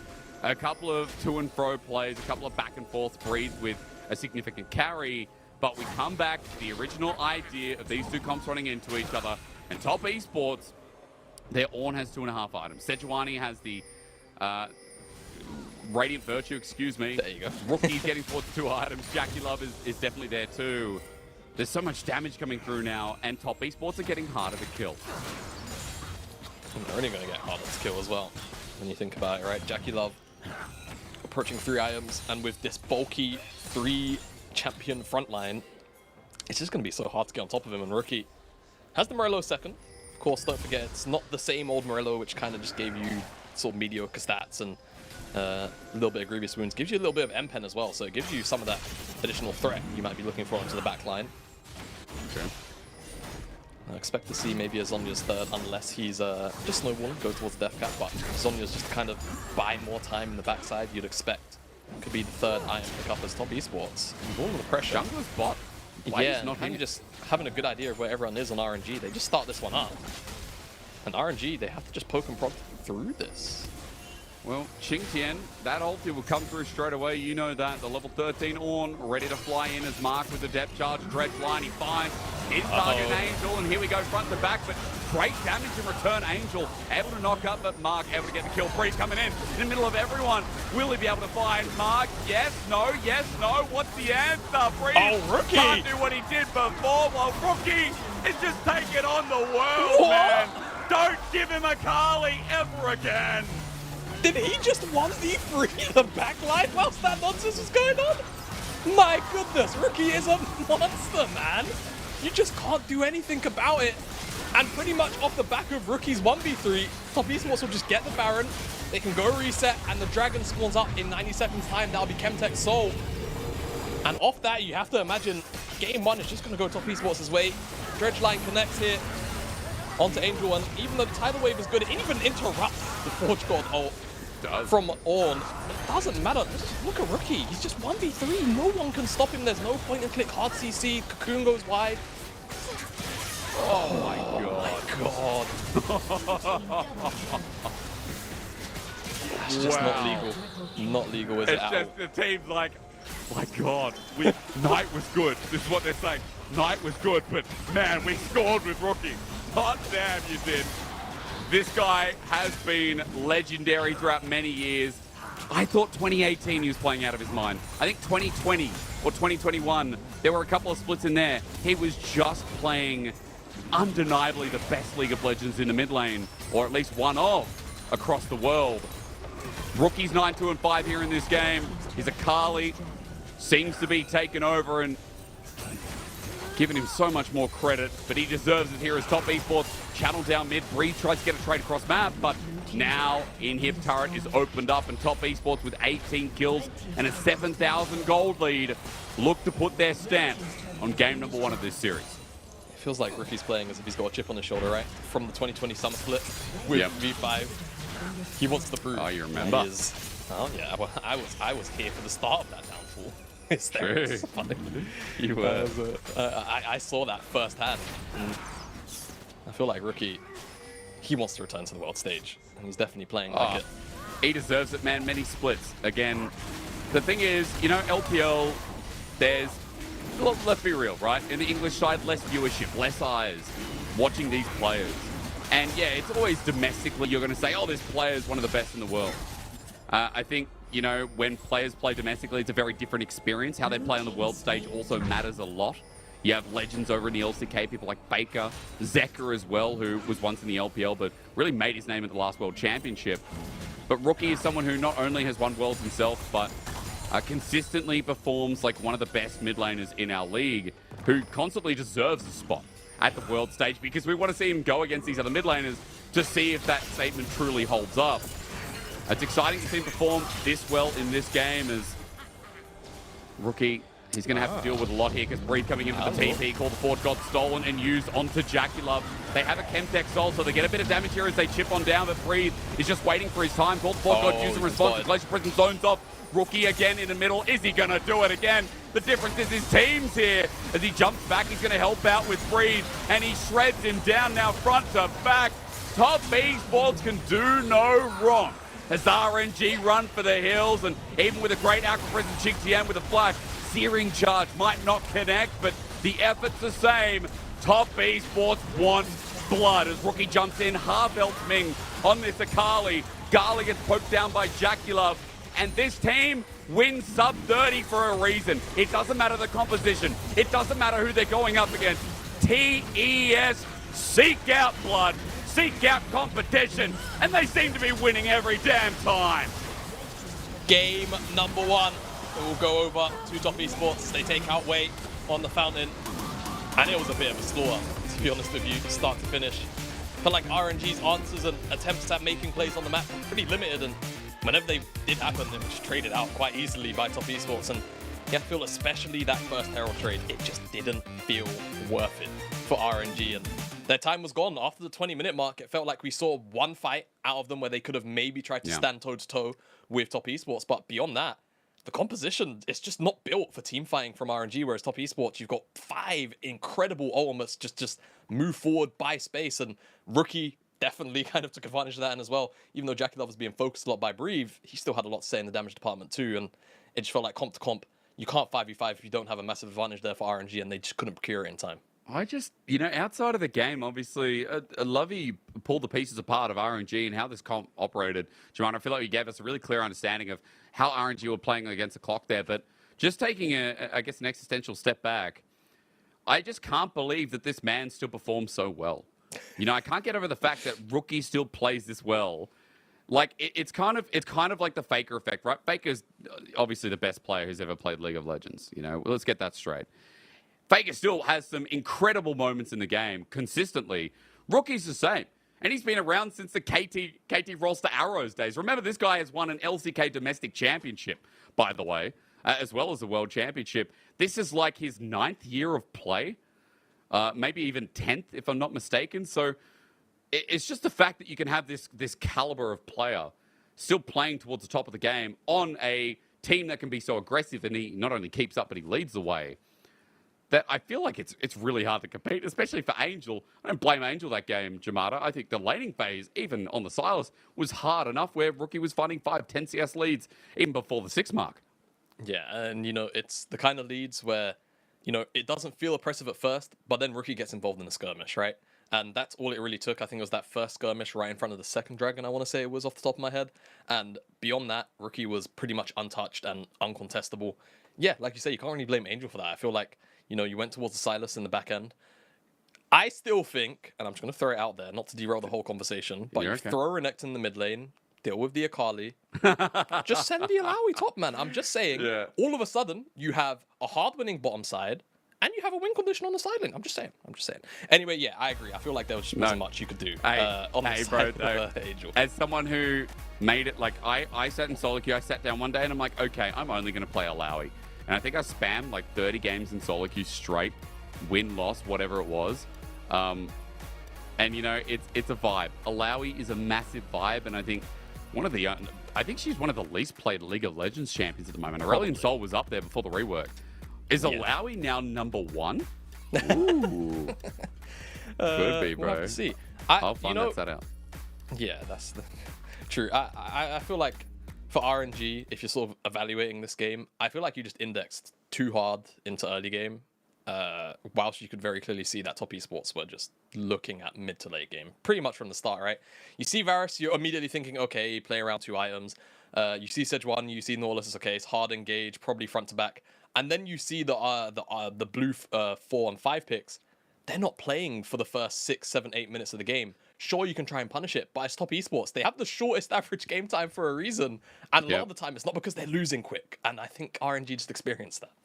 I think, again, RNG just didn't have a chance as soon as Top Esports got rolling. And for a game 1, you have to give respect to this team for rampaging through the early game draft. We're going to go to a break, and then for game 2, see if RNG can hold up their end of the bargain in its best 3, or if Top Esports are just too much. Started up by LNG. They're TPing actually behind as well. Zika is coming. He doesn't have the unstoppable onslaught, but he has Scout right there. Shun's honestly using Zika to try to get out of this one, and he does, but no! The sniper shot from Scout. The LPL are kings again. Okay, hear me out here. Have you ever gone through a breakup and you tell your ex that they'll never find someone else like you? Well, that's true most of the time, unless your ex is EDG and they pick up this guy named Fofo. For the traps, force him back to the rest of his team. JJ joining the squad as everybody presses away! Fofo comes in and takes Ultra Prime apart. That was disgusting. And with Mako leading the roster, I'd keep a close eye on the bot lane, just in case. So many mistakes, so much damage, and then you're always able to do your job. Oh, the trap is there as well. Leave has to cleanse. Balan walks away just about with his life. But the bubble is huge onto Doggo. Both of them 100 HP. JJ wants to move in. I don't think he can do it, but Mako can! Flashes forward. Now we're going to see what they're able to do. Is Leaf. Oh, no, Balan! Oh, yeah, that's what they can do! Leaf destroys him! What? He has a family! But let's not forget, LNG has Tarzan and Scout. Last line's a Scout. Yeah. There's about to be a physical reaction in terms of maybe Shun going down. He does have the rest of the... No! No! Death goes wide. Oh, he gets the cash in. Elk gets money. We actually got a little bit of something for BLG as they're trying to get a little bit more. Yagao gets a big push back for Scout, but Scout slams the hammer down and gets one back and forth. LNG, it's a trade of 2 for 3. So maybe... I have no idea what I'm talking about.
Please come this way.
Stop playing with my heart right now. Girl, I need you in my life right now. Though I'm all tied up, need your love right now. Stop playing with my heart right now. Girl, I need you in my life right now. Though I'm all tied up, need your love right now. No, I'm balling out, yeah. But my heart plays loud, yeah. And I'm all freaked out, cause I got nothing to say to you. But will I be down, yeah, when you come around, yeah. So let's get right down, cause we ain't got much time. And every time you hold me, I think about the times that I was lonely. Keep reminiscing about how you the only one that makes me wanna look into your eyes and say, stop playing with my heart right now. Girl, I need you in my life right now. Though I'm all tied up, need your love right now. Stop playing with my heart right now. Girl, I need you in my life right now. Though I'm all tied up, need your love right now. Yeah, we could take time to work things out, oh, yeah. But I want you in my life so we could have each other, yeah. I know it seems hard to shine, but you're a million stars at all the same time, yeah. And you know I really mean it. And every time you hold me, I think about the times that I was lonely. Keep reminiscing about how you the only one that makes me wanna look into your eyes and say, stop playing with my heart right now. Girl, I need you in my life right now. Though I'm all tied up, need your love right now. RNG 下路的话，因为打比较多，也比较熟悉了嘛，他们下路还是打得蛮好。然后我觉得这个版本其实纯2v2的话，其实打不出来什么，很明显的效果。最重要的看是哪边配合打野配合的比较好。因为上一次输京东，觉得我们团战还是就是对面方面就是处理的不是很好，然后就是最近比较就在意这方面嘛，然后想把这方面就是给调整的更好。A known relationship between Jakilov and Gallo specifically, and, you know, throw in Ming, of course, people who've been in the league now for quite a while. I'm Asterix, I'm joined by Jamada, and Game 1 was a sight to behold of Top Esports dismantling RNG in less than 30 minutes. Jamada, Rookie was MVP as a surprise to absolutely no one. Yeah, no surprise. It was surgical, this game from Rookie. 11-2-6, 81 KP, damage to gold conversion 209%. I don't think I've seen a number that high. I'm just going to be honest with you. I don't think I have. I think that might be the highest damage to gold ratio I've seen on the LPL this year. As yeah, it was a complete steamroll from the man in the mid lane. And frankly, I feel like he was set up for success kind of from the get-go, right? Angel couldn't really have much of a say in the 1v1. And a lot of the plays early on didn't necessarily go Angel's way either. More in relation to that really weird invade before Outbreathe. And beyond that, it was just plays like this, right? Taxi onto the back line, who's already been knocked up by that Ornal. Nothing you can do as Gala and Ming. And it was just a consistent theme that Rookie would find his way onto the back line, 1v2, 1v3, and there was nothing you could do about it, even though fights like this where you would say maybe RNG have a bit of a foothold, right? They've got a flank coming, Short Angel gets one shot, but look at Breathe, he's on the back line, he's getting a lot of work done. Where's the follow? Oh, the follow-up's all dealing with Rookie, who is one-shotting them as we speak. And he didn't do that just once. He did that a couple of times, actually, in the game, taking on the whole team by himself. I mean, insanity. While I also need to give an honorable mention to someone like Mark. Mark had a brilliant game alongside Jakilov. You know, Jakilov was bullied a little bit by Breathe in one of the great TP plays, but Mark set up his engages, his, I guess, defense mechanics were really on point in that game 1. So I think gets an honorable mention here as, look, for Top Esports, they made that look easy. RNG have had a bit of a rough time recently losing to anyone's legend, 2-1. Now, Jamada, this is obviously not a great sign, but I think Top Esports, when you coming into the day, were the favourite team, considering that this team has not only been the quickest, but actually one of the most consistent so far. Yeah, I feel like you know, with teams like LNG, obviously Weibo, even heck, even JDG to a point, I feel like Top Esports have definitely shown us the least cracks in the armor. It does kind of make me wonder if we do start to see, you know, Top Esports kind of be thrown off kilter a little bit, how they'll recover. You know, kind of showing PTSD from supporting V5 last year, and then Rookie kind of fell off with the rest of V5. So I'm hoping that they stay on track, because the Top Esports lineup is just so damn good, and I feel like, you know, from the jump with the changes, and the intent was kind of clear from Top Esports rather, that one of the main things they wanted to clean up from 2022 into 2023 was that consistency, right? Wayward out, Qingtian in, obviously Rookie as well, and it feels like it's kind of been the main focus point. Even we've had interviews from specifically even Jackie Love, not even from the SOT we had coming in to this with that interview, but even him saying, I'm focusing on my own gameplay. I know I stepped forward a little bit too much, and it's something that is kind of the one main thing I want to make sure that I'm keeping in line as I mature and I grow into an older player. As we are here into picks and bans, we'll see if maybe the draft even reflects that a little bit too. Well, let's have a closer look, because again, I'm just going to say the one thing that we've been thinking about since game one as well, that was Rookie on Akali. Now, he has said that he's been playing Aurelion Sol, and I want to get everyone's hopes up, but I will constantly remind you that Rookie himself has talked about it. So, yeah, the maybe is there. I'm going to get your hopes up and say that Top Esports are on the red side. Do you know what that means? They can leave Rookie's counterpick to R5, and if it looks, see, there you go. See, now the brain juices are flowing, because now all of a sudden, you know, it looks a little more viable, huh? RNG coming out of that game one, just banning away Varus and Sedge. They don't want to deal with it after what they just had to go through.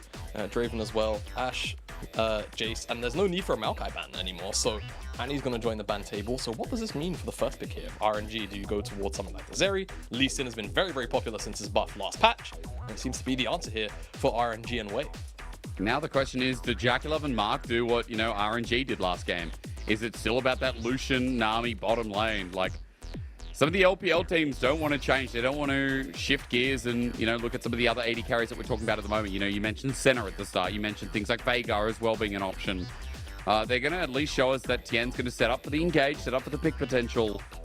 But now the biggest question is what happens. Bot, and there's Nami.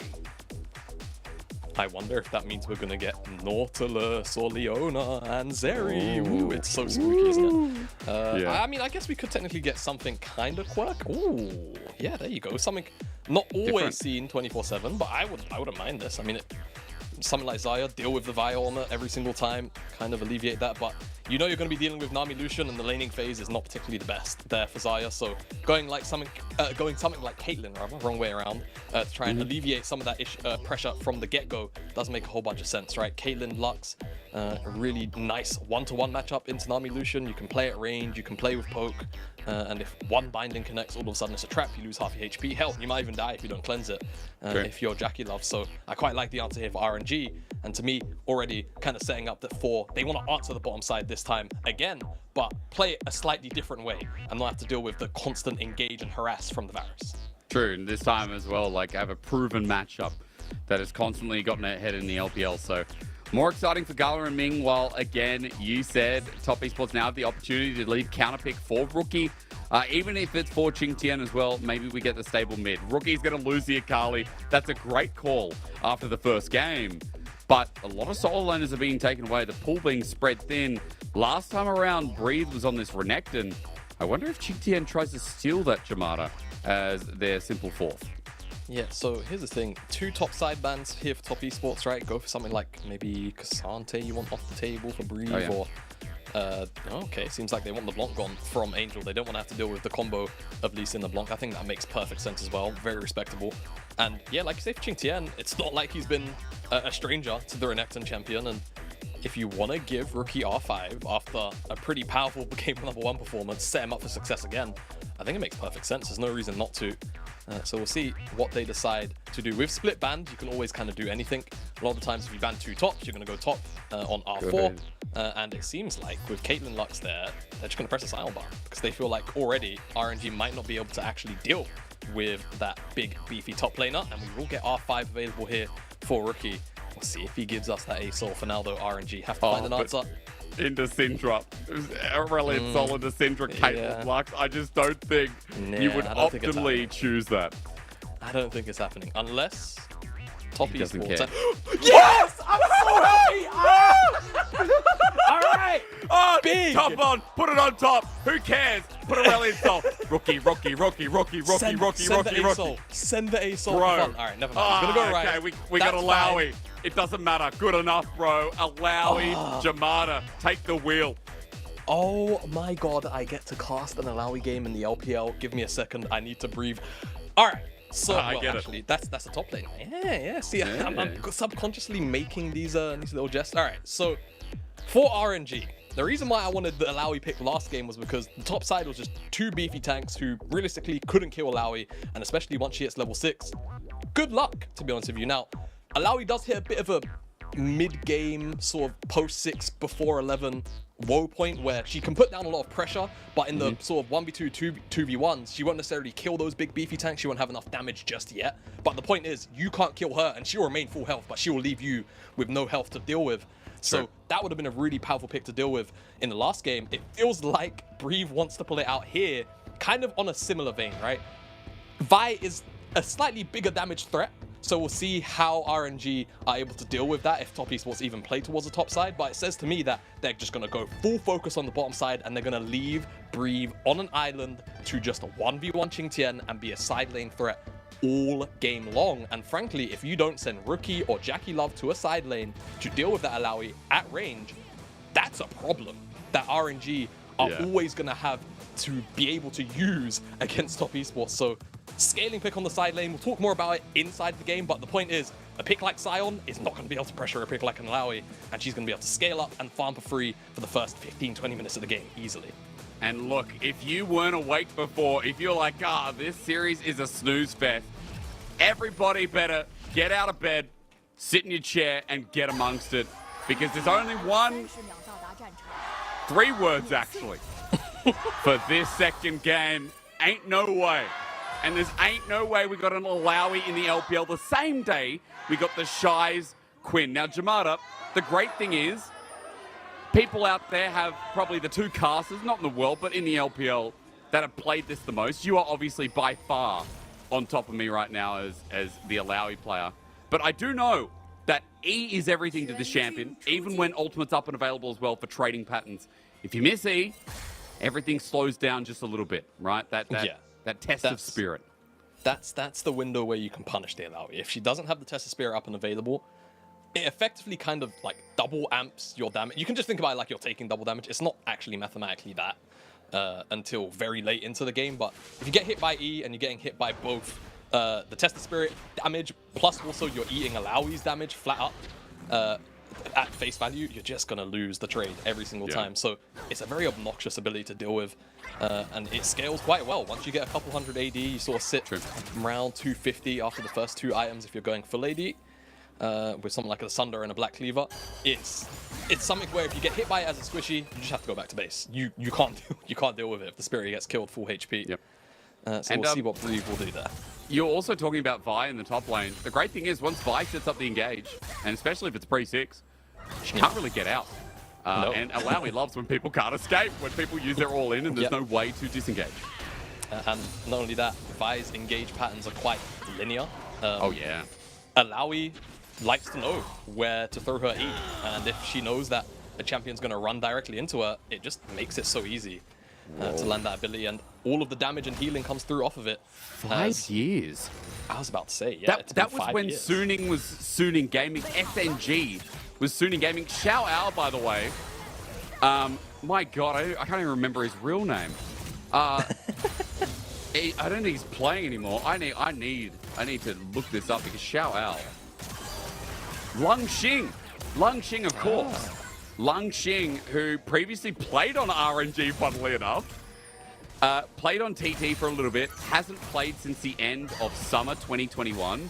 But remember that Lung Xing, aka Xiao Ao, was an RNG top laner that went to Worlds with this team at the time as well. So the fact that this was the last time played 5 years ago is just a beauty to see by, yet again, another RNG top laner. Is Breathe right now having an okay time while Jamada if top doesn't get ahead for RNG, my biggest question to you is the game stuffed? Like, how bad of a game is it?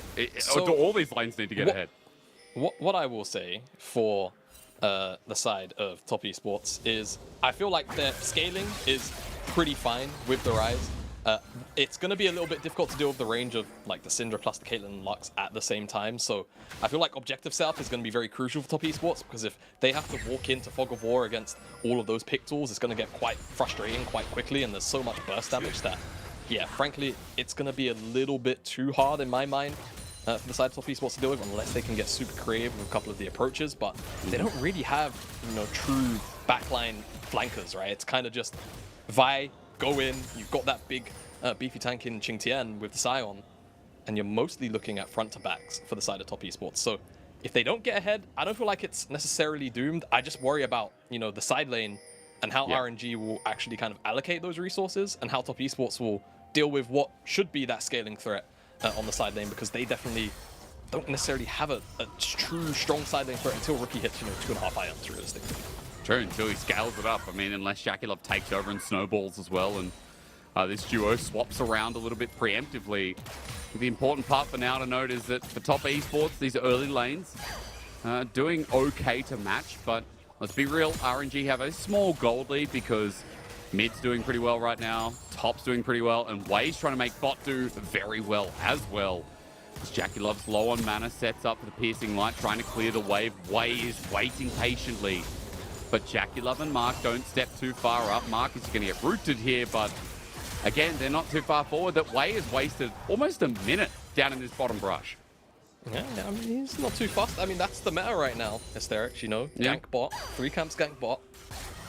In this case, did most of his jungle, sat there, nothing happened, go back to base. Get your catch-up XP when you eventually find a kill. It's alright, don't worry about it. JackeyLove flushes! Ming is dead! Mark and JackeyLove have been the better 2v2 by far. Yeah, they really have. And just capitalizing on one Aqua Prison, and immediately Ming just gets pounced on. Really nice capitalization there from top esports bottom side. They'll even have Tien just come and shadow whilst they shove this in. Help the shove actually as well. They might need him for the extra wave after this, unless they just want to base.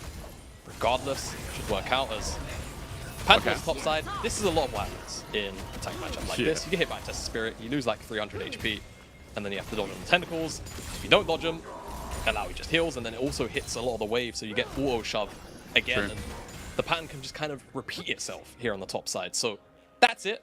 That's kind of Alawi in a nutshell. It's really frustrating to play against. And there's not too much counterplay very consistently as Tien goes in. Will Angel flash forward? Good damage. Scatter the Weak needs to connect up from RNG, and it does. Well done from Angel. And now we're 1 for 1. Yeah, that Tien just kind of goes in and doesn't find a window to flash away because he can't get over the wall. And hey, even if he does, Wei would have probably just followed it anyway. As quick replay at this first blood, it's just a really nice Aqua Prison. And the problem is for Ming, he just has to flash it because that binding's going to hit and he's going to take tower aggro. Yep. Oh, meanwhile, Ming walking in. We just saw a great play from the bottom lane of top esports. It's going to follow up with Rookie getting set up. Wei now in a lot of trouble, but Gala here to help him out. Rookie steps on a trap. Oh, but that means he gets stunned up. Mark survives, if only in the nick of time. Tien has flash available with Q. Rookie's going to match and take Gala out. He's got flash, but he's rooted up. No time like the present, says Rookie, to get yet another kill. He flashes over for Wei. A flash from Wei to get out of there. The Q saved by Angel. That's Scout of the Week. If not used, Rookie would be 3-0. Yeah, he would. He would be 3-0. And, I mean, RNG, they do get the Dragon. And in correlation to what it means, I mean, actually, first off, Rookie getting 2 kills is a bit of a problem for RNG. Because he's one of the... two after game number 1. And 2, he's the one thing that can maybe deal with that Alawi on the side lane. Talk about as, yeah, RNG, they do get this Dragon, but they're kind of just caught between a rock and a very angry Rookie as Ming gets the first kill onto, or Rookie gets the first kill onto Ming rather. Mark gets the heal off in time, so that final auto from Angel doesn't actually take him down, and Rookie casts that Realm Warp, gets him and Tien on top of Gala immediately. Gala's flash comes out just a little bit too late, means he still gets room prisoned up, and Wei able to survive on like a sliver of HP. As Angel gets that Scout Weekend, and the Q just brushes past him on the way out. We're back in it, and JackeyLove and Mark, I mean, You know, we were comparing the Lucian Nami last lane, Gala and Ming not able to do too much. This time around, we said Gala and Ming had a bit more agency in the lane, right? A little bit more setup. Jackie Love and Mark have punished them, and now bottom lane is actually quite even, despite a bit of CS missing. Jackie Love even has a kill over Gala, so yet again, top esports through this early game are showing up quite big. Yes, they are, indeed. And you feel like for the side of RNG, you kind of should have pretty sizable lane leads. Not sizable, I think sizable might be a step too far, but they should be ahead 1-1. And even though, at least in the bottom side for Gala and Jackie Love, they've got an individual CS lead, it's not really big enough to the point where it's, you know, spooky, right? You haven't taken a good couple of plates off that bottom side tower. So the Caitlyn pick, it's not really achieving what it usually wants to do in that facet. So I feel like for top esports, objective achieved, right? You've stopped the Caitlyn Lux from snowballing per se. And you can kind of leave lane happy once you hit that 1.5 item mark with the Gale Force, maybe a Dirk if Jackie Love decides to spec into it. With the mandate, you can then start to do Lucian Nami things, right? In the mid game, blow up the target. And that's really when you want to start playing the game. For RNG, you want to start playing the game from minute 1, and so far, haven't been able to with Caitlyn Lux. And look, let's be real. You said in the early game that, you know, it could also rely on top esports utilizing range against this Alawi pick, right, at some point in the game. Well, Rookie's already set up. Rookie is that range, you know, the one with the widest range, actually, on top esports. And the one that can kind of kite it out with things like Phase Rush. So for Breathe, game might not be as simple as he first thought, as he's going to send him out with a Test of Spirit. Leap of Faith has not been used as of yet here in this game, but Test of Spirit will be withstood by Qingtian, which means no Tentacle in the end, and Breed just continues to womp away while we sit here and we chill out until next Dragon, until maybe this Herald gets looked at, with RNG having priority up in this top side. Yeah, RNG, they should almost always have priority in the top side, as Ming's going to eat another culling. Damage will be blocked a little bit there by Gala with the shield as well. But for now, it feels like top esports have pretty firm control of the bottom side, juxtaposed to that top side like we were just speaking about. And Wei, I think he's on the Herald. He's just kind of dragged out a little bit, so it looks a bit awkward on the minimap. Should be on that one. The objective will be RNGs, but look at the map. Look at the trade. Oh, and look at Gala. Look at the moves, man. It's as simple as that, isn't it? Tien takes him down. Ming just gets hit at melee range. Rookie doesn't care about the turret. Tien for a double. The bottom lane is wiped again. It just feels really bad from the side of RNG's bottom side. 2 games in a row kind of thrown to the wayside here for this Herald. Now, at the very least, it's... Wait, drop the Herald. No? Okay, that's fine. Don't want to do it. Don't want to trade the plays. No, we're going to look at the choo-choo and top side. I'm just more wondering about Rookie. Observer, I get it. It's a train. I love trains too. Rookie's trying to get back to his own lane, though, while Herald's not going to be placed down and Angel is not going to be able to zone him out.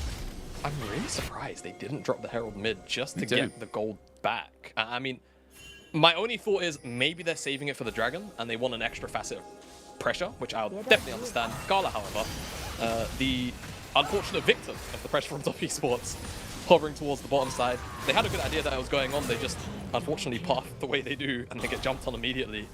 And both bottom laners of RNG die. Esports capitalize very happily on RNG playing for that Herald. It's not going to be as fast as game 1. It's not going to be as bloodthirsty, but it's still going to be top esports favored here with a gold lead that's spanning out to about 1,500. Rookie in charge. Again, the leadership that he gives his team is absolutely massive. And you can see Tien alongside him as well in this game. Both have really been taking charge as top esports now start this second Dragon. And you were saying it before, Jamada, they might try and use the Herald to add pressure, but Wei's not even going to drop it now. And Dragon's just going to go down free of charge. Yeah, it's not the best there for RNG. Top esports will take that one away. So Ocean Dragon, Ocean Soul will be getting. And one point I did want to make earlier is typically the reason why we don't see picks like true side lane picks like Alawi too often these days is more or less because the Dragons kind of bring everyone to team fight 5v5, right? Side laning is kind of impossible. Hold that for Angel. I think he's dead, isn't he? He's just dead. So continuing my point, please. Angel doesn't even have the room to flash. Picking up that first Dragon, it just kind of gives RNG a little bit of breathing room, an extra 5 minutes potentially to side lane with this pick. That being said, however, the rest of the map is losing so heavily that maybe Breathe getting all of this pressure in. Good leap of faith. Yeah, just a lot simply on the Test of Spirit, and that means we're going to have some slamming going on.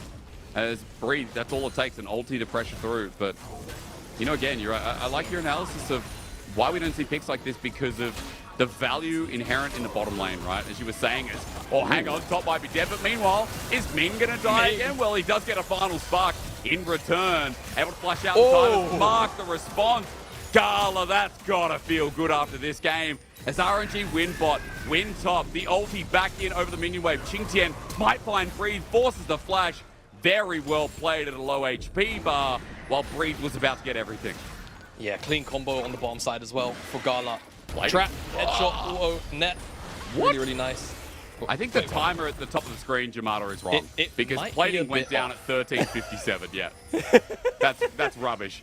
That's all right. Well, you know what? We get pranked. I think, yeah, I guess we just got pranked. I guess the overlay isn't actually drawing off the timer API or something. I don't know how the overlays work. It's all it's wizardry to me. As bottom side, Ming almost gets one shot, but the trade comes through. Trap, Q, headshot, net back, headshot, auto. It's great stuff there from Gala, and Mark, after almost finding that engage there with Ming, unfortunately gets punished for it. So RNG find some respite somewhere, but is it going to be enough? Is really going to be the big question, right? Because we haven't seen this Caitlyn snowball, we haven't seen her really leave the bottom side of the map yet, and that's normally what you want to do with the Caitlyn. You want to get around the map, knock down towers. It's not been that impressive lane pick so far. So I feel like Top Esports, again, are still kind of smiling, walking away to the bank with this. They've got the mandate now for Mark. Yep. And Jackie Love is almost at 2 items. He's got the rapid fire cannon on its way. He's not too far off it. And once that second item comes in, they're going to be a powerhouse as they're just going to set up shop here in the mid lane now. And again, you know, that mandate you talk about all the time, like that's a big spike for support with this duo as Angel has to play it back. Danger right now as Top Esports hold a 2K gold lead. We talked about that Dragon going to them second time around. The Ocean Soul also mentioned that in 2 minutes time, teams will start fighting over that. Black Cleaver is picked up at the top lane, so I truly wonder how Qingtian's going to feel rushing the Sunfire here. As this game so far, he's been on a bit of an island against this Alawi. He's done okay, Jamada. He's done a lot better than I thought he would against this side lane pick. I'll be honest, 30 CS within range of an Alawi, a Sion, you take that, you're very happy. But this is kind of this mid-game annoyance I was talking about where, sure, I mean, he's kind of getting hit by quite a few Test of Spirits, but Alawi can't even kill the Spirit, to be honest with you, a lot of the time. As, hold on, Scout of the Week, going to connect and find anything, but this tower's going to go down. It's 4 TP. They're thinking about going in. That's Rookie over the side. Tien gets the Vault Breaker in with the cease and desist. The poke out. Gala has to reposition as Tien sacrifices his life, but Rookie's now here. He dodges away from the light binding. Now onto Angel as Jackalob and Mark clean up the rest. They've picked apart the pieces. I thought it was a puzzle, but they've just put it together so perfectly. Rookie takes the blast cone. Angel's out of sight, but Rookie just eyes them down. And meanwhile, Alawi is dead. How the hell did that happen? What the heck happened there? What? And Rookie is just a monster, man. That teleport, it almost looks a bit troll from where he is, right? But the flash over the wall just puts him right in the position he needs to be in. And Top Esports get everything, including this topside 1v1, which I'm very curious to know how the hell Breathe died. But Viol in almost looks a little bit too far forward, and even though he does get punished very quickly, doesn't really matter. Tien dies because look at Rookie's positioning. He's on top of Gala and he's on top of Angel so fast that the immediate response has to be to back away. As is it just an overcommit, miss of the Test of Spirit? Oh, that's the tentacles helped out. All of a sudden it makes a lot of sense. No. Okay. I mean, you have to be careful. It's why you can't, you know, press W sometimes. And first tentacle spawn kind of griefs him a little bit, I'll be honest. Speaking of which, Jack got caught out, right kick flash. Is he dead though? Someone needs to kill him. A lot of damage onto Gala in response as Mark is now the next target. Way has set up for the successful pick. Rookies though thinking about how he gets in, but no Realm Warp. Means Tien's on an island in front of the Dragon. RNG fight back. Yeah, RNG, they do find back and they get this Dragon. And again, right, in context, that Alawi pick, any Dragon you can pick up, which means that you don't have to come to a team fight, pretty damn good. So you'll take that as RNG finding the pick there. Really nice kick by Wait. As looks like Rookie's going to find his way onto Breathe. And this is the one member that you don't really want to deal with as this Alawi, as that Rise. So just take a step away. And Rookie, he's also 304, and he almost has that Archangel stacked up. 2 items. Big. Massive. But RNG, are they going to be able to deal with him? I mean, that's the biggest question after we saw the successful pick-off in the bottom lane. The Dragon going over, Jamada. They are still behind in goal by about 2,000 or so. Top esports in their own vein, you know, were able to pick up the Dragon, so Soul is nowhere nearby. And this Alawi dying up in the side lane, top side. It just shows that the Demon can kind of bleed here in this game, as the strength from TES is quite apparent, with second Herald being started. Don't have too long before Baron spawns though, so top esports need to finish this quick, but Breathe is just standing idly by. Yeah, they all are actually. But in a choke versus Rise? I don't know about that one way, as Tien goes super deep. Do I know about this one? Well, there's a Realm Warp coming in. Here's Big Bad Rookie, delivers in as Tien dies. Gala's next up though, as I'm looking for the Alawi now. There's the test of spirit, the leap of faith. Breed heals up, the slam down. It's a shutdown as well, as Ching Tien is going to be here with the Tentacle Party following through. Breed gets yet another test of spirit, as we're getting a harsh lesson after harsh lesson after slam after a prophet of an elder god. Breed survives, gets a shutdown, while top esports lose 2 as well. Yeah, it's 2 for 2 at the end of the day. One thing that was quite funny there is Breathe, he finds access to the backline finally, and the Rookie's Realm Walk brings out like all of the value targets that he's looking for. Yeah. Take a look as we look at it, and like you say, it's into a choke against Rise, against Nami. It just feels a bit awkward to approach, doesn't it? As you see a pretty deep engage, and Realm Warp, it's just Rookie that takes it actually, so he just gets away from the Alawi and finds his way again onto Gala and onto the backline of RNG. Breathe eventually takes him down with a harsh lesson, as speaking of harsh lessons, Breathe, there's another one. Yeah, Breathe learns that you can't quite win a 3v1 just yet. But one day, I mean, one day, Alawi late game, unkillable with a crap load of damage. If we have a moment, I'm not sure. He's gone. You do. Gone to Maybe. the gauntlet. I'm not sure. I like the Frozen Fist here in this slot instead of Gordringer. And Divine Sundra would do you some justice. Oh yeah, I like cutting Divine down Sundra. Tien. I feel like even a Hull Breaker second, just ignore your Mythic, wouldn't be too bad either. Give you a bunch of magic resist as well to deal with Rookie. Why so do you you don't need necessarily the have to Ice spec Born? into it. I don't know. Like, so typically, if you get the Ice Swarm, what it does make really easy is landing Test of Spirits. If you can W a target, right, and then just immediately eat them because they're slowed, you can just kind of maul them, and that feels pretty good. But aside from that, it's kind of just the worst. Divine Sundra, it gives you all of the health and the armor stats, sure, but yeah. I feel like Hull Breaker or just that Divine Sundra probably give him a little more value. But hey, Breathe is the pro player. I'm not gonna question what he feels is good.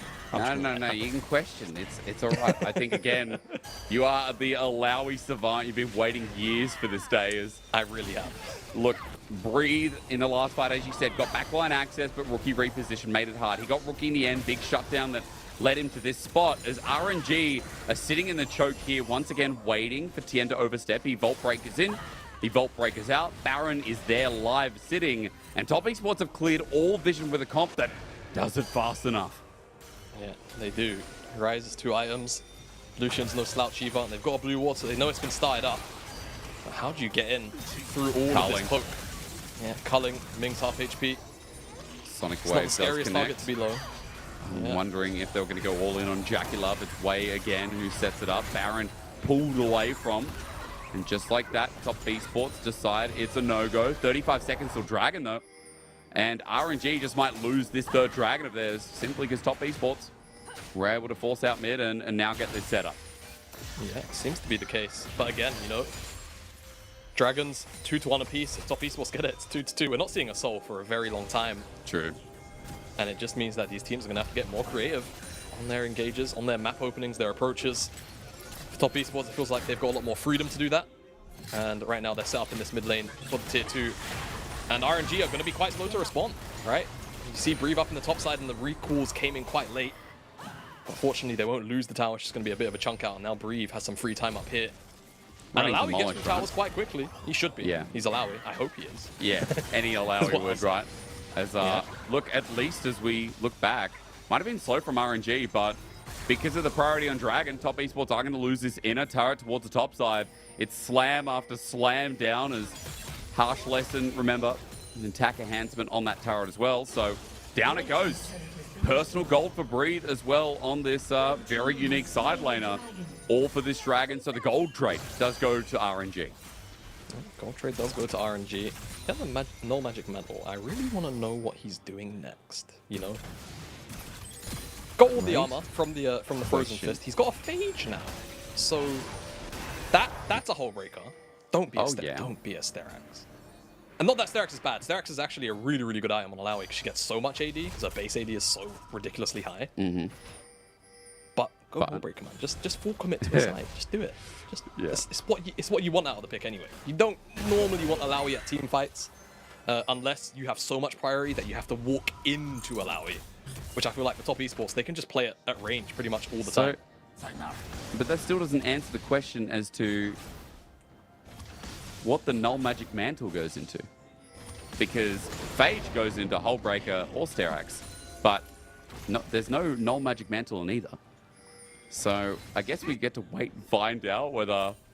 I mean, last time you played Alawi, did you go more? Was more in the build at all? I guess if you have Sterak's, can you do more? Since they took the Omnivamp off of the more passive, it's kind of not that good anymore. Oh, true. It's not good, is it? Oh, Breathe. Hang on, here we go.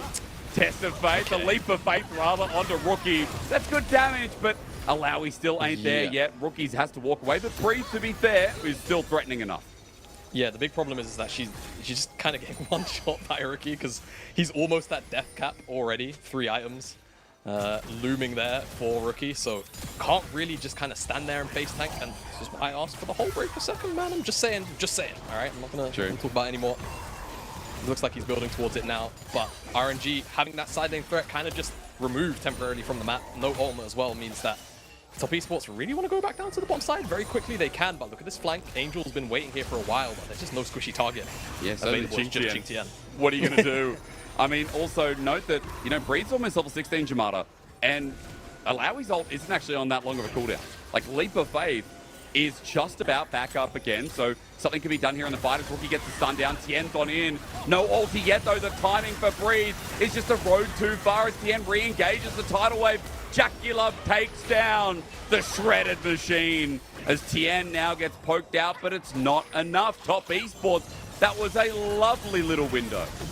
Yeah, really nice window, and you know, no ultimate available for Breathe, it just makes him a very easy target to pick off like that. And Realm Warp, Baron, straight away. Seems like an inevitability now. That's 4v5, and that should be going over to top esports. RNG, what can you do? You have practically none of your real strong tools available. Maybe Wade gets in? Oh, no. Okay, and now the re-engage. Angel in a bit of trouble, has to flash away. Jackulove following up Way. They came to pop their head in and say g'day, but unfortunately, they're going to pay the iron price with it. Over the wall, Way's trying here onto Jackulove. Oh! Respect given. Yep. TP, oh no, so close. It's getting worse, it's getting worse, it's getting worse. Gala's next, he's got flash, he's got heal. Will he be able to burn any of them? No, he dies. Full summoners, shows disrespect.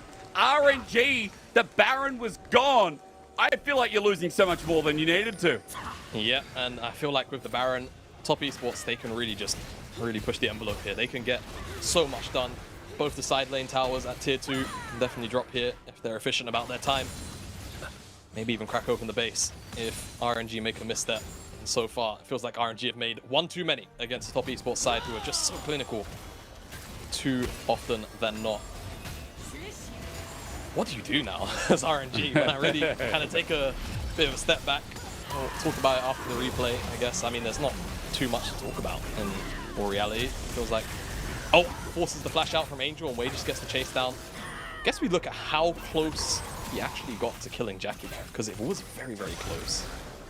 In bush, auto attack, really clean combo to be fair. Rookie's caught out. Hang on a minute. Good test of spirit again. He's just sidestepping everything though. He is. Doesn't matter. He's still very hard to kill, but look, I mean, top esports, they might get exposed somewhere, but then the other part of the map's pushing in. Look at bot. 3 waves set up, just destroying the enemy base. Now somebody deal with Qingtian. Jingtian's the Alawi this game. He's the one that's the side lane threat. As Top Esports continue to mount the pressure here. 2 Baroned up cannons should mean that tower drops. One more auto will do it. There you go. So base is open. That's what you really need here from Top Esports, from the Baron at the very least. Oh now, my God. more pressure onto Ming. It's just so much. And even if they don't use the next 50 seconds to get an inhibitor, the damage is still done, frankly, to the base. And they can always go back to that dragon as well and pick that one up almost for free now. Steric's gauge, by the way. Instead of the whole breakup. I agree. Disappointment. I get it, because at this point you're not doing much side laning. But it shouldn't have gone to this point, you know? You just... It's a good, like, 4th item if you've got nothing else to build. But not a 3rd item like this. But it makes sense that he's done it now into the whole breaker. It doesn't make me any happier. No. But, you know, that's just the situation he's in. I tried to sell the Bible, and it's failed. I'm sorry. I'll be real with you at this point. I think it could be any item. It just feels like RNG haven't had the perfect setup that they've wanted. They haven't had the perfect Alawi fight, but more importantly, Top Esports throughout this whole series have outplayed this team. And even with small windows from RNG in this game, even with some of the fights going really well and some slick outplays from them as well, I think Top Esports have just had 5 better individual players at the majority points of this game, as Wait with a good kick to get out of there. But Top Esports now, thank you so much. The dragon is definitely there. Yep, absolutely. And frankly, Top Esports can play this game at whatever pace they feel like, right? They can be as meticulous as they have been for the last 10 minutes if they really please. Feels like RNG don't have much an answer, to be entirely honest. I beg your pardon. You look at the items, the inventories, just all favor Top Esports. Those big, like, sort of critical mass moments have been hit. Decap there, 3rd item, plus the Last Whisper there for Jackie Love as well. Very quick blades. And I will say, even though Gala does have IE Bloodthirster, he's 3 items as well at parry. How often have we seen Gala actually be set up and be in a position to get out a whole bunch of auto attacks, whole bunch of right clicks, headshots, anything? It just hasn't happened because the pressure's been there immediately from members like Rookie, from TN, to just shut him down straight away. So it feels like even if you can look at those sort of silver linings here for RNG, Top Esports have just been effectively shutting it down anyway. And so far, it's just been a clinic the entire series long. And it's nice to see from a team like this that, you know, is going a little bit longer here in this game. Their pre-30-minute record where, folks, if you didn't hear at the start, Top Esports averaged the quickest game time in the LPL at 29 minutes 16, I think was the specific stat.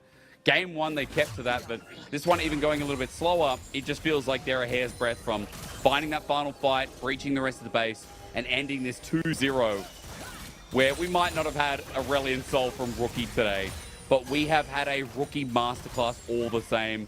You can be happy you got the Alawi, but Qingtian has played exceptional League of Legends as well. As here we go yet again, Top Esports gearing up for the Baron in 45 seconds. Look bot, Rookie's level 18, Angel 16. Breathe is only level 16. That's a 2-level lead as Tien gets out from the Light Binding into Final Spark. And that rise that you talked about matching into the Alawi, I'd be scared too. I really would. You can't really step up as Breathe. Even if you hit a test of Spear, okay. Well, that's good damage though. Wei got hurt more than the combo. Rookie just pressed a couple of buttons. I think he only pressed E before he could walk away. Oh my God. The damage that came out. Yeah, that's cool. Well, now the base is broken because you committed Wei to the bottom lane. Ming almost dies from a culling again at max range. And just like that, the inhibitor's going to go down. Rookie's dealing with Breathe down here. Look at this go. Breathe doesn't get the test of Spirit, so he can't do anything else. Now his Leap of Faith might be up again, but Breathe has decided to back away as here comes the poke. TP though. Okay, final stand, Jamada. I respect it. Breathe, don't go that way. Oh my God. Absolute yeeted. Like, no. The nodders. The no. He just... yeah. They've just cancelled the flank, haven't they? They just said no, it's not happening. They just turn it around. I mean, it's smart play from Top Esports. What can you say, right? You can't be mad at it. And the RNG, I mean, they're gonna be mad about it. To be fair, they're gonna have to walk in now and try and do their best. They lose this Baron, they lose the game. Here's the fight. Oh, the all-in. Look at the bounce out. Scarlet doesn't get the move. Is Flash burn late? No, not at all. As Breather's in the middle, he's trying his heart out. The Alawi thing, you can feel it, you can sense it, and even with his last breath, he takes out Tien, but it's not enough. They launched into Gala. They said, no way, Jose. And Top Esports, this team is going to playoffs pretty damn soon. Oh, yeah. It's almost certain, isn't it? And they look scary when they are on form. And today, they have been on form more than, to be honest with you. Going to take out RNG in a 2-0 fashion. This game was slow, but I think it has to be into a composition like RNG's, where you've got a couple of weird picks like that Alawi, and they handle it gracefully, and they will take their 2-0 victory. And so aside RNG. Rookie, the 7-1-6 rise. Jackie Love on Lucian this time around. Mark having an unbeatable series. I mean, I could go through some of Tien's engagements. Beautiful Ching Tien, the setup as well, the bounce out onto Gala. This team's firing on multiple angles. And a lot of people at the start of the split came in and were like, well, why aren't we seeing Wayward? This is the reason why. Ching Tien is performing legendarily. And, you know, if that's not a word, better be now. But 369 left a bit of a shadow in his wake. Wayward showed a lot of nerves last year. And even when this team went to Worlds, like, I was thinking, oh man, I think Wayward is one of the weakest players. If Ching Tien went to Worlds in his current state, I don't think you'd be saying that at all. I think you'd be saying, man, Top Esports are a multifaceted team that are dangerous in the early game, to say the least. Yeah, I think Ching Tien might have fixed that Kafka spot where the Maul didn't block all the damage, and Top Esports might have made it into quarters. Still a rough spot. Still feel bad for Top Esports about that performance. But like you say, Ching Tien really has, you know, stepped in, and I feel like even though Wayward showed a lot of promise, it's been about that consistency that, you know, frankly, Ching Tien has brought to the top side. If you saw Wayward in that spot, not to flame him or anything, but think about dealing with something like an Alawi. Would he have probably flipped the game a little bit more? Yes, Ching Tien, not so much this game, and feels like it paid off dividends as the rest of Top Esports just won the map, plain and simple. Rookie gives a wave as he walks off stage, and he knows he had a damn good series today. Oh, man. No, and the funny thing is, like, I could say that was one of his best, but I'd be lying. You know, Rookie goes even higher than that. It was just clean. And it's great to see great League of Legends. I feel like the reason, you know, as commentators, the reason we do this job, you know, you could go back and forth and you could say, like, it's entertain the audience. It could be for a bunch of reasons. But to enhance great gameplay like that, you try and do it justice, right? And we get lucky as commentators watching great gameplay like that, clinical gameplay, clean gameplay. I think it's very rare to see quality like that as consistently as Rookie put out in the series, but it's really nice when you do, and you kind of feel, I don't know, I was going to say hashtag blessed, but hashtag blessed. Oh, without get the out, religion. get in the bin. What is do we? You feel privileged. There you go. There you privileged. go. Better, Jake. Privilege. Yeah. Hashtag blessed. What's wrong with you, man? But I agree. Lack of a better word.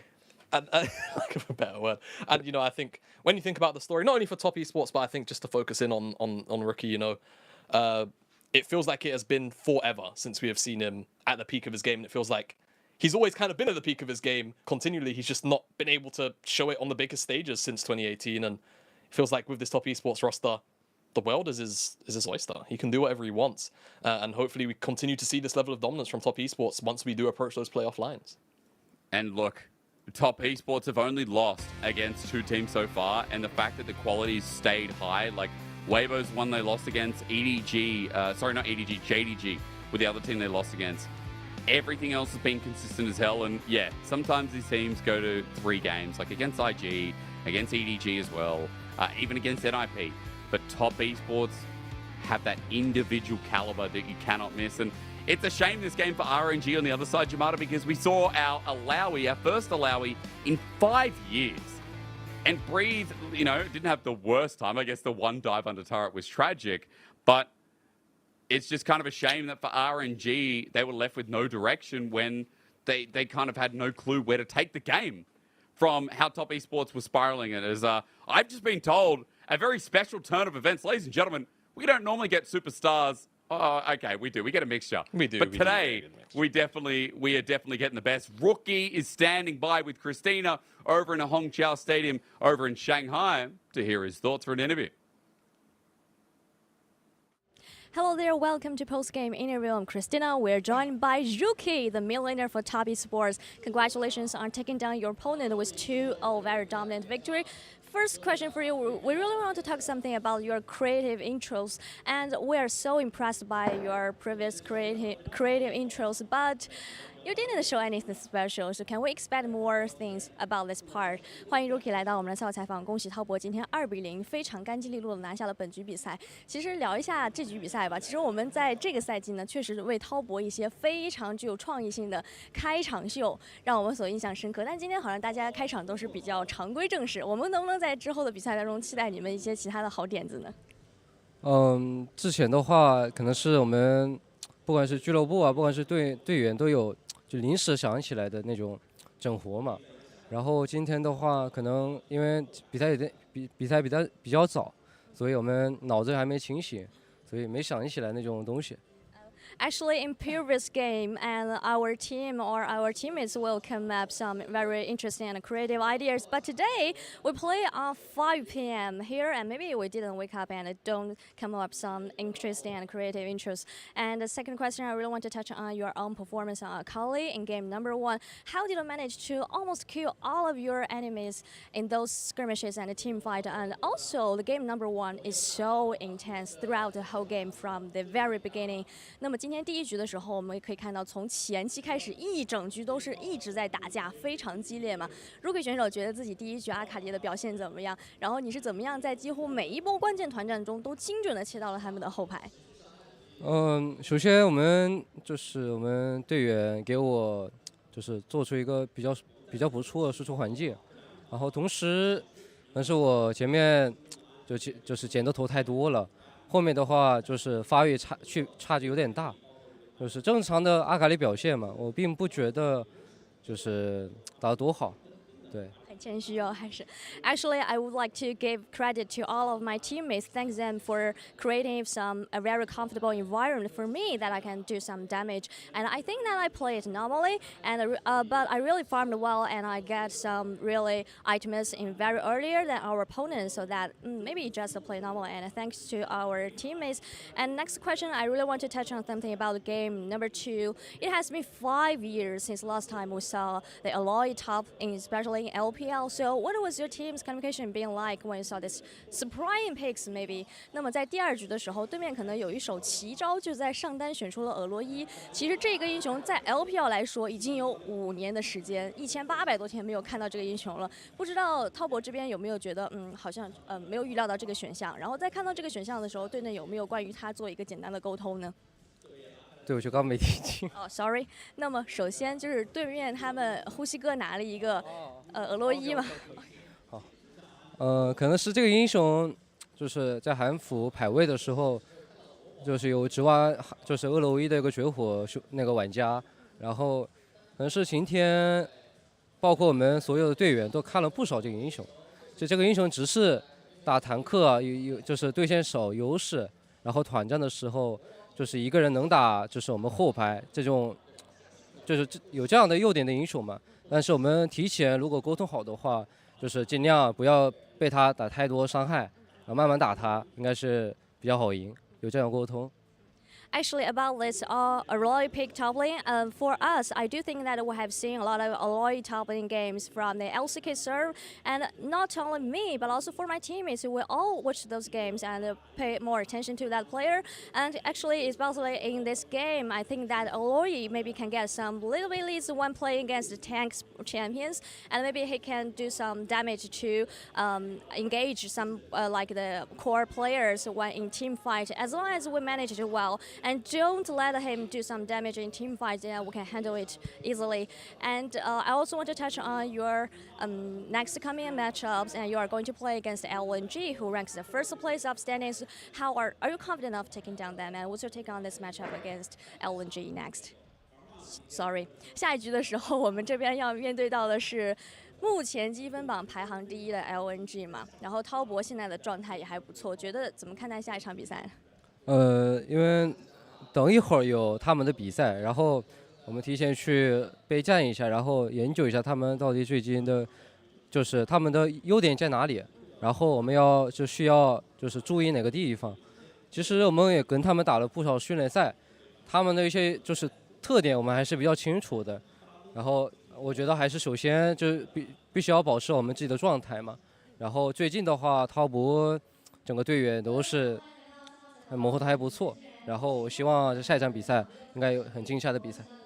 Actually, we are in the good form recently. I do hope we can perform better in next match. And today's next matchup will be LNG versus EDG. Maybe we will watch these games and explore their advantages and explore how they manage the game and to learn something, try to do something, especially to target on their performance. Final question for you: can we expect you pick Aurelian Soul in future? 最后一个问题，我们能期待看到你在最近这个赛季选出龙王吗？我确实正在训练赛使用当中，感觉也有一些，就是发现有些不少问题，但是整体上还是有机会上的，所以我希望大家都期待一下，下一场如果有机会，我就这个英雄拿出来给大家看。Actually, I have played this champions in skirmishes for so many times, and but I found something of drawback and disadvantages or some issues for this champ. Maybe in the next matchup or in future, I will pick this champions in appropriate time. Please look forward to it. Thank you so much for joining me. 谢谢 Rookie 来到我们的赛后采访。Back to you guys. Thank you very much to Rookie and, of course, to Christina, as always. I think one of our most entertaining interviews so far, considering that Rookie said today was a normal performance. Again, Rookie has a lot higher highs, but that was normal for him, so very humble, I guess, Jamada. Man, if that's a normal game, what does a good game look like for Rookie, man? What does a good game for Top Esports look like if he feels like that's just the standard of performance? Man, it's scary to think about, isn't it? But obviously in very good spirits, and like you said, that was a very entertaining interview. Yeah, I feel like it seems like Rookie and Top Esports are very comfortable, even in looking towards LNG, of course. Rookie just kind of said, we play like normal, like how we did today. We'll take them out as well. Well, they're going to have a lot of data because coming up next, LNG are going to be showing their stuff. They're over in Suzhou in their home arena, where EDG are facing up against them in our match of the week, guys. This break won't be long. We'll see you very shortly to get our last series underway.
Started up by LNG. They're TPing actually behind as well. Zika is coming. He doesn't have the unstoppable onslaught, but he has Scout right there.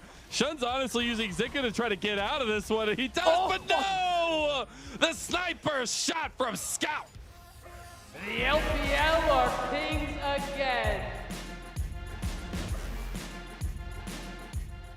Okay, hear me out here. Have you ever gone through a breakup and you tell your ex that they'll never find someone else like you? Well, that's true most of the time. Unless your ex is EDG and they pick up this guy named Fofo. For the traps, force him back to the rest of his team. JJ joining the squad as everybody rushes away! Fofo comes in and takes Ultra Prime apart! That was disgusting!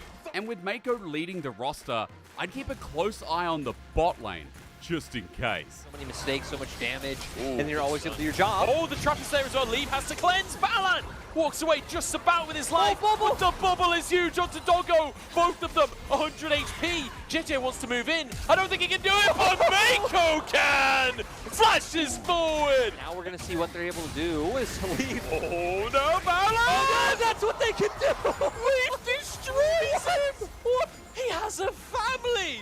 But let's not forget, LNG has Tarzan and Scout. Last line's a Scout.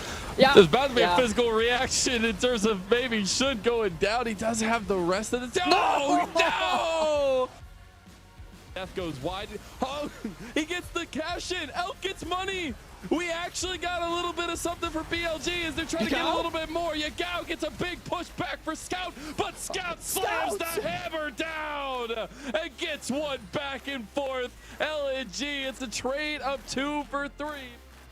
So maybe, I have no idea what I'm talking about. I don't, because I don't know where this is going to go as we welcome you to our match of the week. EDG versus LNG. Maybe not one you expected, but our first versus third here in our LPL standings for the end of week 7. I'm Mysterix, and I'm joined by Jamada right next to me, or at least virtually next to me in third. Virtually next to you. We've already had the Alawi, bro. We've had Quinn at the start of today. It was leading to this one moment where now EDG versus LNG in LNG's home arena in Suzhou. We get to see if this team that is surprisingly sitting strong first can get their 9th win. And essentially in the long run, for team playoffs where we all know 9 is the lucky number. Yeah, and you know, I have to say, a couple of weeks ago, I think when LNG was sat 5-1, 6-1, I was wondering, because I've been told, historically, that LNG been a bit fraudish when it comes to the playoffs and the later stages of splits. And with LNG having a lot of the top teams, like EDG, of course, who they'll be facing today, coming up, how would they fare? And so far, sitting at 8-1, I think you could say pretty bloody well. When it's come to dealing with some of these top-of-the-table teams. BLG, one of the teams they've dispatched so far in the most recent 2. And now an EDG side who I feel like not many people are expecting to be firing on so many cylinders, especially this late into the season. How are they going to do now against, for me, I think the most explosive team out of the top teams that they've played so far? Well, look, I mean, EDG, again, we didn't expect this team to be good because they lost Viper. They lost their core carry, who the late game was based around. They lost Scout, who was the solid piece of cement that this team relied on. They lost Flandre, who people have mixed feelings about, but in the peak splits, Flandre was an insane team fighter and a great flanker. They lost pieces that made EDG who they were, and, you know, their World Championship roster dissipated. Now here in 2023, some of the pieces may remain, but EDG, their flame has come out of left field, where if we look at this team and who they actually lost against, it was a bit of a surprise, I guess, to a degree, where it was against Top Esports. They beat JDG, and then EDG lost to IG earlier in the season. It's been a little bit of a crazy run so far, but I think we can be pretty proud of the progress they've made as a new squad. Yeah, and I feel like when you kind of look at their losses contextually, not bad losses to even have on the board, right? IG, when they had all of the mojo and the magic behind them, right when they kind of, you know, hit the ground running, whereas EDG, it was a much shakier look, even into, I think it was Team WB was their first series of the split, if memory serves me right, where, sure, I'm pretty sure I recall it being a 2-0 victory, but it wasn't a super dominant, over-the-top, you know, start-to-finish smashing in that series, and since then, it has progressively gotten better, and even, like you say, they lost Top Esports.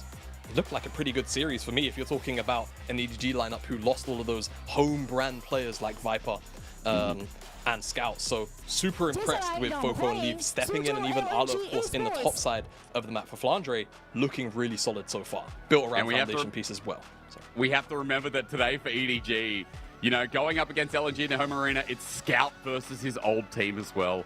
Going up against Edward Gaming, against Fofo. Like, Fofo's a player who's been on RA in the past. He's coming to the LPL from the LMS, back when it was known as that. Scout has been in the LPL for much longer. He's definitely the more experienced one as he faces against his old team. It'll be a fun matchup here for LNG, who are 8-1, top of the standings right now. They lost to NIP in one of the biggest surprises of a matchups in Week 4. But outside of that, they beat Weibo Gaming. They beat RNG. They beat OMG, I guess is worth a mention. BLG is a win in there too, but LNG haven't faced off against other top teams yet. EDG, Top Esports, JDG, all here in Week 7 and Week 8 ahead. This is where the schedule gets a little bit harder for them, and this is how we find out whether LNG are a top 2 team, or if the moment they've had a better run of schedule. Yeah, traditionally, right, you speak about the end of the season being the business end of the split. This week 7, 8, and obviously 6 as well, the previous week, this is their business end of the season. Dealing with all of these top of the table teams who, you know, they find themselves amongst having beaten basically everybody else, right? So I'm looking at them now and I'm saying, all right, this is kind of your, to me, this is your first big test. Because I feel like EDG have shown us a lot more consistency than definitely Weibo and certainly BLG. And they've come out swinging on multiple different lanes, right? I feel like people were probably very much questioning what the identity of EDG was going to be. And so far, it feels like they can play through anyone, whether it's Leave, Fofo, or Ala if the game sets up for it, right? And I feel like for LNG, this will be their first true test here in Spring Split against a team who can play through all 3 lanes. At least so it's in their own arena. As Candace made the trip over to Suzhou to introduce our 2 teams. LNG, it's already been such a surprise. EDG to say the same, and that's what connects these 2 teams. Both LNG and EDG, as Candace is playing, I guess, the invisible violin for today. Or maybe it is the maybe a composer? I'm sorry to anyone who speaks Mandarin and I'm butchering that. Either way, you know the instrument I'm talking about, but Jamada, what connects these 2 teams is the fact that they are both doing so much better than we initially expected, like by a country mile, over teams like JDG and Top Esports that leveled up their rosters in the off-season. Yeah, it's, you know, you've seen so many upgrades throughout the, you know, the course of summer to spring here, and the questions were mostly on EDG, right? I feel like even for a lineup like LNG, losing players like Doinby after the playoff run that they almost had to make it all the way to Worlds, if you're trading it for Scout, no one's really too fussed about it. So I feel like everyone was kind of on board with the LNG changes, but I feel like for EDG, people were certainly wondering, you know, you lose such big players. Arlo for Flandre, sure, you can smile at that trade, you can be alright with that one. But having, you know, your Academy AD come up and then you bring Fofo in from BLG after, you know, what wasn't a very successful split for BLG in summer, the questions were looming. But I feel like the upgrades that have now, you know, kind of been shown to us have been worthwhile so far. And you feel like, you know, especially Leave so young and early in his career, and Fofo finally kind of getting to flex his muscles for the first time, what feels like maybe ever. I'm not a crazy historian. I know Fofo's been around for a while. It feels good to see EDG in this form, considering most people didn't think they would be certainly not 3rd, and most people are probably pegging them as barely scraping into playoffs. Well, maybe the secret is that Kenju apparently gives arm massages, because I'm just watching him run to Arla, and Arla's just giggling there like a bit of a schoolgirl, you know, while his arms are like getting the CT. He's obviously got the, whatever the tape is, you know, I don't know, I'm not a physio. I think it like keeps the particular muscles warm and active. So it's like, it kind of deals with things like carpal tunnel and such. Oh, yeah. Well, look, either way, great coach stuff. Because yes, exactly. having your coach help you out, like, that's just incredible. Look, honestly, it seems like the vibe between these 2 teams is something else to highlight on. I think if we're talking about vibes in teams this year, Weibo Gaming have the best one within the team, but LNG feel a little bit more bubbly. It feels like when you have someone like Scout, who, is not like a Doinby, but he's not like a, I guess, Xiaohu, or even like the Shy or Rookie, right, who are very jovial. He is someone who's quite chill, that when you have all that experience and someone who can take it a little bit easier in games because of how long they've done this for, people like Zika, LP, even Hung, are able to sit on the shoulders a little bit there of the experience. Tarzan adds the same kind of vibe. On the other side, EDG, you'd say the same thing about Mako, about Jeje at this point. Mako especially, who has been on EDG now for almost 10 years. Like, next year will be 2024. Next year will be, I think it will be 10 years since Mako joined Edward Gaming. And since, remember that he joined and came on board when Deft was on this team, when Pawn was on this team for a 2015 debut MSI win. When you have the experience of both these teams, that's what makes it so exciting, is our match of the week can begin off with our first versus third, with LNG versus EDG, with our draft in 13.4, hopefully going to give us a lot of spice here today, because we still want to see the Aurelian Soul here, Jamada. And so far, we're getting some pretty stand bans off the board, but one of those ain't it. Yeah, it feels like we've seen kind of a trend towards more bottom lane bans than usual compared to the first 3 patches of the year here in 13.4. And then we start to see kind of, the same sort of jungle priorities. Lee Sin's the only one that's kind of broken that mold. And here, unfortunately, for the side of EDG, LNG are going to ban that one away as, what's your final ban here, realistically? Lucian. All right, so there we go. Five bottom lane bans. But we like prompt a first pick. The only problem is, I think the first pick is going to end up being Zeri. And then it's probably going to be a Lulu. No. Yeah, but there's 5 bottom lane bans. No. Okay, That's EDG. a flex. All right. That's better. That's Yeah. right. Don't you dare. What if I told you that Zeri and Lulu, oh God. Yeah. No. You were saying hysterics. I couldn't quite hear you from down under, buddy. I mean, dude, look, you've got 5 bans, man. Like, what are you gonna do? You have to. Oh, Sejuani. Does that mean Wukong? Wukong or Vi, isn't it? Vi. You have to go then, Vi. I think you need the point and click. Unless you go, it's a bit random. Like, I feel like Wukong plus Yuumi is always good, but Yuumi's dead on this patch, so you can't really do that anymore. Good. I agree, by the way. Good. Cat's dead. When are we going to get a champion that's like a dog that goes next to you? It's a partnership, right? That's what you've got jungle pets for. That's what you got jungle pets for, man. You've got one of them is the little dog, right? I think it's the red one. As we also get an Aphelios, who's seen a rise to priority recently in the last week or so since we changed over to the new patch, and just got a couple of love tap buffs, I think mostly to the scaling of his passive. One of the numbers there got increased, and it's just not enough to edge him into meta as hello, Scout on a Yone, it looks like will be the case, unless it's going to be trying to match the Jace. I feel like the matchup is kind of playable, but it can be a little bit rough once that first item comes in. We'll see though, but I feel like for LNG, Lulu. and ban Lulu, well, actually for LNG, you probably want to pick up Lulu here. You've got 2 pretty solid hard engage options already between the Fate Sealed and that ultimate of Tarzan with the Glacial Prison. So you probably want to ban hard engages or frontliners. Yeah, I feel like that's also a pretty okay choice if you believe that this is going to be that Jace going in the mid lane. So for EDG, they need to ban Lulu, right? No one, chat, myself, nobody wants Lulu here, right? Put it in the bin. Because let's be real, it makes the bottom lane more exciting. Mako and Hung, they're great engaged supports. We don't want to see them on something passive. Nautilus Leona, a fantastic. Unironically, Jay, I feel like they might not ban Lulu because Hung is so hung up on playing engaged supports. So we might just get Naught plus Leona bans because, let's be real, if you stack even more hard engage on this LNG side, it gets super oppressive. And I feel like you might just have to kind of, bite your tongue and deal with the Lulu. I feel like EDG are just going to ban Leona here. I think that might be the read. It's one or the other, right? You either deal with the Lulu or you keep them both on the table, expect the Lulu to go over, and then you take the Leona, so you have a little bit of, engaged turnaround in your own right. I think it's probably the best course of action now that they've banned the Nautilus.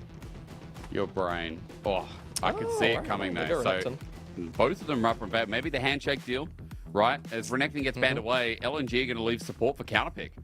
And that's kind of interesting because now I guess you can run Lulu with your hypercarry Aphelios if you want, but do you have enough engage? Yeah, that's the problem I'm kind of seeing with the EDG lineup, unless you want to go something like Orm top, but then you are really specking for like 2 items onwards, and LNG have so many proactivity tools, I feel like it would maybe be a little bit too overbearing. We'll see what the option will be. I feel like the Lulu is almost a kind of foregone conclusion here for EDG. Pick it up on Mako. Aphelios Lulu, it's it's kind of almost the OG pairing before Thresh and Aphelios came in back in the day. So I guess the question is, where will this Jace go? Is it going to go into this Yone, or is it going to go into the Jax? You feel like it has to go into the Jax. It's the better of the matchups. You know, Aurelion Sol is up. Yeah, but Jamada. Are they really gonna pick it? I feel like the answer is no. I don't think there's a spot for it here. I think it just gets a bit one shot.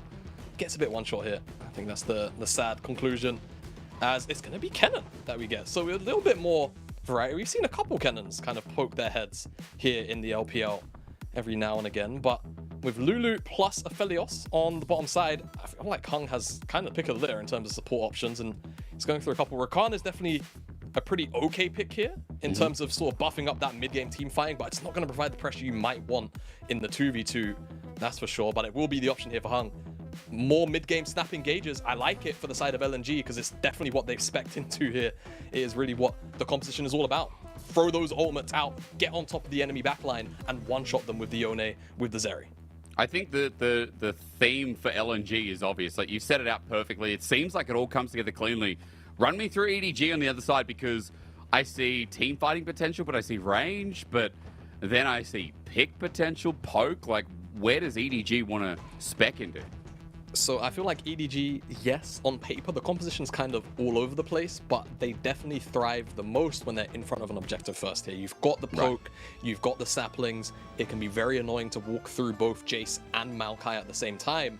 And if you're trying to manage the poke whilst also having to keep your eyes open for a flanking Kennen, I think that team fights can get kind of awkward for LNG to navigate. So for me, that's how EDG have to play this one out. They have to try and find priority in lanes, set up in front of the objective first. You don't even necessarily need vision. You just need to know where LNG are trying to approach through, what choke, and that's kind of it. As long as you can then find flanks with this Kennen through the top side for Ala, you're sitting pretty. But if they lose priority on the map here, if they're never first on objective, they're going to struggle because LNG will pounce at a moment's notice with this composition. Well, LNG, the top of the standings, the top dogs in the LPL, the big daddies of the league, 8-1. This team has only lost to NIP. Outside of that, they would have been undefeated. And sure, LNG can be slow. Sometimes they can be a little bit monotonous, but this team can be methodical as well. Scout and Tarzan have brought the structure to be the first place team at the moment in the LPL. While for EDG, their climb is real. They're 7-2, and with the series win here today, they could match JDG, slot under them up in the top two. And LNG and EDG would still be our top teams in the league, but hey, our playoff race would get even closer here, as remember that with a win today, LNG moved to 9. And 9 in the LPL has always been the safety net, has always been the playoff lock-in. It wouldn't be legitimate at this point, but we'd all know in our hearts that LNG today was the day that they locked in playoffs. Hey man, it's like knowing that chances are, even though anyone's legend can make it into playoffs, man, mathematically, what are the chances, you know? So for LNG, it would feel like, you know, a complete certainty. I mean, it feels like a certainty already, but being able to sort of stave off EDG and keep them away from that first place spot, the coveted first place spot for the regular season, is going to feel very, very good for this side. Jamada, I need to ask you, I just saw down there, are we getting a Mountain Soul this game? You know, does that still happen where you see dragon flying in the distance? I just saw a mountain dragon flying down there in the chasm on the top left of our screen. Does it still happen where you can tell the soul of the game? Well, I guess it will be a very, very good theory. Mountain Soul, remember that. Yeah. It's either Mountain Soul or second Mountain... the Mountain Dragon is the second dragon. Right? We'll open it up a little bit. It's one or the other. Okay, well... at the very least, something to keep track of is, at least in this game, I will say for game number 1, we got a different style of draft, right? We didn't get Zeri Lulu or Yumi. We got Aphelios with Lulu, but it's still not the Lucian Nami that we could have been walking into here. Very volatile lanes, I feel like, Jamada. Not even just bot, but solo lanes too can jump at the flip of a hat. I feel like definitely the solo lanes are the more volatile, right? In the bottom side, you can kind of just sit back and relax, but here, at the very least in the top side, you're going to see Zu could do his best to try and find good trades when he can, but it's kind of hard into Kennen. The trade patterns normally are quite hard and difficult to navigate just because you have to walk away from a Kennen if you go in first. And once level 3 comes in, the stuns are going to be very quick to be stacked up with the passive, so trading just becomes that bit more difficult. As, funnily enough, the low HP bars of both of these top laners is kind of blood in the water here for Tarzan and Jejit. Just thinking about that twisted advance for the go in as Tarzan drops a ward, backs off. Zuka up in this top lane. The trade before made it very viable, as you were saying, is Scout and Fofo battling it out. Fofo pushed up quite deep here as Scout's getting set up for Tarzan. Thinking about going back, the all-in is there. Here we go, gank time as Permafrost is 2 shots away. Fofo flashes, but is it too late? Close to getting first blood, the flash, the turn, the turret shot, the burn for a close call. Bro, that was so close. Fofo could have very easily gone first blood, but also Tarzan gets kind of creep blocked there, and I think potentially that brief window where he has to kind of faff about and then decides to flash to get the final auto in, the regeneration from the health pot could have actually been enough there. That's so insane. Tarzan kind of a little bit unlucky there, but Fofo does a really good job of drawing out the flash and almost finding first blood in that trade. Well, that close call, that sets up a couple of summoners to be taken. Tarzan versus Fofo still going to be a beneficial traders. I want to note, Jamada, Scout burned nothing. So at the very least, even though Tarzan had to burn his own and almost died, still feels like a net win for LNG through mid. Yep, absolutely. And when you think about if Tarzan can hit 6 before the flash comes up for Fofo, he's a bit of a sitting duck. It's pretty difficult to get away from both a Fate Sealed, a Glacial Prison, and maybe even just a Q3 knockup from Scout. So if Tarzan can power farm up, get to that 6 mark ASAP, they can maybe even just snowball it immediately into a Herald or a Dragon. It's kind of the pick of litter for them.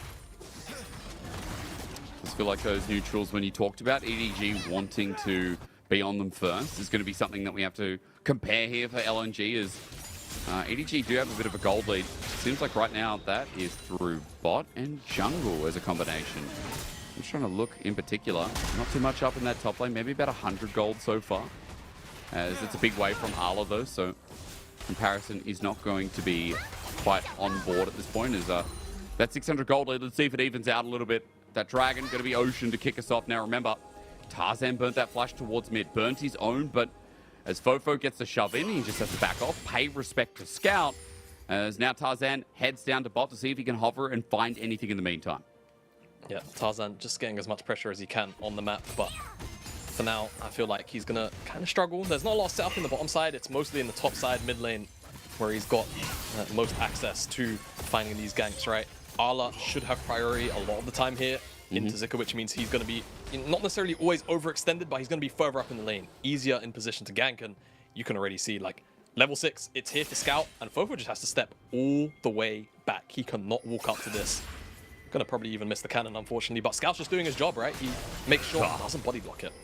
Scout, you gotta commit to the cause, man. You gotta really commit to it. But still, doing the correct thing, forcing Fofo away, and now with that stacked wave, could have a window for a base, could have a window for a roam. Choice is his, but you can see EDG trying to break up this pattern of play because it's so telegraphed. If Scout overextends just a little bit, maybe the window's there, but he's not gonna do it. And EDG back away. And you can see Hung already making the roam around as well. Folks sitting at home, you're going to be like, oh, this is nowhere near like the last series.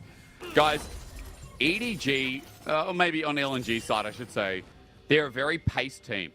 LNG are not really bloodthirsty. They're a team that have been, you know, I think one of the slower ones in the LPL so far. In fact, LNG, I'm not even going to say one of the slower ones. They are our slowest team, Jamada. Yeah, 34 minutes, 56 seconds. That is the average game time. They are 5 minutes slower on average than a team like Top Esports. Crazy. Yeah, and you know, earlier on you kind of mentioned that LNG as a team, they're kind of almost monotonous in style, right? They always kind of do and fall into the same kind of play styles and habits on the Rift. And that's not even necessarily a bad thing. I feel like, to me, LNG have shown us perhaps the most careful but calculated gameplay throughout the entirety of the LPL. And you could even see it in the early weeks that they were very calculated. They read the enemy team compositions really well and what their win conditions were, and just ensured that they could either shut them down or play so heavily towards their own that the enemy win conditions didn't matter. It was too difficult for the enemy opposition to actually play those games. And we could see a lot of that here in this game if they recognize, hey, you know what, EDG, if they get in front of the objective first, that's fine. As long as we don't get eaten up by a massive slicing Maelstrom, it's fine. We can find the backline, and that's what we're looking for more often than not with our hard engage tools. EDG, they're in front of the objective first, speaking of. But LNG had a numbers advantage there if they wanted to encroach the space. Arla with no TP. So that cannon wouldn't be available to join in for the fight. But as soon as LNG make the movement, EDG pay respect. And Dragon stops there for the time being. And Shimada, this paced out game is just going to be a bit of a farm fest continuing on for the time being. Junglers just going back to their camps, clearing out, second time around. And again, well, third time I should say, we're just at this point where level 6 is going to be hit. JJ with his, Tarzan now hitting his as well. Scout's already hit his ages ago. Like, we're just waiting for supports to match that and probably get a big Herald fight at this point, it feels like. Yep, we're waiting on Tarzan or JJ to make a play on a lane, right? Waiting for some kind of setup to occur or for teams to want to heavily contest either objective. Could the play be onto Arla first? You've got the hover as well from Scout, so the pressure's definitely going to start to be felt from EDG. It seems like their answer is going to be get on top of this Dragon from JJ, shove in the bottom side wave, and trade it out there. So it'll be the Herald for Dragon trade, seems like for now, and it doesn't look like this handshake is going to be disturbed at all. Wow. What will it actually amount to later is, I guess, the question, right? How will the Herald be used as Zika? Oh, that's ulti. Zika does decide to master at arms it, but Arla walks away, doesn't really need to care too much, and straight up doesn't want to all in, considering Tarzan was the trade, as you said, towards the top side of the map. Tarzan even going deeper. JJ's like, I'll invade as well. But the difference is that JJ has no camps here. Tarzan has a full 3 camp clear to do. Yeah, clean cross map from LNG. No weak side camps available. Back in the day, when jungle was a far more important role individually, that kind of stuff would matter a lot because the jungle camps had so much gold and XP in them. These days, not so much, but either way, you take anything you get, right? Uptrade is an uptrade. And really nice from LNG, just to make sure that they're not losing out on any of those resources cross map.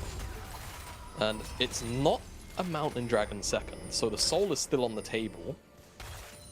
As Leave has been left alone. The quickness, the cleanse, the flash, and Leave is summonerless. Yeah. Leave just about flashes out. It was a bit of a mind game there. Hang was waiting on for his W. That grand entrance, I think it's called, the knockup. But unfortunately, Leave just flashes out in time. Wanted to try and get the chain CC, but the cleanse comes out. So both summoners gone from the Aphelios. Maybe there's an angle there. Of course, Tarzan still yet to really make a major appearance in the lane outside of that first gank. We'll have to see as, oh, that was a cold park. That was. For Leave, so he feels quite good about it.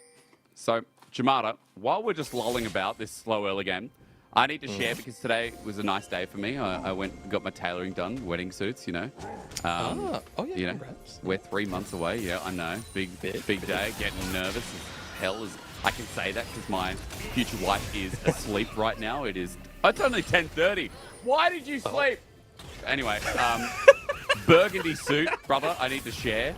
Because if anyone goes to Google right now and types in burgundy suit, that's what I'm going to wear. And I'm saying all this because in this slow game, my mind wanders. It just goes to a different place. And I tell you what, I have never been more excited to wear a suit. Since working for LPL, I've worn 13 or 14 suits. I now have 14 suits in my wardrobe, no joke. Right, as flash away. Okay, we get an action. We are Tarzan Glacial Prison. Oh, it doesn't get dodged away. Scout's ready to go all in. The flash, the fate is sealed, and we just need a bit of a mortal coil to come through as JJ gets knocked up. First blood, is it there? It is indeed. Over to LNG. Finally, LNG finds some blood. It's 2 ultimates committed from the mid jungle, but they find JJ. Question is, did Tarzan get chunked out so much that he might not even be able to find the play? Zika also being about half HP, it seems like Arla's going to be able to defend this one up in the top side. So they find a pick, but it's not a window to drop the Herald. And Jake, there's only about 60 seconds left on that proc, so you're going to have to find the window soon. Otherwise, it might just be one of those unfortunate situations where you kind of just have to drop it mid, drop it bot, and kind of just hope it gets a charge in. You know, we've seen one of those today, and it was like a couple of seconds away from plates going around. As we'll have a look again. JJ was so deep for this play, but LNG's chase and engage that you said in Champ Flex is just huge. Yeah, it's really hard to get away from. As JJ does a really good job of surviving a while. It's just kind of what Maokai does, right? But for now, Leave might not be so lucky. Okay, against the corner, the wild growth is there. He's trying. But LP will take him down first with the help of Tarzan. 3v2 ain't fair as Herald does go down bottom lane. And LP's about to get a massive cash injection.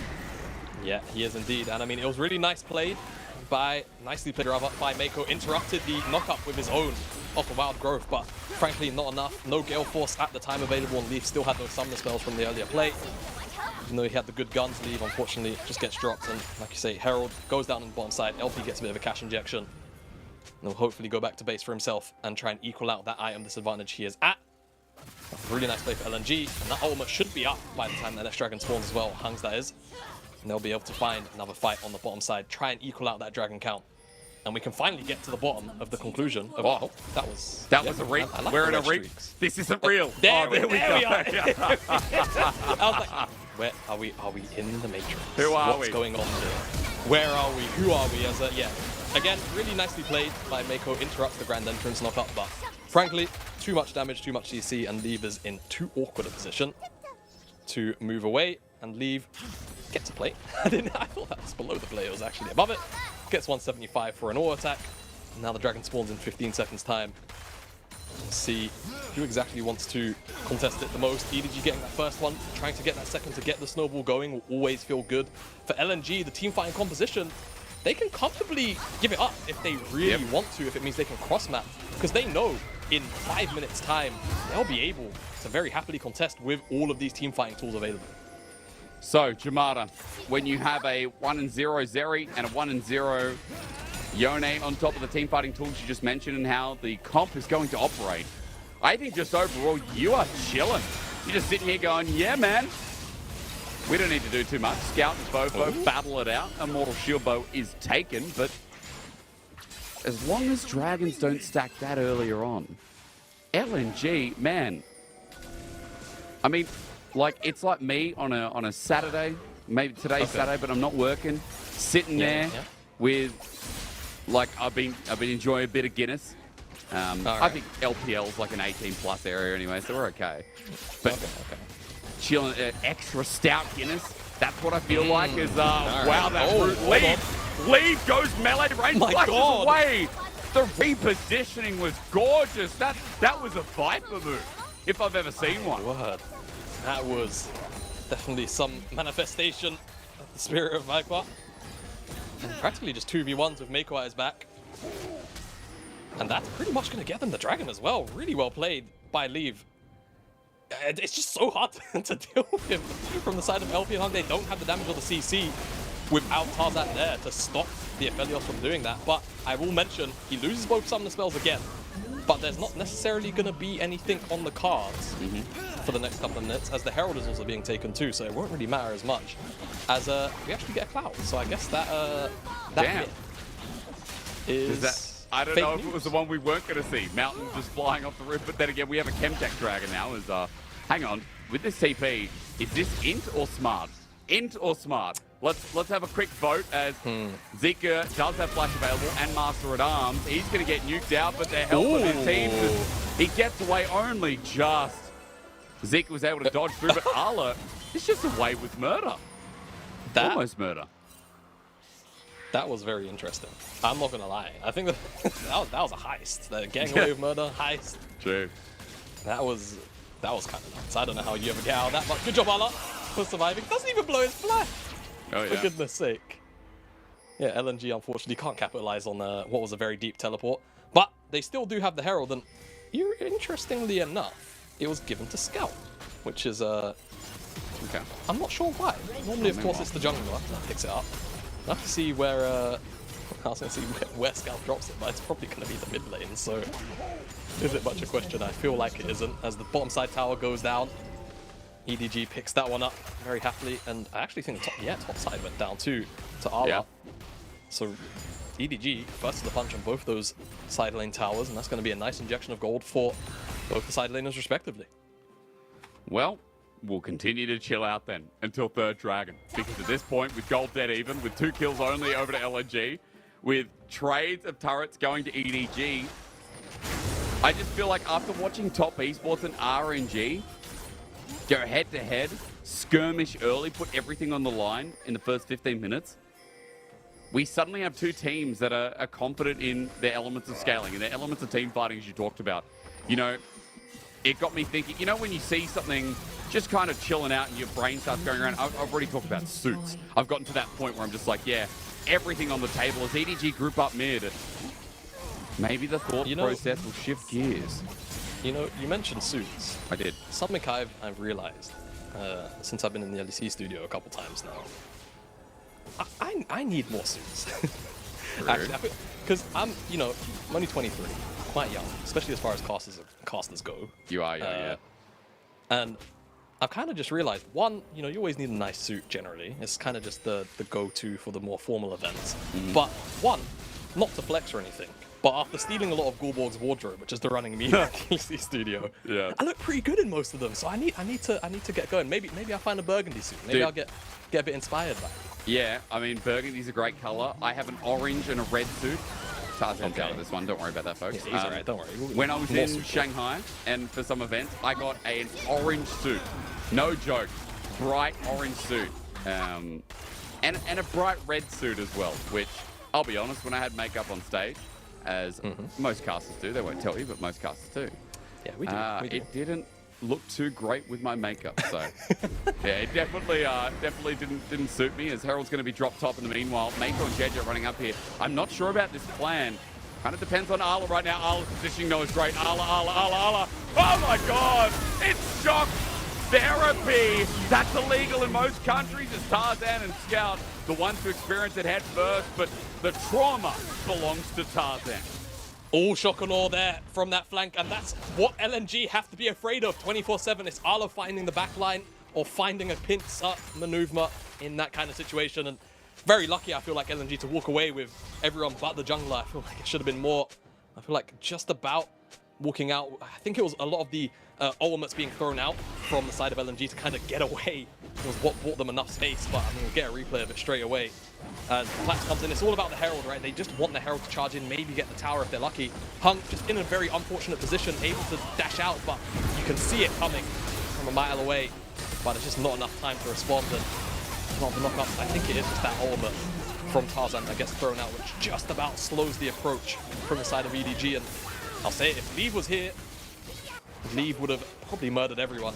Both the summoners were up, has the IE already as well. He is online and ready to absolutely rock LNG. I'll say that EDG, they've only got a kill, but they have picked their moments pretty well.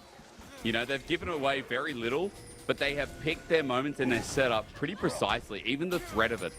As now onto Dragon, as they clear away vision, they start grouping up yet again. They are relying on Arla, who has to join in, who almost has that Slicing Maelstrom up and available once more. All ultis, in fact, up for EDG is worth a note, because as LNG are waiting on quickness on Glacial Prison, they're trying to buy a bit of time. EDG can pull the trigger at any time, as Hung is so close there to the quickness. So damn close as Tarzan setting up on the back end. Circuit's bound out as Tarzan gets the pick off. It's onto this Maokai here. Jeja has the flash though, but the Fate field is great as the defensive ulti from Arla buys space. Tarzan flashes away, Leave running in to flash over the wall. Viper, who? What a replacement here from the LDL. That's a double, and LNG are in damn trouble. You've heard the filling shoes, but Leave is about 2 sizes bigger than Viper right now. Oh my God, he just annihilates LNG. In front of that, they get the Dragon, and they're just going to go towards the Baron. They've got the time for it. That was just 200 years on repeat for EDG. And all of a sudden, a game which felt at the very least playable for the leaders here in the LPL in the regular season is going to get a lot damn harder as the Baron is picked up for EDG. I love when players come up from the LDL and that same aggression that, you know, we see in some of the streams, some of the plays translates through. Leave has had some great games so far, but it feels like it's really woken up. And look again how this is dismantled. Yeah, I mean, look at this, right? He's still got the Infernum at the time he throws it out. Deals with Zuka with the Q. Throws out the flashes. Just nasty. Instantly swaps over to the Chakrams as well, because that's the gun order he's got. A little bit of extra DPS. That's not the first time we've seen Leave step forward. And it is very Viper-esque, isn't it? It does bring your mind back to seeing him on that EDG lineup. And so far, Can't really sing Lee's praises enough. Stepping up from the LDL lineup. Just doing a fantastic job so far. And he is the main carry for EDG in this game right now. Look, 2-2 and 2-1 and 1, excuse me. Now, with the Last Whisper in inventory, the shredding of people like Tarzan, Zika, up in that top lane is going to be massive. And let's remember that this game, you said, for LNG, their composition plays out very specifically. We talked about the all-in, the team fighting, right? It seems simple enough. The direction, I guess, not the direction, but rather the identity of the team, the thematic, was there a lot more. But EDG, specific windows needed to be found with Arla, with Fofo, being on objective first here with this comp. They've not only done that, but they've been able to play disengage and re-engage role pretty well here, Jamada, as they are now just cleaning up some of these turrets. With the Baron they've picked up, they've moved up to 5,000 in the lead here at 23 minutes in. And in our match of the week, they are now on Soul Point. EDG, the third place team here, going against LNG, who've only dropped a single series, are making this top team sweat. They are. More than making them sweat. They did it top esports. Series before this, now EDG. Now looking LNG dead in the eyes, and they're not blinking first. I'll say that. LNG, they have to find something very deep out of the locker.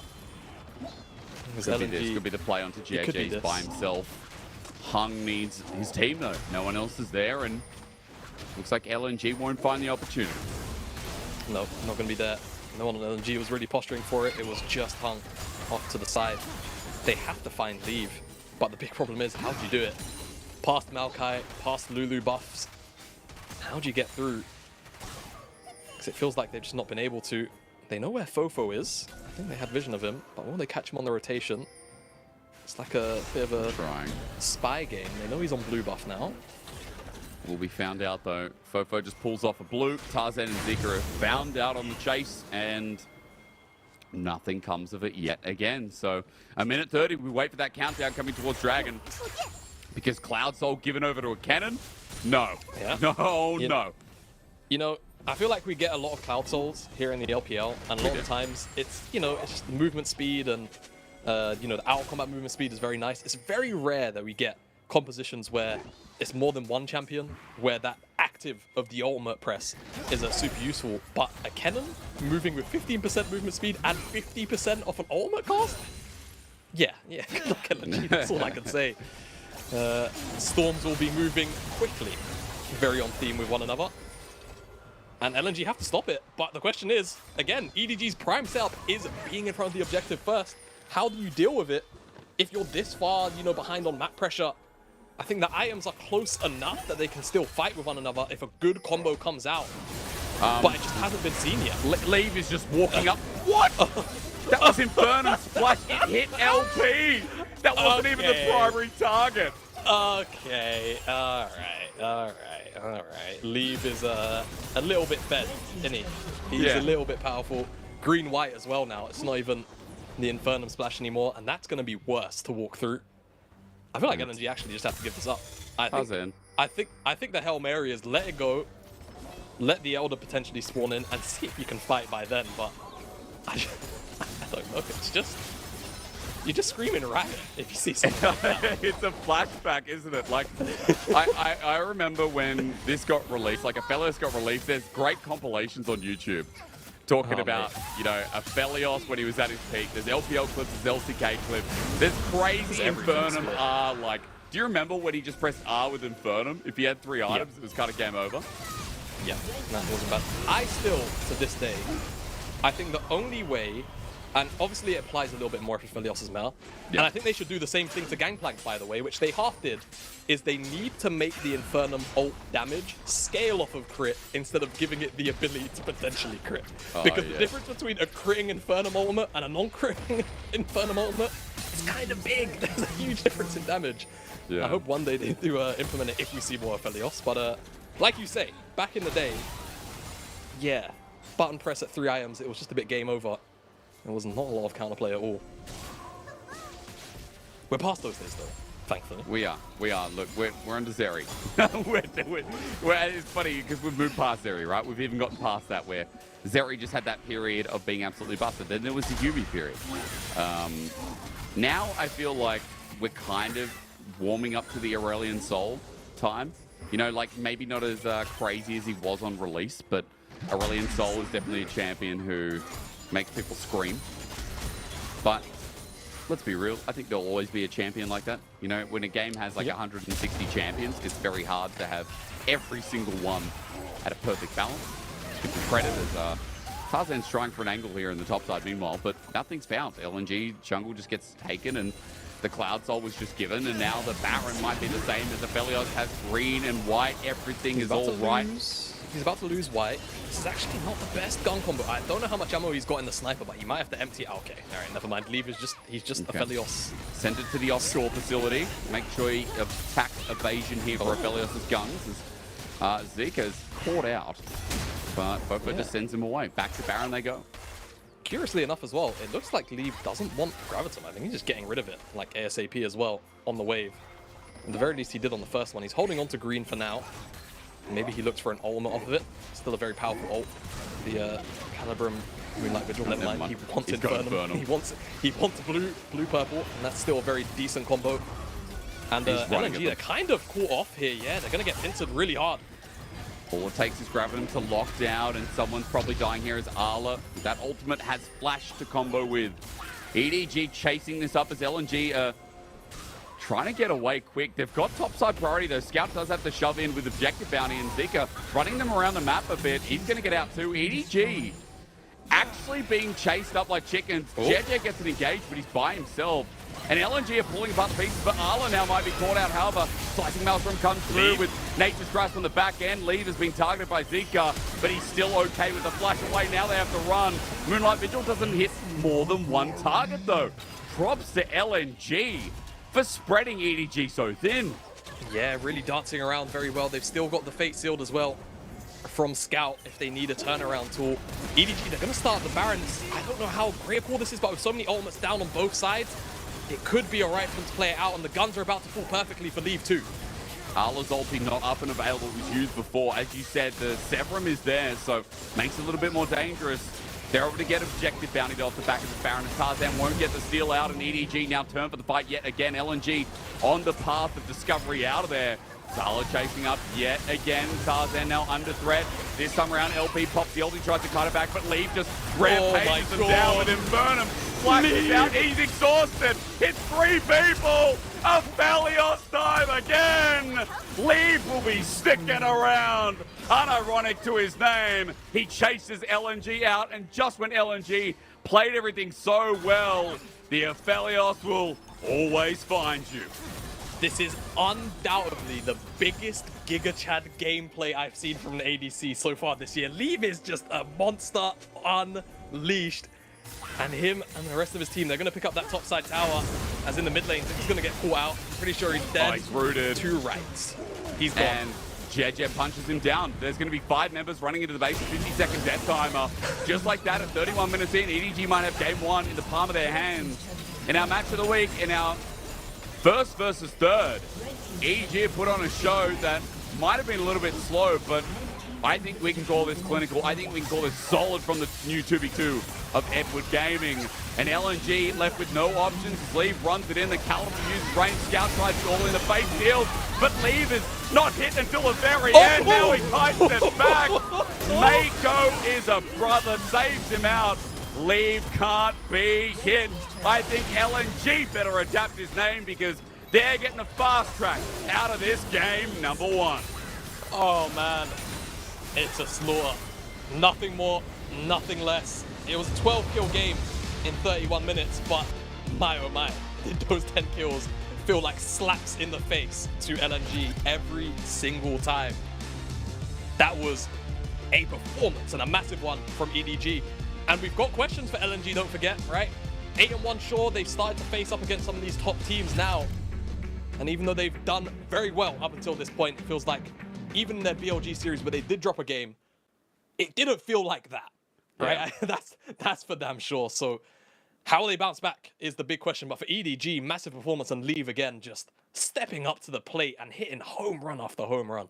It was beautiful play from a man who I think has had great moments in the split, but has never really been, excuse me, the core talking point Edge broadcast, right? It's been Scout, it's been Tarzan. Excuse me, wrong team. I'm still thinking of EDG Scout. It's been Fofo, right? In the same regard, Fofo, JJ's had some great moments. I think Mako's been probably the most consistent. Leave has shown some nerves here and there, and Arla's been back and forth as well. So for this team that is now breaching upon a potential 2-0 in our match of the week or a win against LNG, it's great that they can rely on Leave. It's great they can rely on the AD carry, because we remember old EDG from last year, Jamada, was about Viper, was about this late game win condition that, okay, they set up these lanes, everyone kind of comes out, finds like a win mid-game, mitigates any kind of advantage in the other team's comp. We then get to late game, and Viper would be the core carry, would be the constant DPS, that team fight consistently. Now, Leave is starting to facilitate that role that Viper left behind. Yeah, it really does feel like that. And don't forget, right? Leave is not particularly very far into his career. So to see him, again, to reiterate the point, come up from the LDL lineup and pull out performances like this is huge, not only for him individually, but for EDG to put faith in an academy member in a situation where he's filling in for Viper is massive. And yeah, I feel like they've really set up and even, like you say, it's usually been Fofo. It's even been Mako and JJ at times as well, stepping up. Leave this game really did get to show that, okay, I might be the new kid on the block, but I am not someone that you can ignore. I mean, look at the damage charts there. 24,000 damage pretty much. Barely trailing behind Arla, who had some massive ultimates, and LNG could not do anything about either of them. Yeah, Arla had massive ultimates, as you said, up towards the top side, but just his simple trading and his 1v3 survival, like, another good shout out, because his Ken here in this game, we thought it was going to be a little bit harder for him to play it out, but I mean, EDG, his composition, played it out to near perfection, and it's really nice to see from a team that, again, is rebuilding their pieces. LNG are our top team at the moment in the LPL. Just by standings, maybe people disagree with the skill, but EDG made that one look like it was a complete macro difference. It was a decision-making difference where their setup was beautiful. Their, I guess, transition to each part of the game was also quite clean. And Jamada, as we go to a break, I think their mentality is beautiful as well. A game one win at the very least. Let's hope that LNG can make this match of the week a little bit more spicy as we return with game 2 after this. Started up by LNG. They're TPing actually behind as well. Zika is coming. He doesn't have the unstoppable onslaught, but he has Scout right there. Shun's honestly using Zika to try to get out of this one, and he does, but no! The sniper shot from Scout. The LPL are kings again. Okay, hear me out here. Have you ever gone through a breakup and you tell your ex that they'll never find someone else like you? Well, that's true most of the time. Unless your ex is EDG and they pick up this guy named Fofo. For the traps, force him back to the rest of his team. JJ joining the squad as everybody presses away! Fofo comes in and takes Ultra Prime apart. That was disgusting. And with Mako leading the roster, I'd keep a close eye on the bot lane, just in case. So many mistakes, so much damage, and then you're always able to do your job. Oh, the trap is there as well. Leave has to cleanse. Balan walks away just about with his life. But the bubble is huge onto Doggo. Both of them 100 HP. JJ wants to move in. I don't think he can do it, but Mako can! Flashes forward. Now we're going to see what they're able to do is Leave. Oh, no, Balan! Oh, yeah, that's what they can do! Leave destroys him! What? He has a family! But let's not forget, LNG has Tarzan and Scout. Last line's a Scout. Yeah. There's about to be a physical reaction in terms of maybe Shun going down. He does have the rest of the team. No! Death goes wide. Oh, he gets the cash in. Elk gets money. We actually got a little bit of something for BLG as they're trying to get a little bit more. Yagao gets a big push back for Scout, but Scout slams the hammer down and gets one back and forth. LNG, it's a trade of 2 for 3. So maybe, I have no idea what I'm talking about. Don't care what they say. Yeah, the bruise on my face. Never thought I'd do this on my own. I got something to say. Time to get out the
It's only gonna happen if you want it to.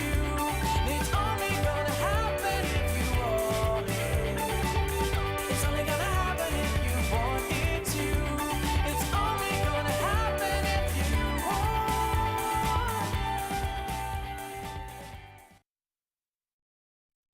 对阵 LNG 的话，我觉得状态必须得调整特别好，因为他们是一支很厉害的战队。我觉得 Scout 的选手的话，不管是对线还是在配合上面，在比赛看来都非常的出色。然后我应该要特别注意跟打野的配合，因为确实他在配合上面做的特别好。我觉得保持良好心态的关键就是，不管发生了什么样的问题，大家还是都是想赢，然后一起努力去解决这样子。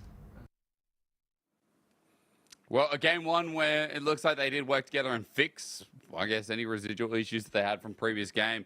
EDG with a solid game one win, and let's be real, Leave has to get MVP. There is no one else to give it to here in that game. Jamada and myself, Asterix, we experienced a pummeling and a form of aggression from this man on Aphelios. This was nothing else but a pleasure to win this, honestly. Leave had a phenomenal game. Nothing else to say about it. It was just complete and utter destruction on the side of EDG onto LNG, and it was so many times you could just see they wanted to get on top of this Aphelios, and he just said no. And this was the first big play, just annihilates everyone with that Infernum ultimate. And after this, Leave was the raid boss of this game, and it was the raid boss who was practically never failed. I mean, going forward on every play with Mako behind him every time, like even beautiful dodges from moments like Scout where I believe would just chase them down. It's so nice to see the confidence out of this man who came out of EDG Youth, and yes, that was a championship LDL team from last split, but still, it's a big leap to jump from LPL into the LDL, into the LPL and Jamada. We're talking about jumping from maybe top in LDL, but to a team that is expected to be in playoffs and hell at this point is now top 4 in the LPL. It's a very big jump. It's a huge jump, right? I feel like especially I'll kind of use the context that I get from Europe. A lot of the time, if you see someone come out of the ERLs and they end up on an LEC team, it's very rare that you see them, I beg your pardon, hit the ground running, right? I feel like the only good couple of examples, maybe El Yoya, Yike this year especially, but Leave coming in the AD carry role of all roles, filling the shoes of, we can't say it enough times really, can we? Viper.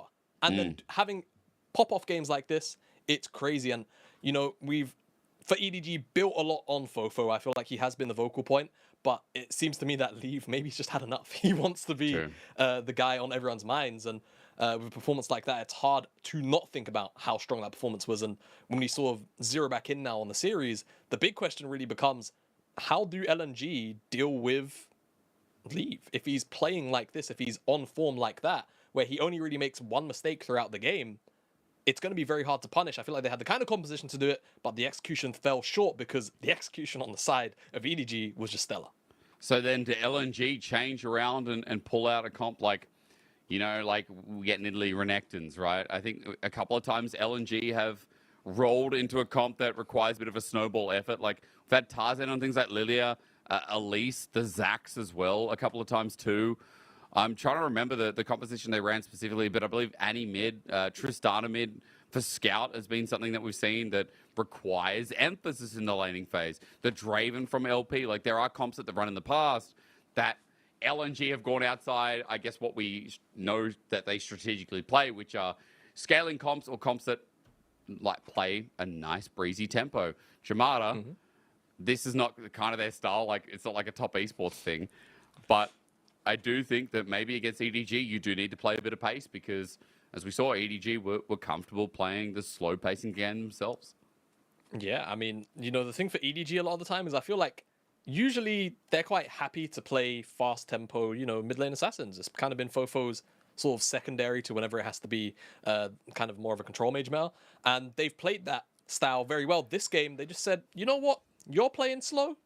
we'll play slow too, and we'll do it better. So I feel like if you try and, go for that very red composition, right? Very aggressive Renekton, Elise, or Nidalee, or whatever the combination will be, EDG will either A, match it and happily just go blow for blow, and if they lose this game, they've got another game to back it up. Or B, go scaling, not get smashed in the early game, and just wait till the mid game where they'll be very happy to just play 5v5s against the composition who's very much in the wheelhouse of smashing the first 15-20 minutes and kind of playing off that lead. And if you don't have that lead, it's going to be very difficult. So the adaptation is going to have to be very, very clever for me, for LNG. Otherwise, I feel like if we're seeing the same level from what we got from game 1 and game number 2, which doesn't happen every time in the LPL, I feel like we just get a 2-0. I think that LNG right now, that was kind of an outclassing. And if you don't shut down Leave, the game's going to be very problematic again. And let's be real, it's more than just Leave too. It's like shutting down people like Ala, like JJ's jungling in that game as well was pretty pristine. He knew how to set Leave up as well. And Mako is that solid force behind him. So as we're slowly getting ready to come back onto stage over in Suzhou, LNG in their home arena have got a lot of work to do. We see the branding, we see the logo. You know what that means? Normally, that means we're in draft, but we've been baited. What's that dinosaur? Why have I seen that before? Why does it have pencils for LNG? What does that mean? Somebody help. What is green Someone dinosaur? I don't know. I don't know either.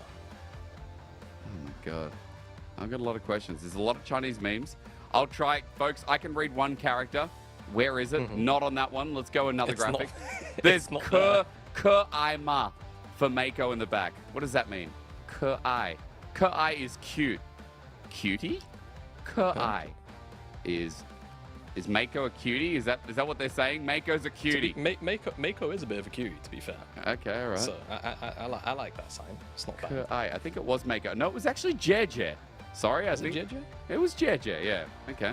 See, this is why we need Kitty on standby, don't we? Sometimes just to. Hey, how dare you insult me, bro? My Mandarin, I can give you the word cute, love, can, hello, goodbye, and trash. I can give you all of that. Why would you need kitty, bro? That is a massive insult. All right, you can do Champs League by yourself while I recover. All right, no problem. Well, LNG have just said, you know what?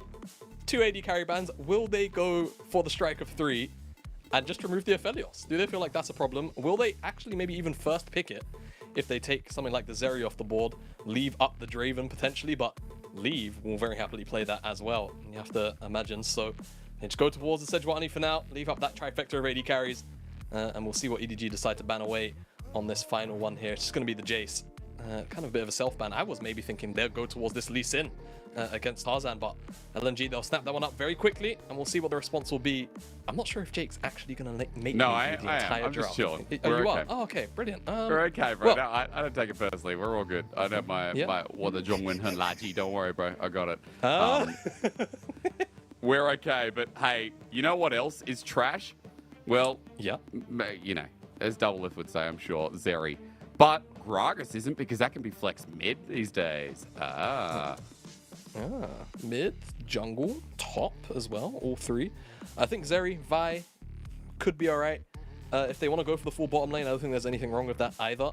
But I feel like if you're going to pick up an AD carry, you want to try and always get a very positive support matchup, because more times than not, the support matchup will set you up for success. And when you see the jungler on the opposite side already, there's no reason not to go Vi in this slot. And now for LNG, what do you want to do? All right, you had the reverse matchup potentially already. Are you just going to flex it the other way around? Go for the Aphelios yourself. I am. And maybe go towards the Thresh this time, or maybe pick up the Lulu. It's a good denial pick away as well. I think the option's pretty solid here for LNG. You know what's just great? Senna. But never mind. No one wants to do it. Yeah. Ignore it. Yeah. Look, at the very least, as you said, Lulu a denial. Yep. On the other side, EDG have the option of maybe picking up an early engage. Like, we have seen Thresh rising to perfection, but yeah, but here's the thing: it's going to be Nautilus. Here's the thing: it's just going to be Nautilus. If it's not Nautilus, it's maybe Leona, but I doubt it. I think 2 point and clicks into Aphelios make his life really hard to play the game, and he can, I guess, do kind of a similar thing, but it's not. Okay, so the positive about having Annie here in the spot instead of Nautilus is if you do get to that Rylai's, it's going to be really irritating to play out team fights if you just get Tibbers dropped on your face and then he chases you down. And of course, zoning tools are one of the most irritating and annoying things to navigate when you're playing a Felios team fight, so I actually like this maybe even a little bit more than Nautilus, to be honest with you. Okay. Though Nautilus is a lot more straightforward, I feel like this is a little more nuanced, so we'll see where this Annie goes, because of course it can still be a mid lane pick as well. It doesn't have to go in the support role. Good point. The flexibility for EDG is a good part of that there. So, especially with Vi jungle, great setup through your mid lane is now we just have to play around with what EDG want to do with either that last solo lane or with the double solo lanes left available. Gragas is taken away as, I guess, another engage potential here for LNG. While we start kind of theorizing what you take away from top lane, Arla is someone who can pick a lot of these carry matchups. Jax is one of them. Fiora's another. I kind of wonder if they're going to try and set up Zika to have just a tank matchup here and put all the carry onto LP. Yeah, see, this is kind of frustrating from the side of LNG because I feel like you would ideally want to remove Fofo's champions here because Arla should be getting R5 more times than not. The issue is with the Annie pick, it can be flexed, so the only safe champion pool to actually ban away is Arla's champion pool. So I kind of feel the frustration for LNG a little bit. We'll see if they do, you know, kind of give one throwaway ban here to the mid lane. Maybe someone like Syndra could be a little bit problematic to run into in the mid lane when you've got the Aphelios, right, dealing with Scatter the Weak plus Vi. The combo is really powerful as well, 2v2, and it even shuts down potentially Scout going towards something like the LeBlanc. So it could be pretty good, but EDG, they don't want to deal with the side lane threat potential and teamfight potential of Anar, so they'll take that one off the board. But now we find out if it's going to be Syndra or another top. Oh, yeah, I think it tell just me makes what's too much next. sense. No, you make sense. Tell me what's next. I mean, at this point, I think if you're EDG, if you want to go towards the Blancas Fofo, you could. I think the other option is maybe someone like Akali. Azir, if you don't feel like the nerfs were that bad. Those are like the three options in my head right now that make the most sense. Or, I guess, you can just pick up the Crocodile. Sure. I'm not averse to it, and it does hold on to the Annie flex. And at this point, with Jax gone, with Gragas and Nargon, it is one of the strongest top laners up and available. It just depends on what Zika's willing to play into this top side pick, right? Is he just going to press the Scion button? You've got an Aphelios, you need a front line. I think it sets up too well. And now I'm kind of worried for EDG, because no one's going to be able to kill that Scion beyond a certain point. So we'll see what the answer will be from the side of EDG, as LNG just rounding out two really solid solo lane picks here with the Rise to boot as well. Is Aurelion I mean, if Yumi gets locked in, that's a sad day. I was going to say, is Aurelion Sol a good fit here, but maybe it's not. Probably not. It's probably, yeah, I like Azir here. When? Oh, actually, I forgot about Talia. Talia wouldn't be too bad either. Good matchup into Rise. The Unraveled Earth makes teamfights kind of annoying for the Aphelios as well. And it, of course, pairs up brilliantly with Vi, and you can go and attack the side lanes. Yeah, all right, I forgot about that. Good call here from EDG in my mind. And it's a little bit difficult to punish in the 2v2 as well. You have to commit flashes normally to get the play going. But once level 6 comes in, for EDG, they should have... Normally, I feel like this mid jungle is more about the first of the punch, but I definitely do prefer the Vi Talia out of the two, because I feel like there's more side lane threat, a little more instantaneously than the Rise, but both these mid lanes with globals, that's going to be the thing to look at, of course. First move to those side lanes and who has impact on them first. Well, first move to side lanes, and I'd say as well, Jamada, look, we have Scaly got LNG. We have a front to back, but let's be real. Aphelios feels like in this series right now, he's being planted into compositions that kind of just work, I guess. We look on the other side, and I love that you talked about the mobility of Talia straight off the bat and how Vi can impact these lanes, these strong solo lanes. I'll be curious to see if, I guess, EDG can change pace here, because we're talking about LNG changing compositions. Jamada, they have once again gone for, I guess, a slow scaling, steady wins the race comp. They've gone for a composition that, again, as the Enchanter has the front line, can play quite simple League of Legends if they're let. But EDG in the first game didn't let them. This is a much more proactive composition. And look, this time around, we swap 80 carries, but we've got different supports highlighting each individual player, or at least rather, one for EDG. As we jump into our match of the week, part number 2, we want to see if there's a manuscript for number 3. If there's going to be a third one. It's like, hey, if you left Lord of the Rings with just the 2 towers, would you be mad? Hell yeah. Dude, Helm's Deep was a banger. And look, Theoden coming out of the castle with the boys, sick, but then you miss the Battle for Middle-earth beginning. And then you miss the best bit in Lord of the Rings, which by far is when Aragorn gets made king. He walks out with Arwen, and the hobbits bow, and he says, "My friends, you bow to no one." And I cried. I admit I cried. And if you didn't cry at that scene, you are heartless, because that's a beautiful scene. Yeah. Jake, can I make you upset for a second? Sure. I've not watched The Lord of the Rings. But it's kind of because I'm pretty sure the first film came out in the year I was born. So, like, you know, just to derail a little bit as we're here into game 2, I feel like his silence is anger, guys. I feel like he's... No, you know what? No. If... like, I always think about any time I go into a movie, I think, oh, am I going to spoil it for people? You know what? If you haven't watched Lord of the Rings by now, just stop watching. Go and... I don't care. I could not care less, because I think you could be borderline monstrous. It's just too late. Like, there are great movies out there that if you haven't watched already, like, if you haven't seen the first Die Hard, can you sit there and say you're living a successful life? When McClane comes out of the vent and says yippee-ki-yay with the words that I won't say after that on broadcast, you get a feeling of like, yeah, I love Bruce Willis. Good stuff. Good stuff. Anyway. Jamada. Yes. Hello. Anyway, I've unpacked a bag of worms. Tell me, what does this game mean to you? What does this game mean to me? Is that a philosophical question? Are we talking about, you know, this particular game we're watching? Are we talking about League of Legends as a whole? The LPL? LPL. Try that one. LPL. Because, look, I'll just immediately tell you that you told me as, hey, Fofo's flash is down. Sorry, ignore everything. Why is Fofo's flash gone? I think that early attempt from Scout and Tarzan, because Tarzan did pass through, so maybe that's probably what it was. Yeah, right. Yeah, I think that was an attempt. Is this it? Yeah, Ooh, this is why it's gone. Just flashes the queue. I think we just barely caught it as the observer panned over mid. That's why. Jamada, my questions lead into how LNG play this comp. Was I right in champ select as to what I was assuming? Is this just like a sit back, chill, front to back team fight? You Scion, run in, you have an enchanter, like, yep. Let this get to a machine gun 3-item from mid AD?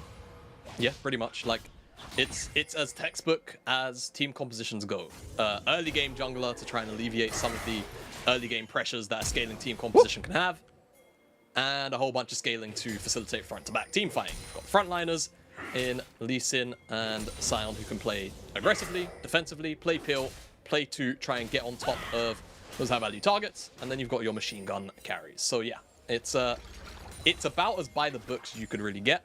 I feel like for EDG, it's a little more nuanced, but it can definitely be played out in a very similar fashion. It's just I feel like LNG's version is a little bit better. So yeah, if you're facing against the team composition that does what you do better, and that was potentially your goal, you look to break the game a little bit earlier, and it seems like the top side of the map is where they're going to try and do that. Beautiful game timing though. Flash was just burnt. Arla has enough to Ruthless Predator his first blood. Really nice slice and dice setup here from Arlo, who just schooled Zika. Yeah, and the wave has just been in a really painful spot for a little while. Really hard for Zika to really get out of that one, as more pressure onto Fofo. Here is, yeah, the wave. Again, a really irritating position for EDG. Both the solo laners having issues on either end. Top side for LNG, mid side for Fofo, but there's been a lot of visitation here from the LNG jungler. Fofo burned that flash earlier that you talked about, so obviously Tarzan wants to make his way in, but you were saying it's really hard to gank Talia. I mean, there's also a lot of error that can occur thanks to Seismic Shove. Putting out your pebbles as well, making it a pain to ever move away. So, kind of interested to see how Tarzan continues his approach to mid lane, as mid is their best lane right now. It's a 10 CS lead for Scout. LP, a little bit of a lead down the bottom lane, but it looks like that wave is slowly pushing away from them. What I want to point out is, we're talking about CS leads though. You look at top and you say, wow, Arla is doing so great. 10 CS lead up in the top side. He's the one who picked up first blood. This is a Rectecton game where you're expecting Arla to take over. Yeah, and you know, I actually, like we kind of mentioned earlier, both these team compositions can play front to back, but I feel like EDG get out front to back, right? I think you've got to look for picks on side with your Vi and your Talia. And I think with that in mind, I would kind of like to see Arla maybe go towards the Assassin-esque build where you go like Blade and Prowlers. Blade first, yeah. Because I'm going to be honest, I think if he goes Gore Drinker and, you know, like the whole team fight build, sure, it's going to be useful if EDG are like hard specking into that. But I think your job here needs to be like, get on top of Scout, get on top of LP, and basically make their life miserable. Sure. just remove their health bar. We'll see what he wants to do. He's basing for the first time in this game, and if we get an Iron Spike Whip, then we get an Iron Spike Whip, and he's gonna go Gold Drinker. That's fine. No, we don't. We get a play to Rune King. He's just so based. I love him. Arla, he just knows. He knows what he has to do. Good. And again, I feel like you can't front to back with the team comp here for EDG, even though you'd potentially like to. I think you just have to go for side lane picks, and then also kind of just play as an assassin here as this Renekton. Bit of a shout out just quickly. I was just wondering, you know, my Discord was buzzing away. But shout out to Orcs who told me that Return of the King, it's 20th anniversary soon.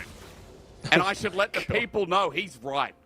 20th anniversary, it's going to be in cinemas again. That's 3.5 hours of joy. I think the uncut version where there's like all this extra footage is almost 4 hours. Banger. Orcs, we miss you on this broadcast as well.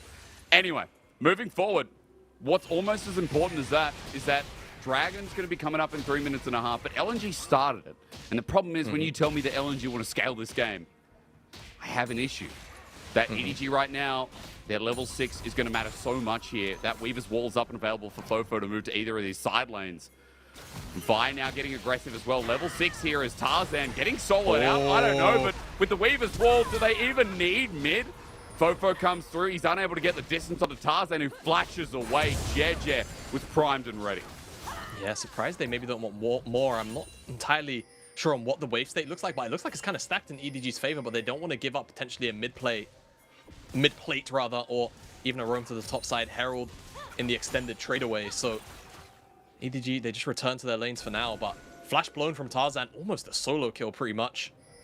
As Scout in the extended sequence is eyeing up Arla here. And it looks like he's just going to take a turn around and head back to the mid lane as Fofo is shoving out that wave and he doesn't want to miss it. No, but Scout already has a CS lead. So there is a decent lead through this mid lane that is worth noting here as Fofo will finally get the minions cleared, but Scout will be up 10, 15 almost. So despite EDG showing signs of aggression, the fact they didn't get the kill, the fact they didn't get too much, it's over the wall, leave. Really nice engage. Now the return here from LP is also good as the return damage brings him down to even HP, but I have to say that passage of play from the 2v2 was just intuitive setup. I think from both sides as well, like even the response from LP after, like you say, very intuitive setup, being able to land the sniper Q and then the Calibrum afterwards to get 2 procs to just match out the trade, just to level out that pressure is so good. From wait, I said it the wrong way around. I said it as if Leave is on Aphelios, my bad, but yeah. LP doing that, really, really solid. That's how good his performance was in game number 1. It's just Aphelios, Leave. Same champion, same person. But we did see Herald away from that, picked up there by Tarzan, so you have to imagine it's going into the Aphelios' back pocket or it's going into the mid lane.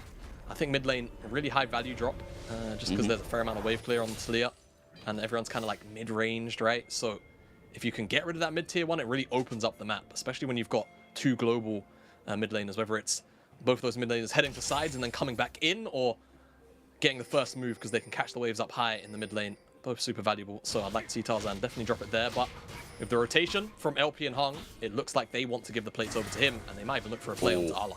I mean, they might find it as well. There's going to be 3 members up here. Arla has just used all of his fury as well. He flashes, slices, and dices, but that's a summoner down here from this aggressive Croc, and that's just going to be turret plating after turret plating, taking LP with the crescendum as well. This look at the map. Aphelios is going to be big. Look at the map, right? EDG are just not prepared right now for this play. I mean, it's going to be Crescendum. I think LP has the red gun stacked up. Oh, he's actually out of ammo on blue. He's out. Maybe if he's got red after this. I can't remember the order when it's kind of scuffed like this. I want to say he might actually be on green, is what's on my brain. Which is maybe not the ideal. I bet you it's red. I bet you. You bet it's red? I can't remember the order. I'm pretty sure he might have green stacked right now. And Watch then it'll this. be red. It's one or going the to other. be red. The amount of Aphelios I've played, I can feel the red coming up next. Is our Scout. Nice sidestep from the seismic shove. In fact, Tarzan's now coming in red hot as well.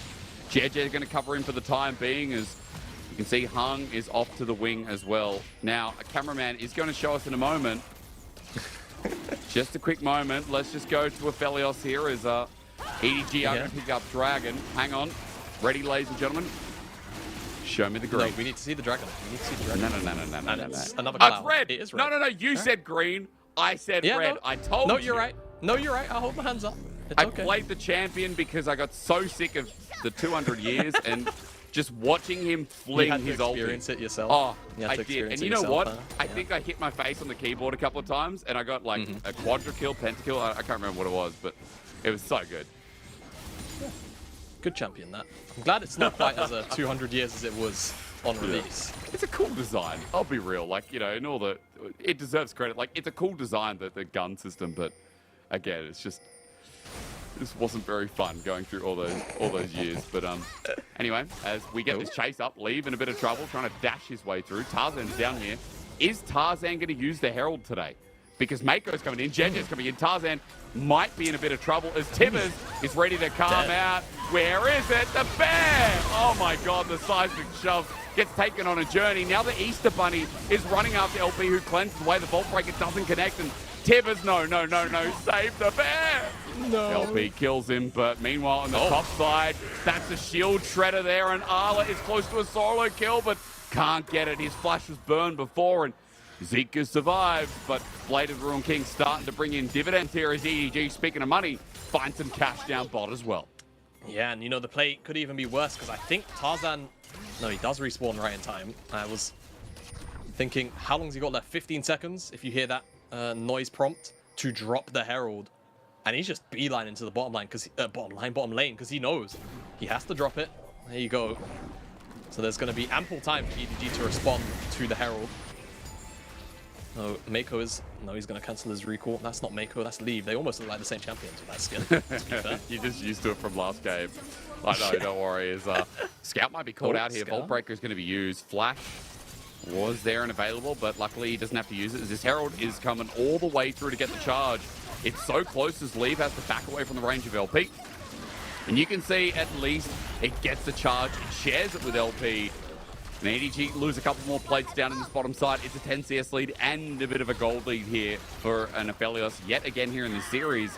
And just note that if we're speaking about gold, LNG are dead even here at the 14-minute mark, Jamato, and this is a really good sign that LNG are just cruising their way into a very crisp situation of getting a front to back soon enough. Yeah, I feel like they are super happy with the fact that the game is going the way it is right now with no major lead anywhere across the board. They can sit very happy knowing that, hey, go towards the next dragon.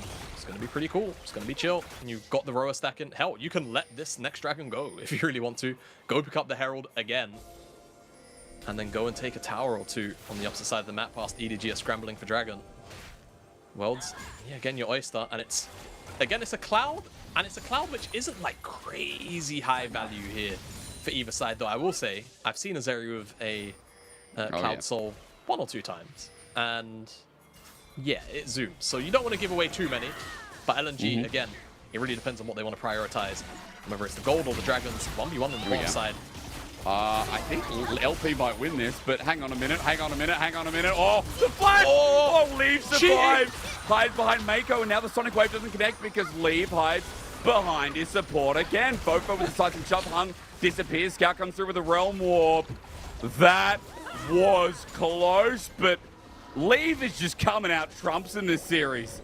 He really is. And I mean, you know, it was almost the 1v1 until it wasn't. The shield comes through from Mako, and I think it just about saves his life. Otherwise, it would have been a 1-for-1. Really nice from Leave, but also LP, because making a 1-for-1 in that situation, definitely an uptrade if it's numbers first for EDG. We get a look at it here as combo just comes out really clean from LP. Leave a little bit too close to really dodge out on anything without necessarily flashing, and he doesn't flash any of it, he just face tanks. Shield comes through, right? Yeah! So close, but the splash dealt almost 300 damage. Yeah. To Mako, by the way. So LP, he's getting those crits on those Infernums already. He's kind of starting to hit quite hard. He approached the mid game. He's already got that first time. I'm sure he'll start to build towards that Infinity Edge very soon. But still, it's an impactful kill that goes to Leave where, you know, we can understand both these AD carries after watching them for about 100 or however many years so far. As Tibbers comes out, Hung is caught out as Mako has the flash from non-stop one. Thought Seismic Shot's good, but no one's doing enough damage to this Sion. Leave's already burnt the ulti. Zika got low, but look at how much it took. Look at how much time. The cleanse comes through from Leave. He is now summonerless as Dragon's up, but LNG have the river all to themselves. EDG are zoned away. Look at the ultis they burned. The big one being Mako's, of course. Fofo still doesn't have the Weaver's Wall up and available to zone them out. Yeah, not just yet, but a lot of the other big ultimates, Kick, Moonlight Vigil, Wild Growth, that's all there for LNG. Those are all great tools for just sitting back, letting EDG come into you, and then punishing the appropriate targets. For now, it's EDG that are here first, but at the end of the day, it's the Herald in the mid lane, which is going to just suck in a little bit of pressure, even get this tower. It seems like that's just going to happily be the trade. And you'll take that as LNG. You lose one Cloud Dragon, who cares? It's not individually the best, but what could matter is this flank. Tarzan didn't get the Sonic Wave. Meanwhile, Scout flashes over the wall, but look at the journey. They're bound with a shove down the pitch out, and Fofo getting LP with a stroke of brilliance. They pull the trigger hard, fast, quick, down, and no repayments for 99 years. It's Arla with the second, and EDG pulling the tempo up to a nice crisp 8. Yeah, this is the thing. If you can catch LNG kind of split apart there, where it's, you know, Tarzan a little bit off to the side, Zeka not really in a position to frontline or peel, all of a sudden, it's really, really difficult for LNG to play out these team fights as EDG. JJ is going to steal away that one. But that's what you need to do as EDG. You just need to find these very brief windows, which LNG might give to you where they're a little bit too split up. You can very easily pick apart the members of LNG. As you can see, Tarzan waiting in the river, maybe trying to like play bodyguard to what's about to happen, but it happens across the wall. You're not there to stop this movement forward, as doesn't matter how far you dash, the Vial will find you eventually. LP drops and Scout buys a lot of time, but he's always going to die here. The Volbreaker comes through, and EDG get the kind of fight they need to try and kind of get enough gold into their back pocket and look for more picks, look for more plays on the map. That's what we need to see over the next couple of minutes. It's nice seeing, you know, Scout hit by his former team. He had spent so many years, like the story of Scout, guys, is ever since he came to the LPL, after leaving SKT as a trainee mid underneath Faker. You know, he was under the tutelage of Randy Tutelage, also known as Faker. And in 2016 summer, he joined EDG. This was during the time when Pawn was still on the roster, from my recollection. And then 2017, it was just purely Scout. Now, when Scout came through, and he still had a lot to learn, but he'd been on the roster all the way up until that last year. This is his first time on a different LPL roster after 6 years of being on Edward Gaming. And he's trying to create a different legacy after winning Worlds on the same roster, after also being on a team that's won MSI the past 4, as we're getting this engaged from EDG yet again. JJ flashes out, but look, Leave, was that in? I think that could have been in. Just from JJ going in. I was talking up EDG, and Leave decided to leave a grey screen. Yeah, that was a play from Leave, I will say that. I'm not entirely sure why he did that. Hysterics, I'll be honest. But LNG immediately just murder him for it, and now the Baron is what's on the cards. EDG, they still have JJ, so it's close to a 50-50, and there's not really too much to stop them from getting in the pit right now. But will LNG take it? Looks like they are. Oh, going in for the steal. JJ's in. They want to burst it down for the smite. Nah, nope. It's going to be taken over. LNG given a lifeline in this game, given more time in this game. And all of a sudden, EDG just kind of threw a Hail Mary that didn't feel like it needed to be thrown. Yeah, I mean, it's quite bizarre that that ended up happening. Like, you could have just very happily lost one member on that play and then just backed away, right? Like, it's all right. You go in here from EDG. The engage is not great, and like you say, Leave just sends it. I've seen Jackie Love do that, you know. It was obviously finals, it was over a turret. Feels bad, but that's not the first Zeri in the LPL that has gone over a wall thinking it would be a much shorter journey, I imagine. Yeah. Channel is in a Jackie. Mr. Leave. Jackie leave. Oh. Jackie did leave. That was a tragic way to end Game 5 finals, but still, it was a... happens to the best of us, I guess. Yeah. What can you do sometimes? Well, I guess that's the question we're going to have to ask EDG as they deal with this Baron siege here from LNG. It feels like LNG have almost been handed the reins to this game. At the very least, the control of it, not necessarily the result just yet. As they take down that tier 2 tower, and I think they're probably going to shift their focus down here to the bottom side because they've got that dragon in 30 seconds time. And EDG aren't really in position just yet to deal with it, so this tower's going to drop quite quickly. But look at the other side of the map. That is a Renekton with Blade of the Ruined King and split pushing capabilities. Cameraman, how are we looking? Okay. Choo-choo train. Here's Thomas. Da, da, da, da, da, da, da. Well, Zika, unfortunately, I think Henry's the traffic controller. He needs him. Definitely to control this situation because Arla is a split pushing machine. Doesn't have his second item, and you know what I'm disappointed about?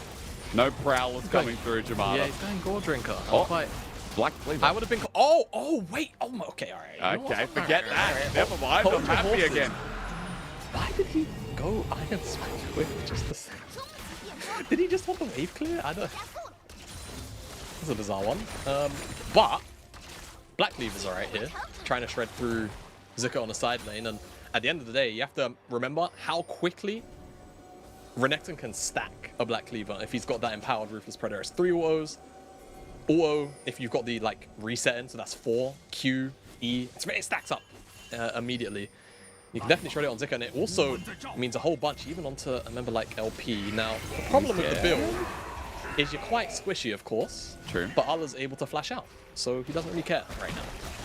But I guess you're okay as long as LP's not there at the timing, or maybe even Scout having a full range of motion. As Arla was able to get out of there, he burned his flash. Fofo used the ulti in response. But I will say, Jamada, for EDG, despite that mistake before, they're only trailing 2,000 gold, and they do have 2 dragons, so it's not like LNG can force this front to back around the next couple of objectives.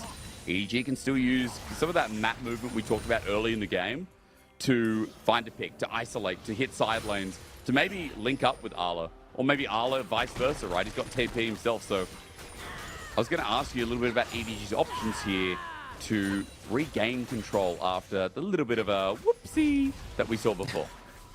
I like that. Whoopsie. Yeah. I think it's just going to have to go down that rabbit hole of picks, right? Just looking whenever you can. If someone's just overextending for a brief moment and you feel like the window is left wide open enough to snap them up with Vi, with Fofo, just send it. And of course, if you're talking about slightly more orientated towards 5v5s, then it's got to be Arla getting a good teleport in and actually just finding LP, catching him off guard from a good flank and just blowing him up. He's got a Dirk, so Arla is based. It's fine. He's just going the long way around it. He's just got the cleaver first. We'll go towards the Prowlers. And I feel like it's just a good read. Knows what his role has to be. Don't have to say much more. He knows he has to be the Assassin Crocodile. True. And get LP in that death roll ASAP. You know what always saddens me, even though obviously it's competitive play? Seeing Annie with Shirelias instead of something like crazy like a Ludens. Everfrost maybe? True. Is this a kickoff? How long does it take Zika to kill? Thomas has been hit at the station.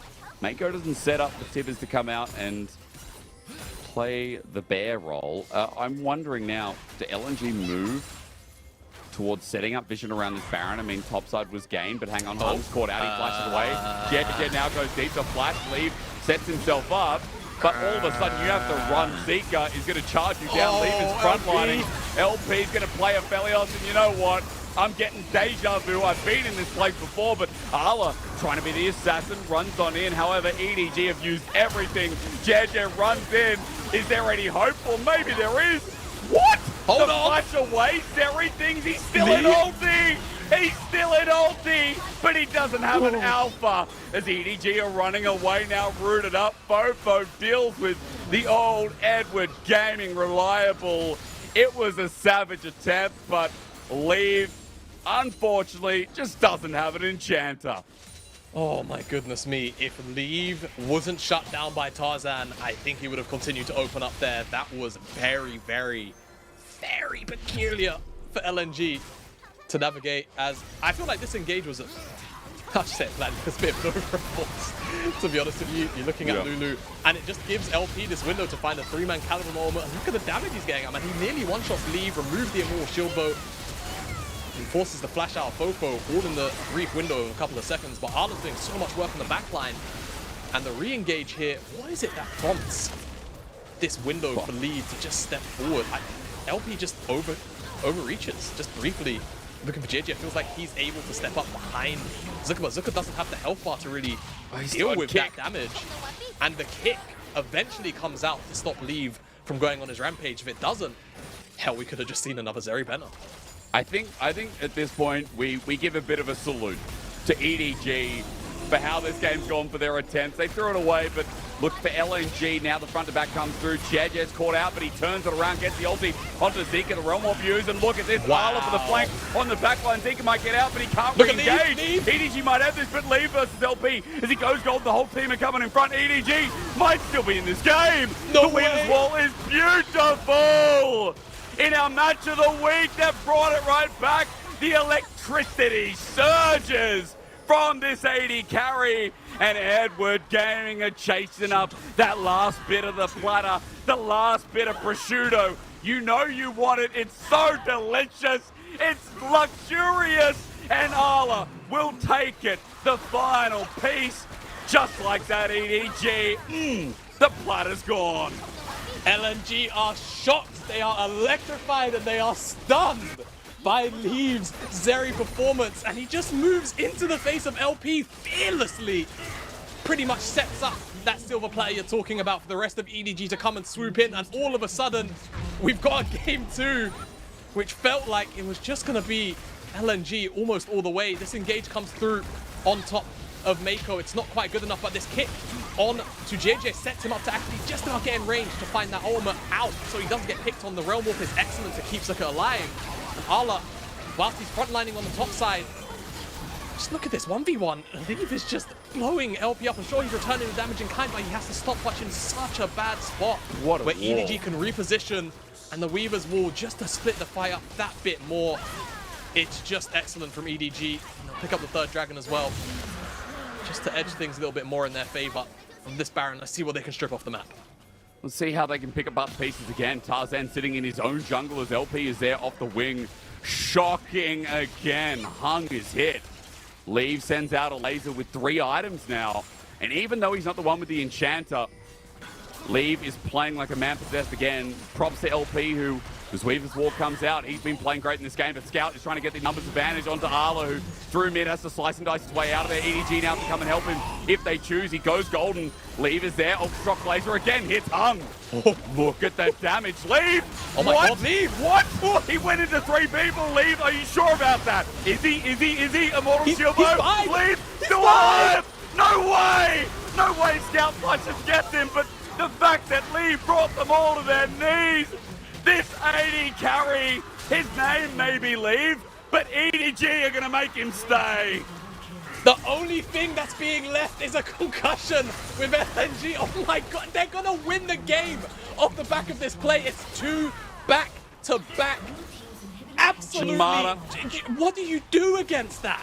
I don't know, because EDG after the throw shouldn't have won this match of the week, but we come in LNG being first.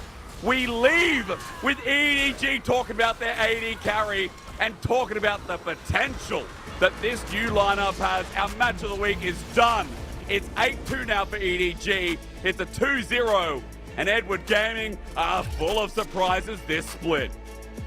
And so far this split, it has been a lot about Fofo, the top side in general for EDG, and even though Leave has silently been performing well, this was certainly his series to really stand out from the rest of his team, and pretty much on his back takes EDG to a 2-0 victory, refusing LNG a potential rerun of a Game 3.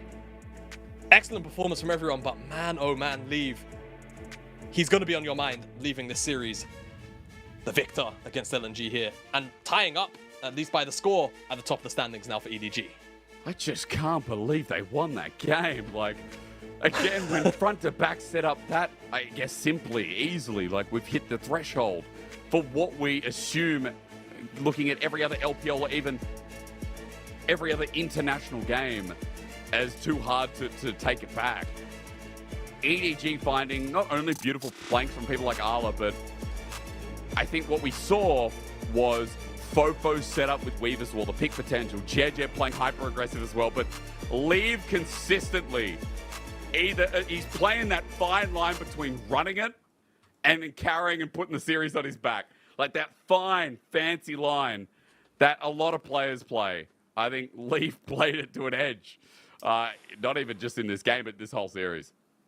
You know, I feel like it's very rare that you get to see AD carry performances like that, where the balance is struck just right. It's perfect. It's not too far, but it's far enough to have you on the edge of your seat. And I feel like Leave was a maestro in this game, to be honest with you, of that playstyle. And I feel like for the side of LNG, it's going to be a very frustrating series loss, right? I feel like they probably know in their minds that that's the kind of game where, as a top of the table team in the LPL, you should be closing that out. But I think it just speaks credit to not only Leave, of course, but the team effort that we just saw from EDG as a whole to come back into that game.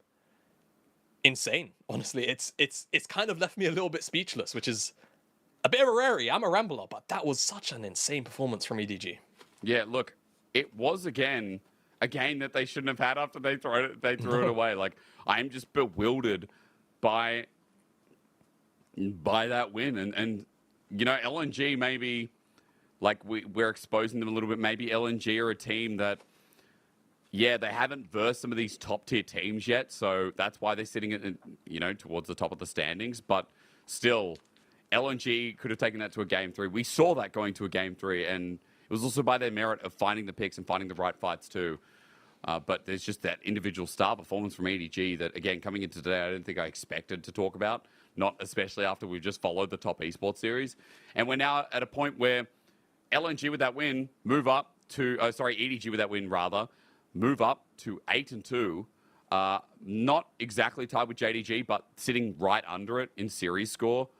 I'm looking at it. Actually, they are dead tied with EDG. Yeah. EDG actually put LNG under them. So EDG are now second from that win, and LNG are now tied with them. Great stuff. Jake, I'm still flabbergasted, man. That was such a great series. But again, you know, we talk about kind of the journey so far for the EDG lineup and all of the expectations. We've run through it already, but just being where they are right now in the standings, and not only that, handing LNG their second defeat only throughout the entire split, right? And hell, LNG should technically have been lossless coming into this series, right? The NIP series felt like it was just a complete off day, to be entirely honest with you. And look at that is just an LPL gold graph through and through. Yeah. As you expect. It's a nice roller coaster in our league. It happens every so often. But what am I saying? It happens more often than not, it feels like as well. But like, especially in this meta where we are shifting gears back and forth a little bit, like we're getting some of these scaling comps, we're getting some of these heavy skirmishes as well. The fact that we got to this level of gold graph here in this series is just incredible. And yeah, I don't know what to say when you watch a series like that unfold. I can't wait for EDG. Who have they got to verse? Hang on. Let's have a look. Weibo's next. Oh, hell yeah. Oh, hell yeah, dude. Perfect. All right. Well, that's just great. That's week 8, guys. That's their next series. Weibo Gaming. Honestly, that's too early in the week. That's on a Tuesday. That's a shame. That should be on a weekend for our next match of the week. It should. Honestly, it could be. But when you look beyond that as well, like EDG now having taken down LNG, all they would have lost to so far, I believe, is... Oh god, it's escaping me. Who did EDG... Obviously Top Esports and IG. And that's practically it. They took down JDG. After Weibo, they've got teams like LGD, AL, FPX, OMG, and TT. Most of those teams are outside of the top 10. EDG could realistically finish the rest of this split without dropping another series. It's not out of the question. True. I don't want to curse them and speak the curse into manifestation. I might have, but the runner schedule now for them is really, really nice. Whereas for the side of LNG, they've still got a couple of the other top teams to play. Top Esports, JDG. Yeah. You know, we've seen Ceiling IG upset some of the stronger teams, or at the very least push them to their limits to get very creative to deal with them. So honestly, this could be EDG's regular split, you know, sort of resurgence back to a first place finish.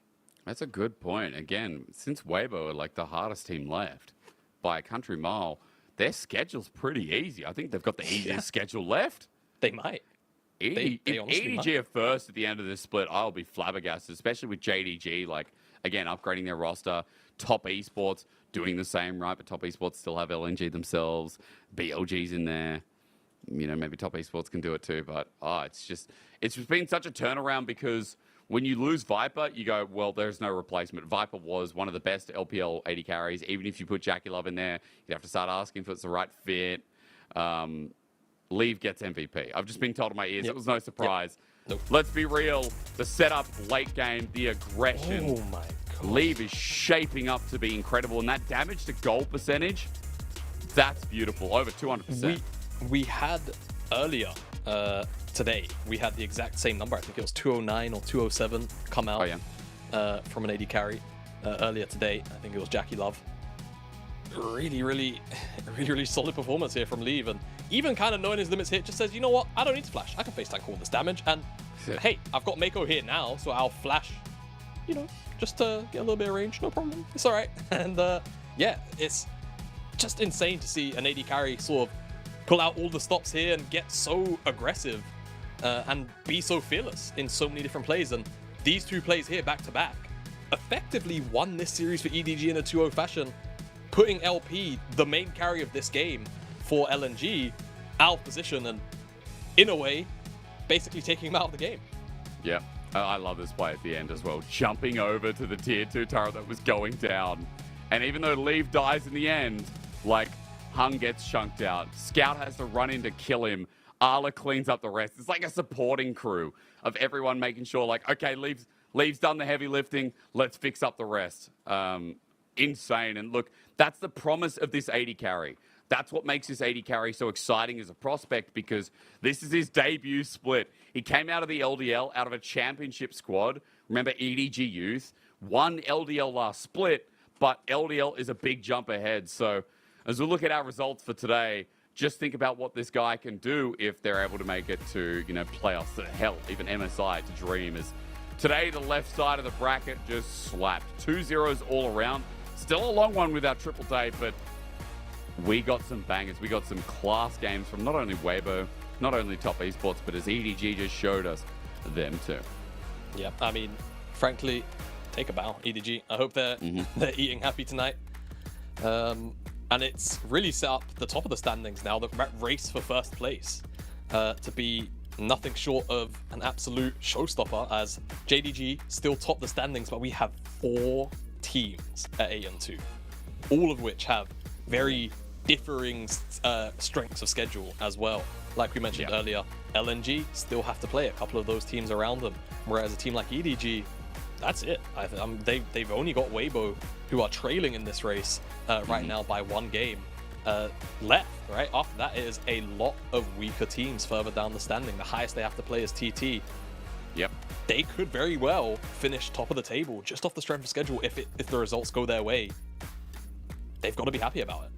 I mean, they should be. Again, I think right now our top 5, I mean, LNG is going to be an interesting question as they verse these top teams, but top 5, or maybe excluding LNG, top 4, feels like it is a bit of a bubble. And then we jump down in skill quite a lot, like TT, IG, OMG, BLG, all fighting middle of the pack. right now, teams like even NIP are struggling. LGD done better than expected. WE have had a much better split as well. You know, the only team I'd say that where I wasn't expecting to be so low is FPX. FPX are the biggest disappointment so far, considering that roster still has some pretty big individuals. Like Care, I was high on. Shala, who is someone I was excited for. And yeah, I mean, that's me being a little bit sad about FPX. But hey, tomorrow, our Sunday to end Week 7, Jamada, I will just say, IG versus Ultra Prime. The Shy versus Ning and Baolan. Sorry, old school, real old school. Ning and Baolan versus their old organizations. It's been a while. The Shy's been in IG for like 2-3 years. I've completely lost. But YSKM versus that skill would be good. There you go. The second coming of the Shy versus there you go. his old, the Shy Junior. it's like the Shy Junior versus his mentors, friends. So it's going to be super exciting. Ning and Baolan, like you say, against their old organization. IG, always a fun watch, but also Ultra Prime. I mean, we cast Ultra Prime's previous series. We saw how that unfolded. So be there tomorrow. It's going to be a good one. It will be. Jamada, big thank you to you and Naimira for joining us earlier for the first series. Ladies and gentlemen, that's it for LPL tonight. We're going to join you tomorrow, Sunday, again. Same time as always for our 3 series to end out Week 7. Then only 2 weeks to go before we get into our playoffs. It is bye for now, but not forever. We'll see you tomorrow.